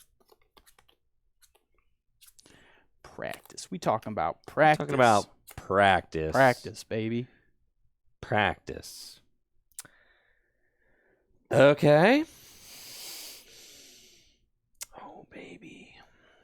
Artisan? I don't think I'm like missing anything. It's just kind of rough out here. Yeah, too many years of restart before Greninja. That's true. Tatsugiri.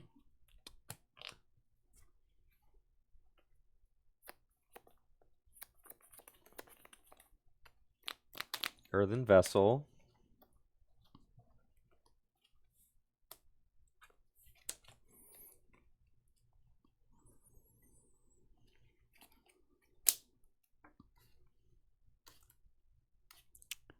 Monkey. Are you going for the confused play? You betcha. Oh, yeah. Ooh.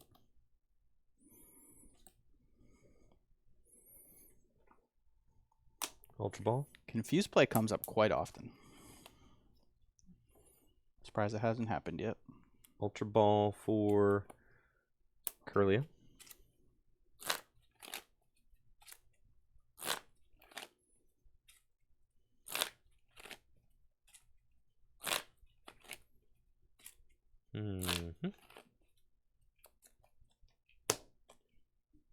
Curlia. Oof. Never mind. No, don't Ultra Ball for Curlia. Ultra Ball. I got a Curlia in hand. Ultra Ball for another monkey.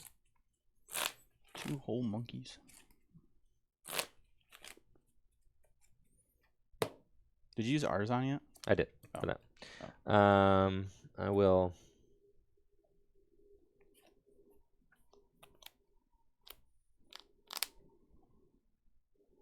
Psychic Embrace.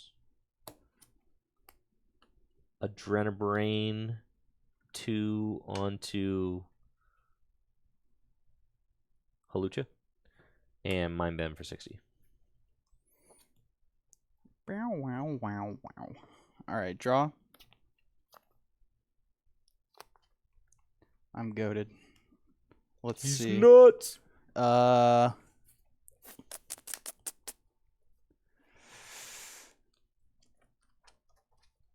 It does heal the monkey, yes. Prime Catcher.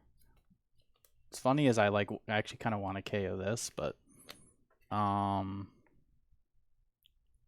Ralts. Yep.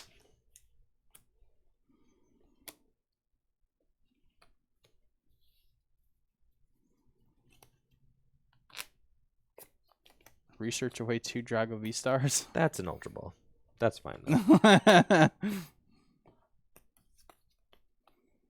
Ultra Ball away 2 Regidrago VSTARs.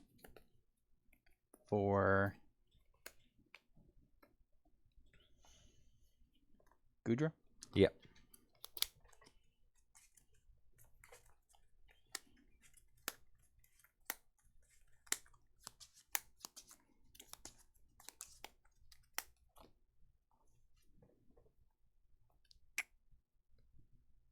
I don't think I'm going to restart. Research?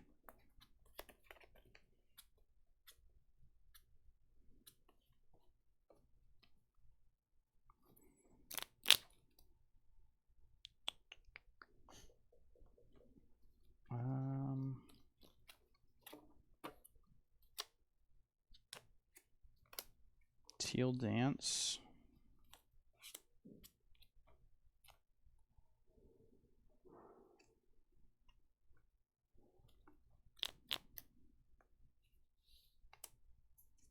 Retreats and I'll Apex Dragon to copy Phantom Dive for the knockout, and 60 to Manaphy to knockout. Tough. That's tough.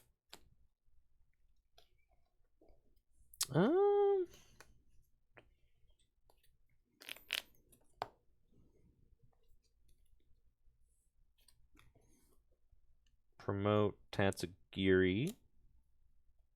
Draw. You have to believe a little bit. Artisan.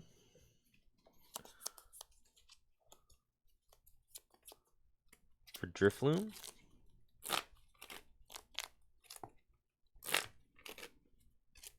It's not great. This is tough, but I don't know if I can win if you knock this thing out. that's the goal. Yeah.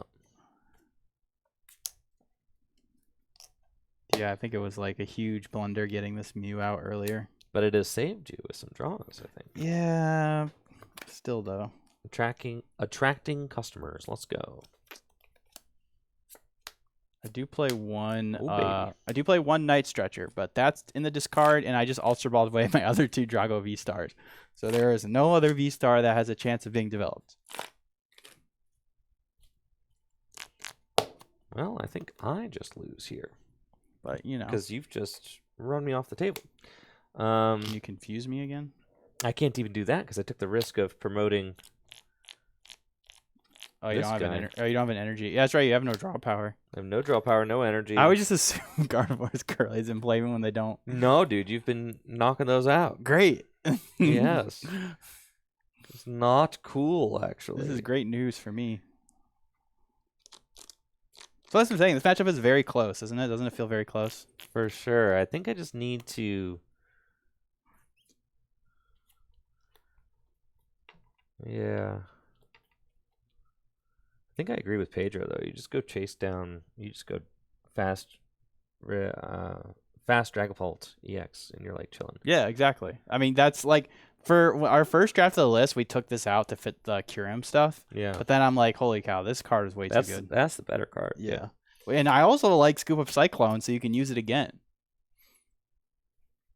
In my current standard list, I have that. Boss up Halucha.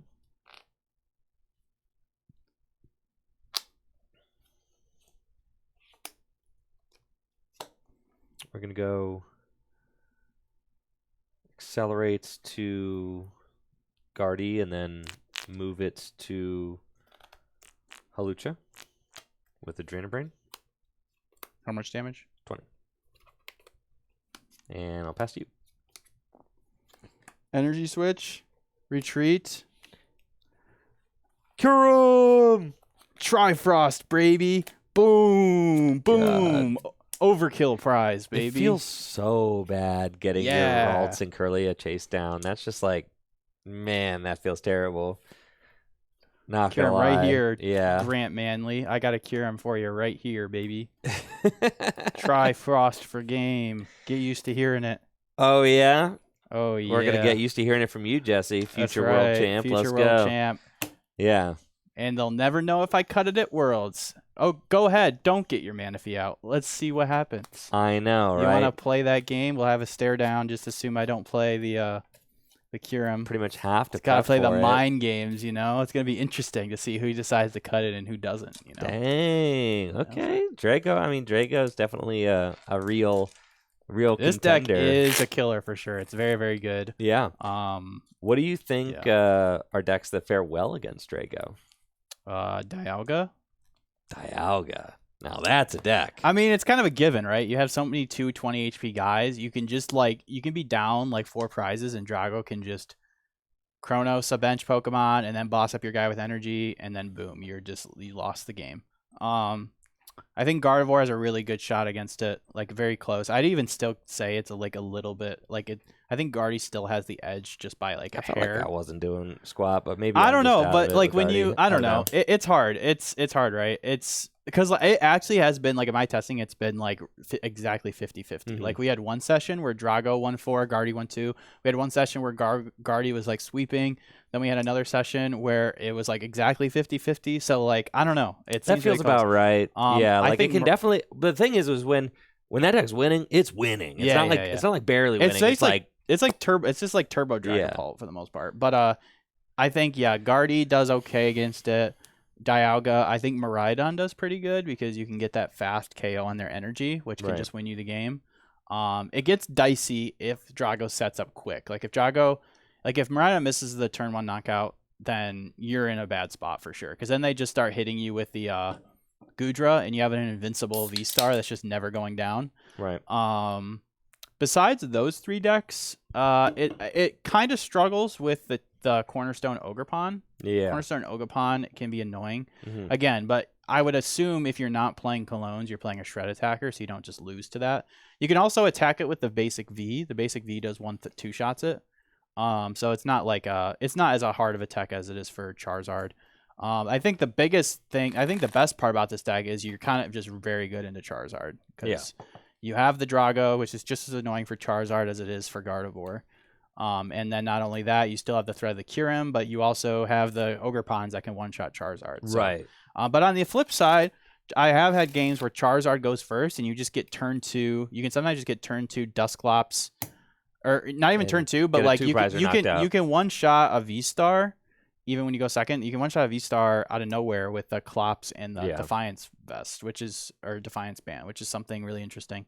Besides that, though, I'm not really sure. I don't really know. I mean, I think that's kind of like, it definitely feels like Gardevoir, Charizard, and Regidrago are like the 3 decks you're gonna want to have some plan against going into Worlds. So it'll be interesting to see what rogue decks, if any, pop up, because really I think this format's kind of undiscovered because Japan had this set in a very unimportant time because they don't have any city leagues, they don't have any big tournaments. It was just that invitational. So, and now they have Stellar Crown. So we have this like little window. Japanese results now. Yeah, you have this little window where all we have is like gym battle results, which are like, freaking Okie Dokie decks are winning those. So like anything could win that. So, yeah. Okie Dokie catching shade, bro. Lugia and Okie Dokie are not safe when I'm talking about Pokemon cards. Like, I'm Lugia. I wanted to be a Lugia believer. I do too. And I tell people I was like, I was a cup playing Lugia. Yeah, I was a huge Lugia fan. That's $25 down the toilet. Yeah. I got 2 prize packs, okay, and I got some those cool Poffins or whatever. But shoot, I lost my train of thought. But yeah, anyways, that's kind of where I'm at right now. I cannot co-sign on your guys' Drago list without a Squawkabilly in it. You don't need Squawk, bro. Why do you need Squawk? Pedro, what do you think about Squawk in the chat? What do you guys think about Squawk? Cleffa's doing cool. A poll. Cleffa, but you're choosing to go first. But you're gonna go second a lot of games too. And guess what? The best thing to do when you miss an attack with Drago is to pivot to Cleffa and draw some cards. And that prize does not do anything for your opponent. So you're literally just giving them a free turn. It's basically like giving your opponent an extra turn to set up, but then you get to fill your hand.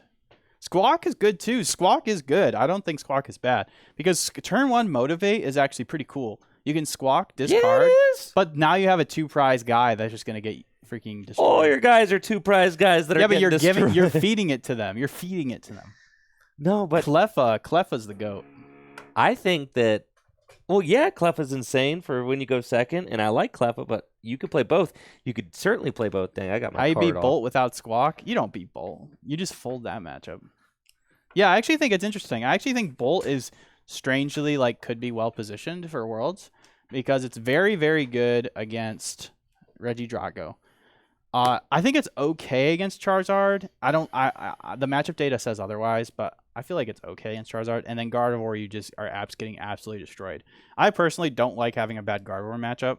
I think in my theory for that is top players love Gardevoir. And Worlds is a tournament full of top players. So, yeah. Gardevoir has outplay. It's very appealing deck. It has outplay potential. You have a lot of different options. So it's skill expression. But I also think a lot of top players don't like it in best of 3. But at the same time, I think everybody's accepted that they're just playing a best of 1 when they're playing Gardevoir. So I think in that vein, Gardevoir is very good. And I don't want to lose to it. That's my thought. And who knows? Maybe I'll even play it because I was feeling pretty powerful when I was piloting it. But I don't know. Gardevoir is just, I don't know. Yeah, that's kind of where I'm at right now. I kind of caught up with my. There's a couple of little secret things I can't leak, so I can't. Right, because the squad. I can't go full on leak, but you guys got a lot of free information, so. There you go. Yeah. Thanks, Jesse, Yeah. Thanks for your having me. reports, and thanks for the games. And I'm thinking, how about we open a Shrouded? Jesse, I'll let you get out of here. I'll take a quick break, and then we'll do a little Shrouded Fable opening. You guys want to do that? We'll get that in. I could have that on my ride home. There we go. Yeah. So that's gonna close our chapter on the testing portion. I don't think you're gonna see me again until after Worlds. Yeah, dude. But I might see you at Worlds. Yes, hopefully. Because now I can tell you guys what I'm doing at Worlds. Yeah, I'm gonna be on a panel talking about Trainer Tour, dog. Yes, the show. That's awesome. Yeah. Let's go. That's this sick. thing. So, so we've got this awesome package from the Pokemon Company International. I'm going to let Jesse scoot out of here. I'm going to stop getting my chair caught up on this. Oh, my gosh. Man, we went that whole time without a bathroom break. That's crazy. I know, dude. We're goated. Crazy. Anyways, yes, we've got Shrouded Fable in here, as well as like a little welcome package from TPCI to introduce the concept of Trainer Tours, the new TV show. So I'm going to be cracking this box from the Pokemon Company after this quick break. So hang tight, and I'll be right back. This is goodbye to Jesse's. So this will be our last time seeing him until the World Championship. So make sure to wish him luck. And I know we're all going to be rooting for you, Jesse. So I'm going to try to get that take it home, all right? Do my best. Take it home. We'll be right back after this quick break. Don't go anywhere. Make sure to check out FullGripGames.com and DragonShield.com, stream sponsors, while I am gone. But we'll be right back in just a moment. Hang tight. That cam? Maybe? There you go. Be right back.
All right, y'all. Thanks for the patience. We are back, ready to open some nice, shiny cardboard. Excellent. I had to adjust everything in the studio, because it's everything in here is, everything is like malleable. Everything changes. It's, my pack opening setup is different from my tabletop gaming setup, is different from my TCG live streaming setup. So I had to shift some stuff around. So thank you for the patience. Had to get my mic back, right? Because Jesse and I are using the headsets. But we're back and ready to roll. And, we've got some really, really cool stuff to go through. So let's check that out. Get that out of here. Okay. Ready. Set. We're almost there. Okay, that looks good. We should put Bulbasaur back there. Or somebody.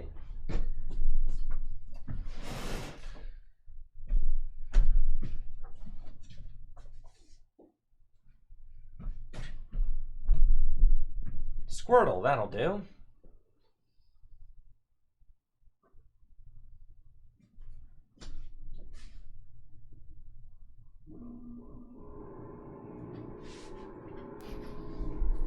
Beautiful. No, don't look that way.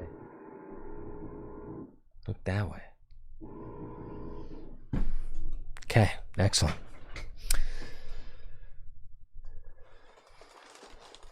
Yeah, thank you, Marco Lax. Thank you all so much for the positive vibes and support, regarding the Trainer Tour show. I really appreciate it.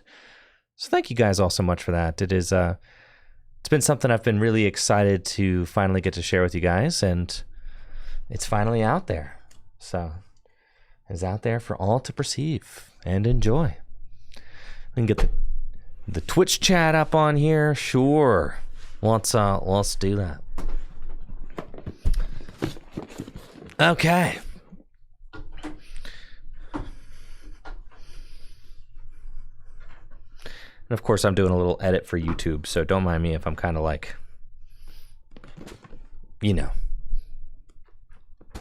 doing that kind of stuff.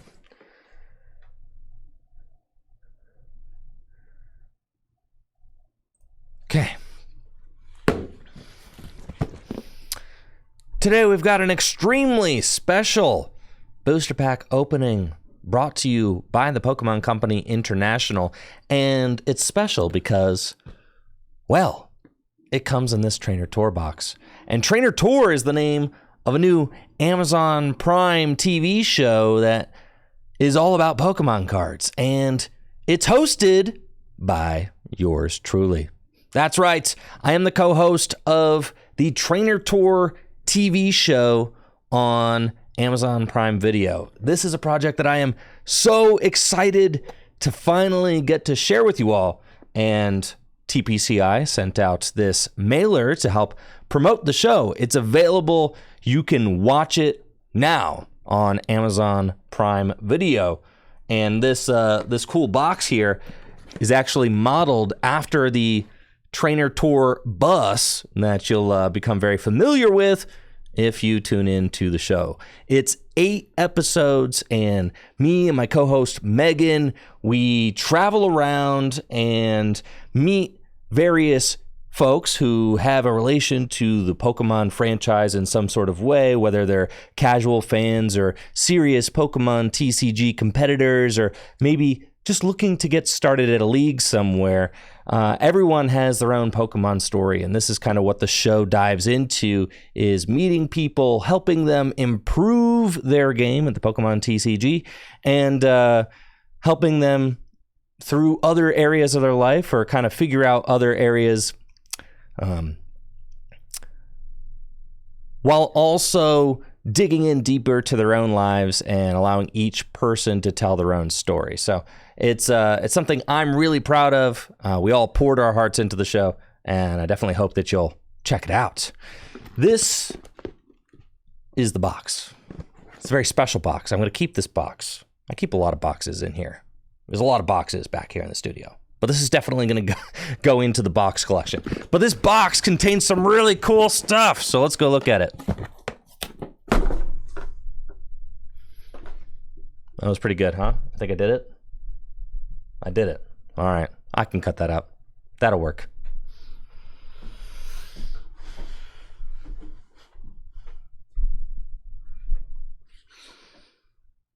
Over here,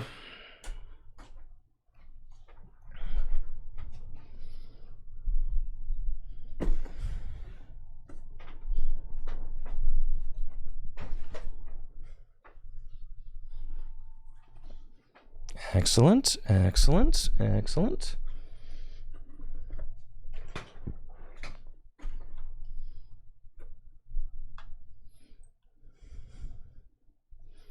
I'll put chat on screen now too. Chat, you can come back. Welcome, chat. Thank you, Mass Dave, for the sub and the 54 months. Appreciate it. Okay, here we go. Ready to rock and roll.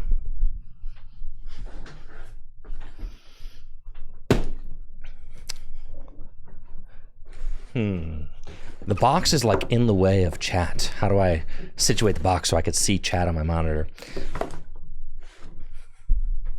Here we go. This is it. This is it. This is the Trainer Tour box. It comes with a special little Trainer Tour postcard, and you may recognize that handsome lad right there as the star of Tricky Jim. That's right. That's me. Wow. I can't believe it. It's very cool. And this is my lovely co-host, Megan Camarena. She is incredible. And we were able to really become close friends during the production of the show. And I'm just so thankful to have had her guidance and expertise. She'd been in major productions before, while this was definitely my first time. Megan is a YouTuber. She streams on Twitch. She does a bunch of Instagram and TikTok content. She is a skateboarder, so we definitely bonded over that.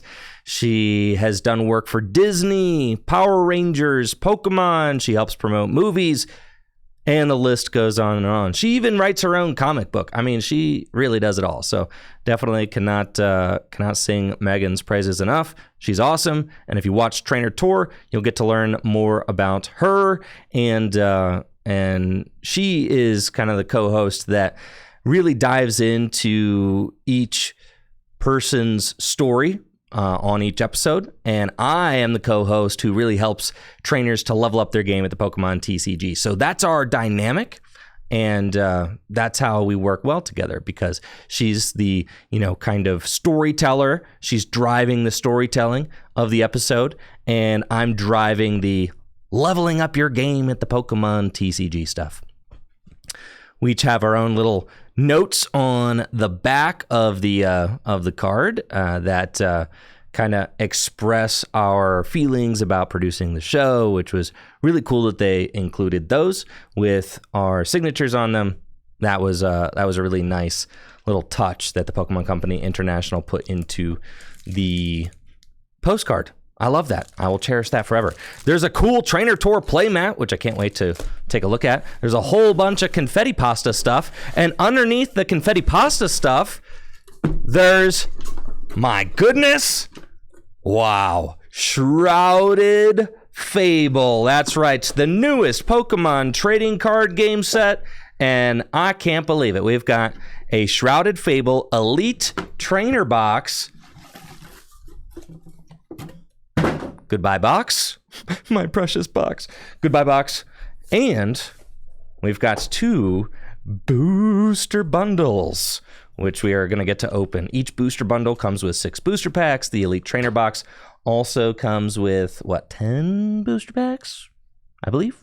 11 booster packs. That's one more than 10, folks. That's a whole bunch of booster packs we get to show off. So this is very hype. And this is probably going to be one of the most exciting Pokemon TCG openings I've ever done because, my goodness, look at that. It comes with a postcard and it's got the TV show on it. How cool.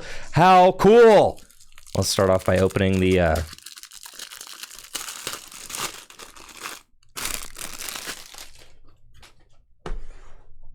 playmats? Dude. The Trainer Tour playmats?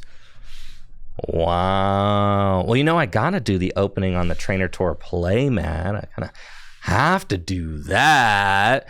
I absolutely love this Charizard graphic. It's the same Charizard graphic that's on the side of the tour bus, which is so hype, and the Pikachu and all that. It's just so freaking cool, man. I think the branding for this show is really nice. I absolutely love it.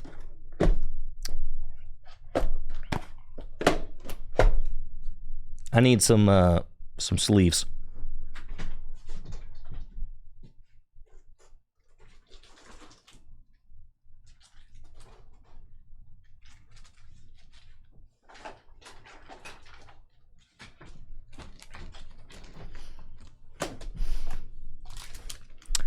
And you know I'm sleeving my hits in Dragon Shield sleeves, the best sleeves for protecting your favorite Pokemon cards. Absolutely.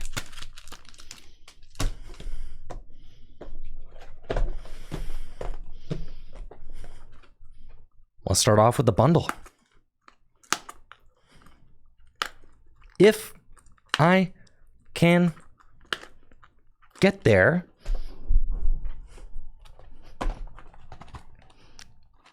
Let's start off with the bundle.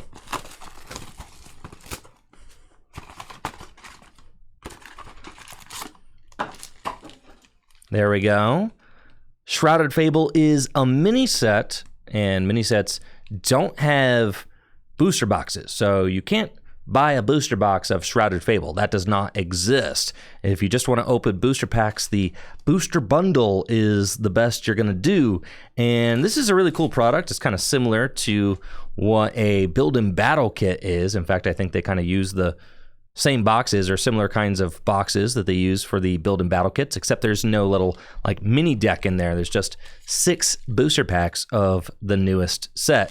And they didn't used to have that for mini sets. And it's really nice that they've started doing that for the folks that just want to open booster packs. It's nice. And don't want any of the other extra stuff that comes with the, the other products.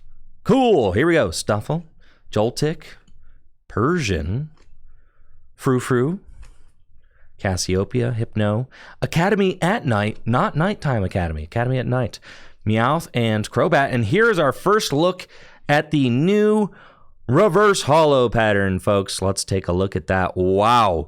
That is so cool. That does look slick, doesn't it? It's nice to mix it up. I do like the new holo pattern. I don't think we've ever gotten anything quite like this before. It does look slick. That's nice. I think one of the coolest things about reverse holo patterns is just when they mix it up. I like to see different kinds of patterns. And I think my favorite reverse holos in recent history are probably the reverse holos from the Ancient and the Future Pokemon, just because they were mirror reverses. They looked really nice. Oh no, they're hexagons! You know how much I love hexagons.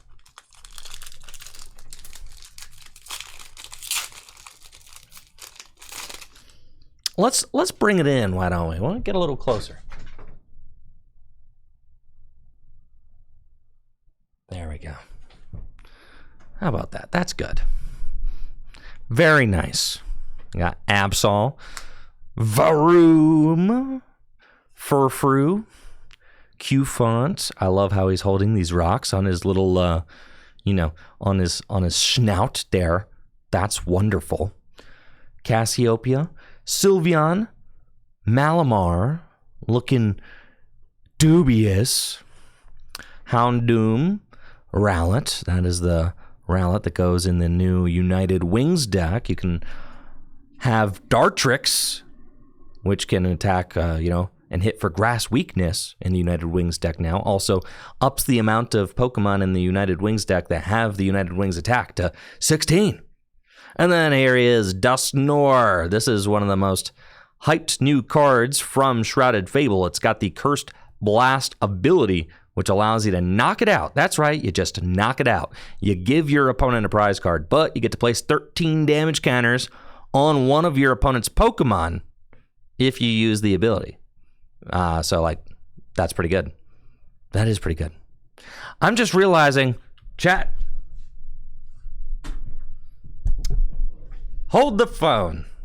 I'm getting a little ahead of myself. If I open these products right now,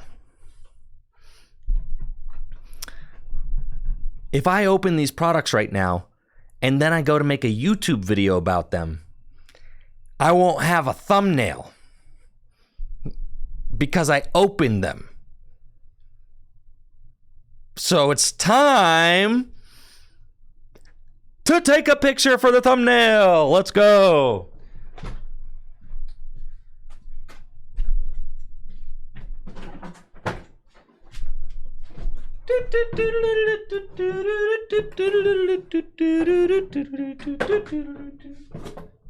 Let's see. How can I?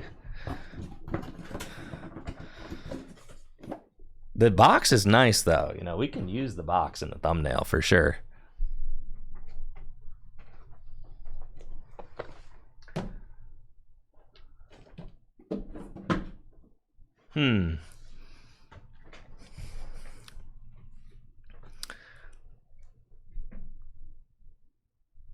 I think we're probably just doing a nice thumbnail of the box. I don't think like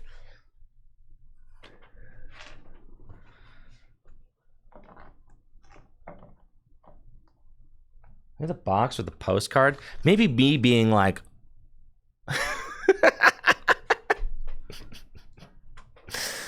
what's gonna be the most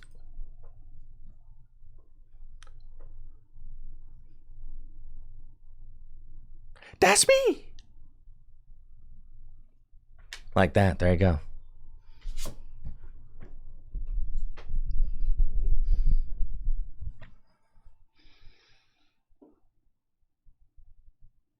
Oh, yeah. No, that's bad. I'm not much of a pog face kind of guy. You know, so we're going to have to work with something else. I think I just like the picture of the products better. You know, take me out of it. I don't need to be in it. Okay, so I'm going to use my iPhone real quick. Get to see some behind the scenes. Okay, let's do this.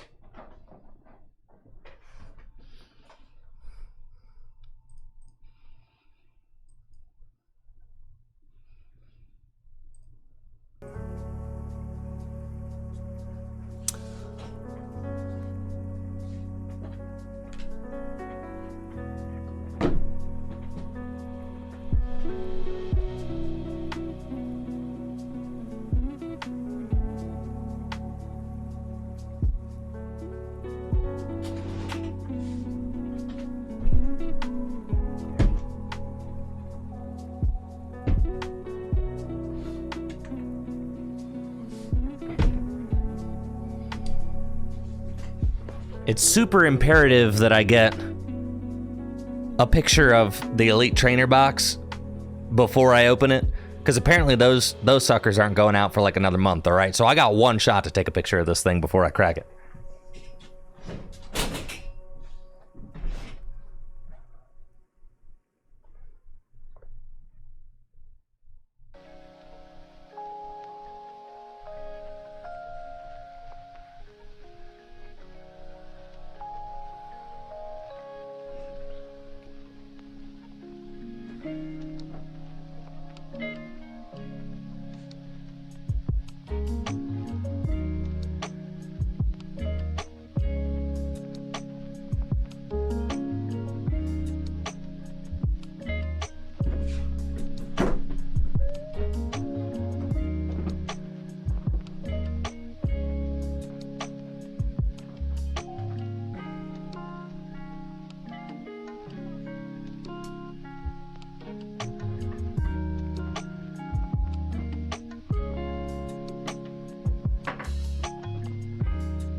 It is done.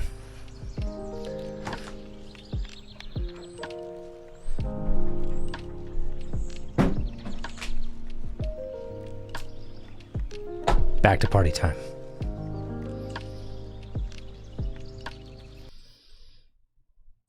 Okay.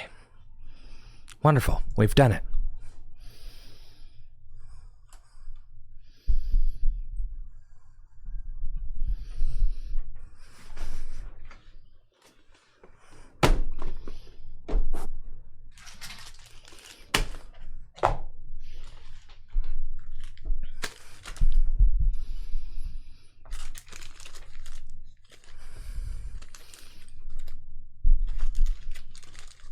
All right. Well, that's done with. Excellent. Now we can finally finish our pack opening and not worry about the thumbnail or whatever. We're done with that. Eevee, Toxicroak. Oh, we got an A-Spec. Here's the new Kyurem with its Plasma Bane ability, which allows it to use its Trifrost attack for just one colorless energy if your opponent has a card with Colress in the name in their discard pile. And Trifrost does 110 damage to 3 Pokemon. It's kind of busted. Night Stretcher, also a really good card from this set. It gets you a basic energy or a Pokemon from your discard pile back to your hand. And we've got Poke Vital A as our A-Spec. Heals 150 damage from one of your Pokemon. Not the most sought after A-Spec, I'm not going to lie. In fact, I'm pretty sure there aren't any good A-Specs in this set. But that's okay. This thing's a lot of fun. And then we've got Zork. Yo! And this comes with Reverse Hollow Energy too. That's hype. I do love a new Reverse Hollow Energy. That's great. Okay. So this is quite cool. I'm into that. Love a new Hollow Energy. Who doesn't love a new Hollow Energy? Oh, apparently the Hollow is the chains from the... You think so? From the, from that guy, Pecharunt?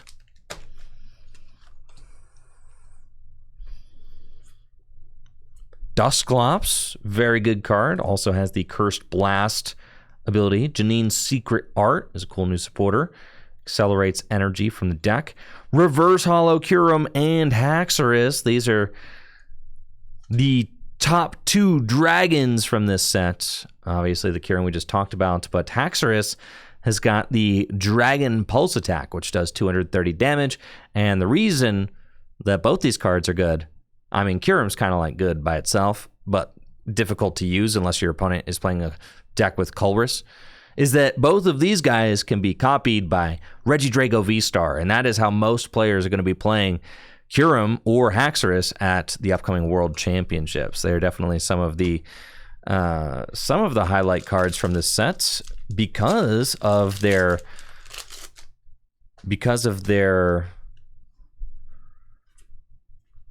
ability to work with Regidrago VSTAR. Got the new supporter, Colress's Tenacity. So if Colress's Tenacity is in your opponent's discard pile, you can use Trifrost for just one colorless energy. Allows you to search your deck for a Stadium card and an energy and put them into your hand. Weavile, Beware, Reverse Dartrix, and the new Blood Moon Ursaluna, which allows you to accelerate energy from your hand onto it when you play it from your hand to the bench. And Mad Bite does 10 damage. 100 damage, plus 30 more damage for each of the damage counters on your opponent's Pokemon. Ace Nullifier. This was translated originally as Ace Canceller, I think. Cancel culture has gone too far. It's even canceled my Ace Canceller translation. It's even canceled canceling. That's crazy.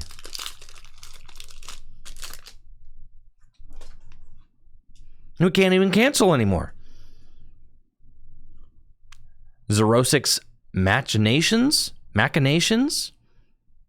Your opponent discards cards from their hand until they have 3 cards in their hand. If your opponent's got a huge hand, you can make them discard quite a bit. And our first hit of the set is that Pecharunt EX. 190 hit points, and it's got the Subjugating Chains ability, which says once during your turn, you may switch one of your bench Darkness Pokemon, except any Pecharunt EX, with your active Pokemon, and if you do, the new active Pokemon is now poisoned. It's also got the Irritated Outburst attack, which does 60 damage for each prize card your opponent has taken. So a nice little 2 energy punch at the end of the game. If your opponent's taken 5 prizes, then that means that your Irritated Outburst can do like 300 damage. That's a lot of damage, folks. Sleeve that bad boy up. Was the Lightning Energy Hollow? It was. Thank you. And let's move on to Booster Bundle number 2. Are they all hollow? I don't think they're all hollow, right? Or am I tripping? They're not all hollow. Dodged the tripping allegations. Oh, I know. I announced Pecharunt is my first hit. Pokevital. Listen, Pokevital is so much bulk, it's not even getting a sleeve, dog. Like that. that's how bulky that card is.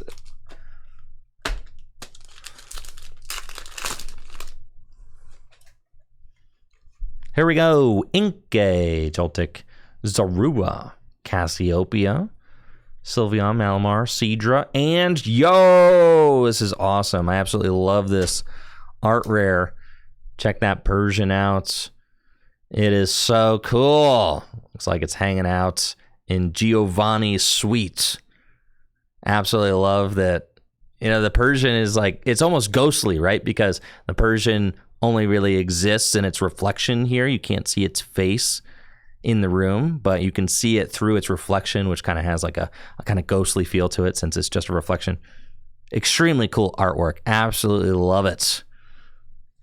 And then the new Holo Rare Copper Raja with its massive body ability, which says as long as this Pokemon is in the active spot, your opponent can't play any stadiums from their hand. And it's got the Nasal Lariat. That's a pretty funny attack name, which does 130 damage plus 100 more damage if you feel like it. But then during your next turn, you can't attack. Neato.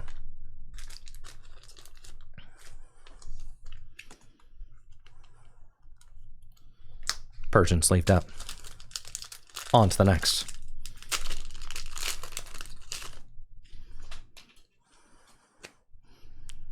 Zubat. You know, the Crobat line, I didn't think a lot of Zubat when I was a child, running through, you know, caves and getting swarmed by Zubat. But now that I'm an adult, I think the Crobat line is like really cool, honestly. And Zubat's cool too. We were spoiled as kids getting all those Zubats. Zubat are cool. At least that's how I feel about it now. Now I run into a Zubat on a Nuzlocke and I'm like, yes, freaking love Golbat. And then there's the new Cresselia, which allows you to flip up one of your face down prize cards and do 80 plus 80. Kind of an interesting way to reveal your prize cards one by one. Maxing out at 160 damage.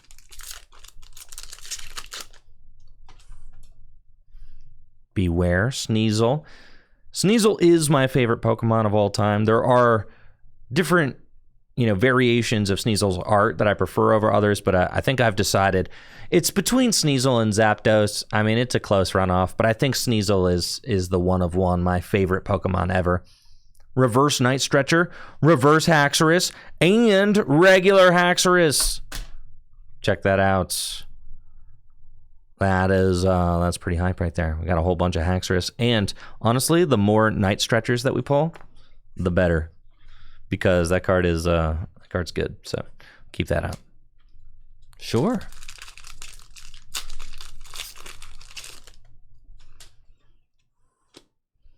Horsey. Dusclops. We're getting plenty of Clops here. I do like Weavile, but Sneasel, I like Sneasel slightly more than Weavile, but honestly, Weavile just feels like Sneasel's big brother, so like I definitely love Weavile too. Yo, we've got Okidogi EX in this pack with its Poisonous Musculature attack. Allows you to search your deck for up to 2 basic Darkness energy cards and attach them to this Pokemon, and then the Okidogi becomes poisoned, and then Chain Crazed does 130 damage plus 130 more damage if this Pokemon is poisoned.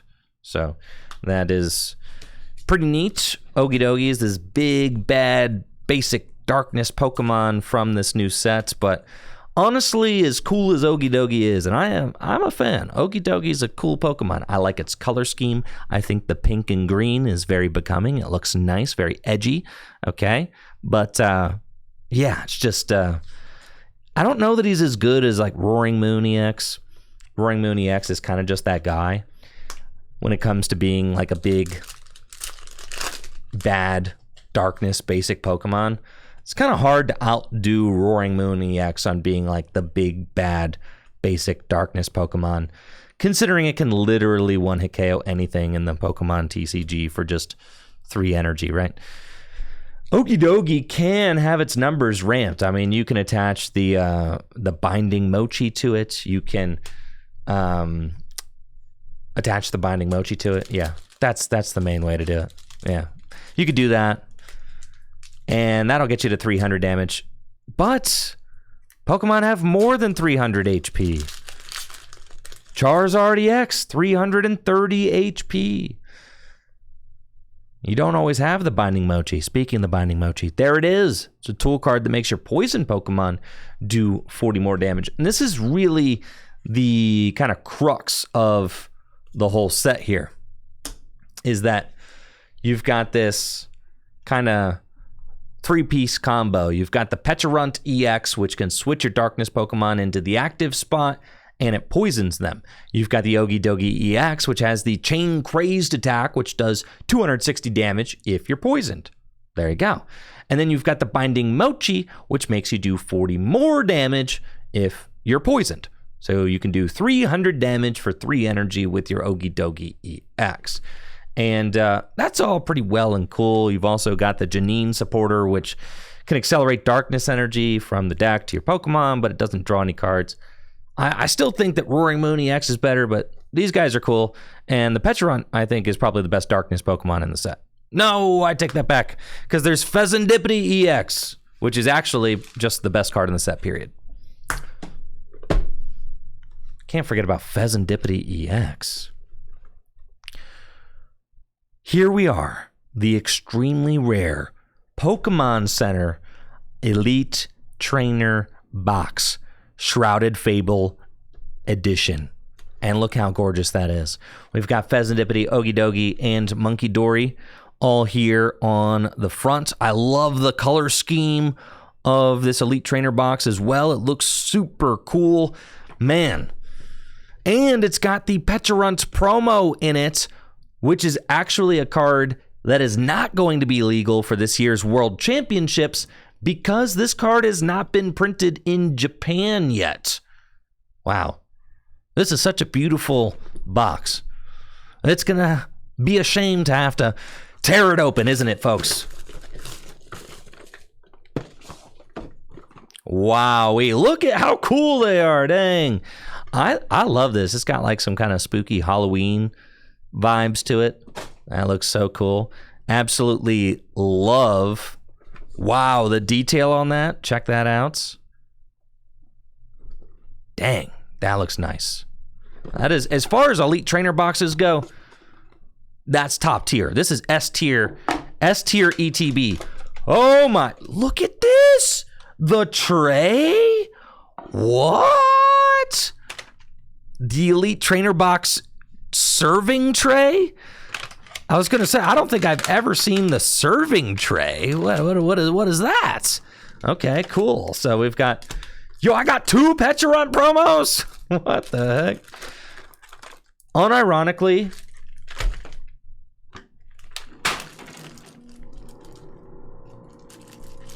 now I've never in my life have I ever opened a, I don't know what that terrible noises. Hopefully it stops here soon. Okay. Never in my life have I ever opened a Pokemon Center Elite Trainer box. So this is my first time. Apparently it comes with not only the regular Pecharunt promo, but you've also got the Pokemon Center stamped Pecharunt. Or is it Pekarunt? Whatever. Anyways, we've got the Pokemon Center stamped one too, so that's why you get two. That's cool. That caught me by surprise. Let's take a look at this this promo so you guys can see what you're looking at. Is it Pecha? Pecharunt. Here you are. Pecharunt.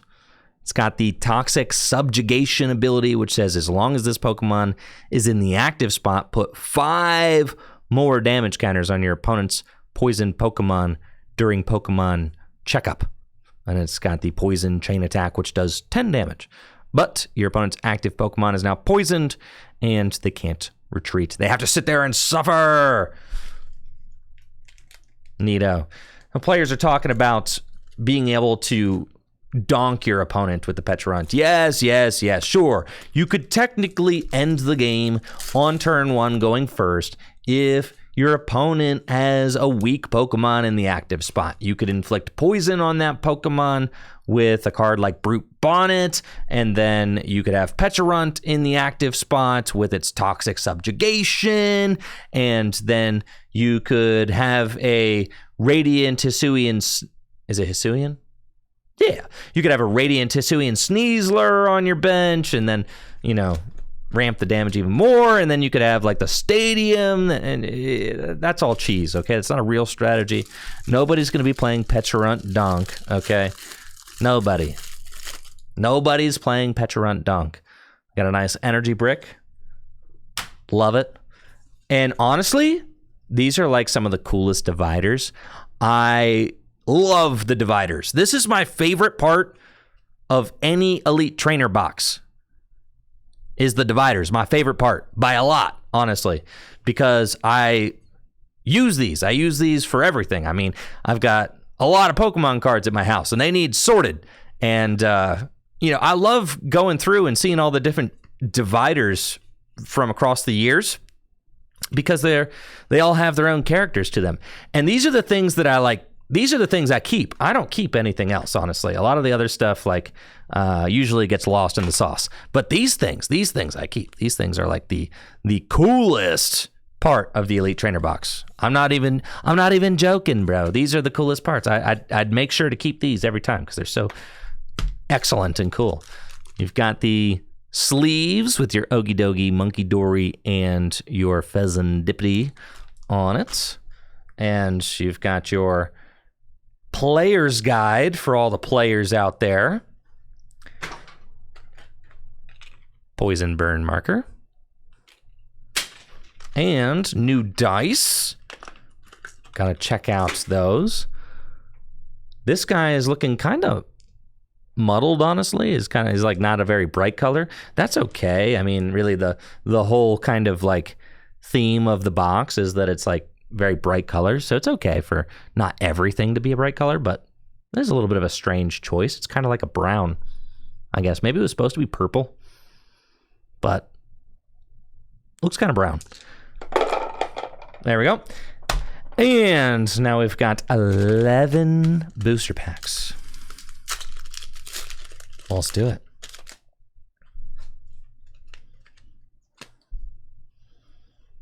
Galvantula. Power Glass, I like that. That's very punny. Varoom, Rowlet, and Tapu Bulu with its Wood Hammer attack does 220 damage. Great for your Grass-type Gym Leader Challenge deck. 220 damage. 1-hit KOs, just about everything in Gym Leader Challenge. Gym Leader Challenge, for those of you that are curious, is my favorite way to play Pokemon cards. It's a singleton mono-type formats where you can't play any rule box Pokemon. So no rule box Pokemon allowed. Singleton, mono-type. It's an awesome custom format. There are leagues all over the place that feature Gym Leader Challenge events. Highly recommend checking out gymleaderchallenge.com if you'd like to learn more. The Double Dusknoir, Double D's. Let's go. That's one of the strongest cards in the set, so definitely stoked to get that. Wonderful. And thank you, Searing Shot TCG, for that raid of 42. I appreciate you. Power Glass, Crobats, Genesect, Haxorus, and Zoroark.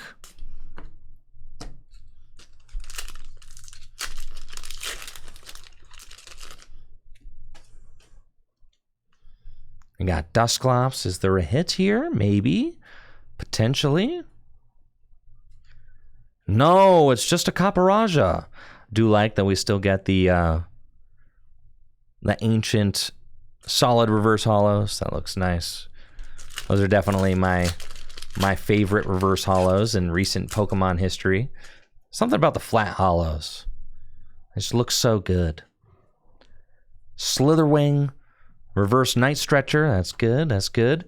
Fracture, and a Kingdra EX. Reverse Hollow Grass Energy too.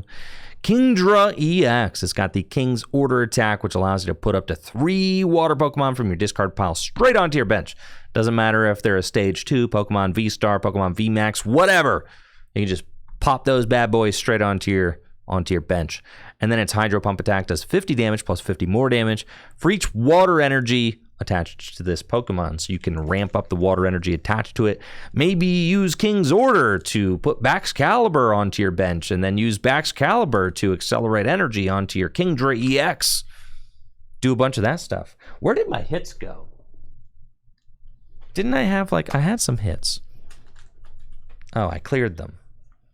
It felt nicer when the hits were out here. Let's put the hits there. Everybody likes to see the hits. Okay.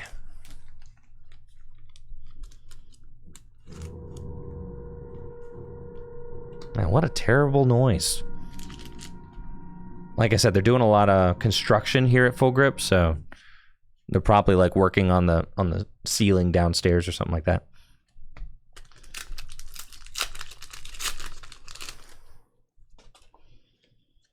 Rowdy Rowlets, Croagunk, Curum, Night Stretcher, Persian, Golbat, and Cresselia.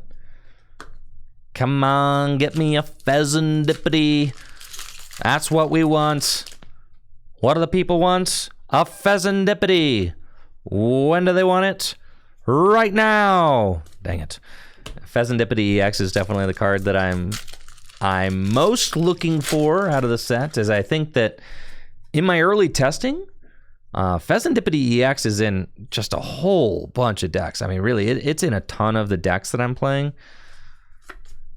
So much so that I keep having to switch my Japanese Pheasantipities around. Right? Because I only have 2 Japanese Pheasantipity right now because I lended one out to Jesse. So I got to keep trading my Pheasantipity around. Last booster pack of the opening.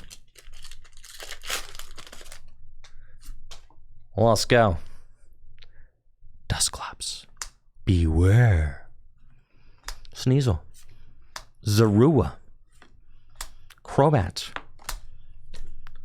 Zerosix Machinations. And Weavile. Beware. Inkay. And the Lightning type Revavroom EX. It's got 280 hit points. And its attacks cost Metal Energy, which is cool, even though it's a Lightning Pokemon. It's because it's a Terra Pokemon.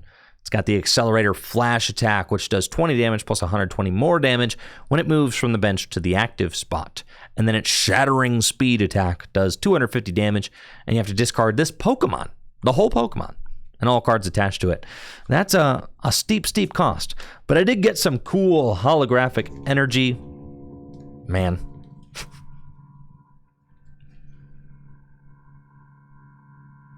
Please be done. Excellent. But I did get some cool holographic energy, and I'm also really stoked that we were able to find the Persian art rare, a Pecharunt, and all in all, just a very fun opening.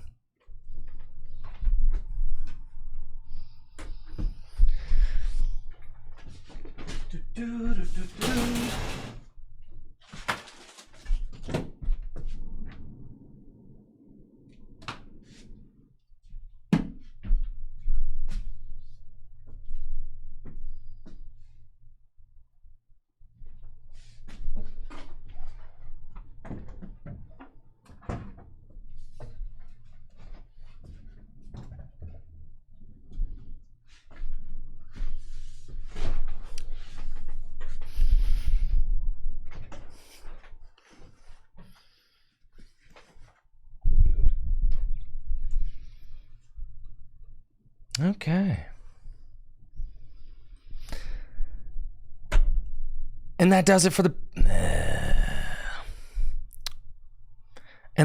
pack opening, folks. Thank you so much for watching. Again, make sure to check out the new Amazon Prime Video TV show featuring that guy who's me, Andrew Mahone. Really means a lot to me, everybody who's given me kind feedback on the show already. Thank you so much, and huge thanks to everybody involved with the production. I am really stoked about it. Y'all take it easy and have a good one. See ya. That's it, folks. That's it. I'm getting out of here. I'll see you tomorrow afternoon for the set release of Shrouded Fable on the Pokemon Trading Card Game Live. All right. Thank you for the raid. Thank you for the subs. Thank you for the bits today. I appreciate you all so much. I am hot and sweaty and exhausted, so I need to get some video editing done and then get out of here. It's been a long day already. Y'all have a great one. I'll see you tomorrow, okay? Goodbye.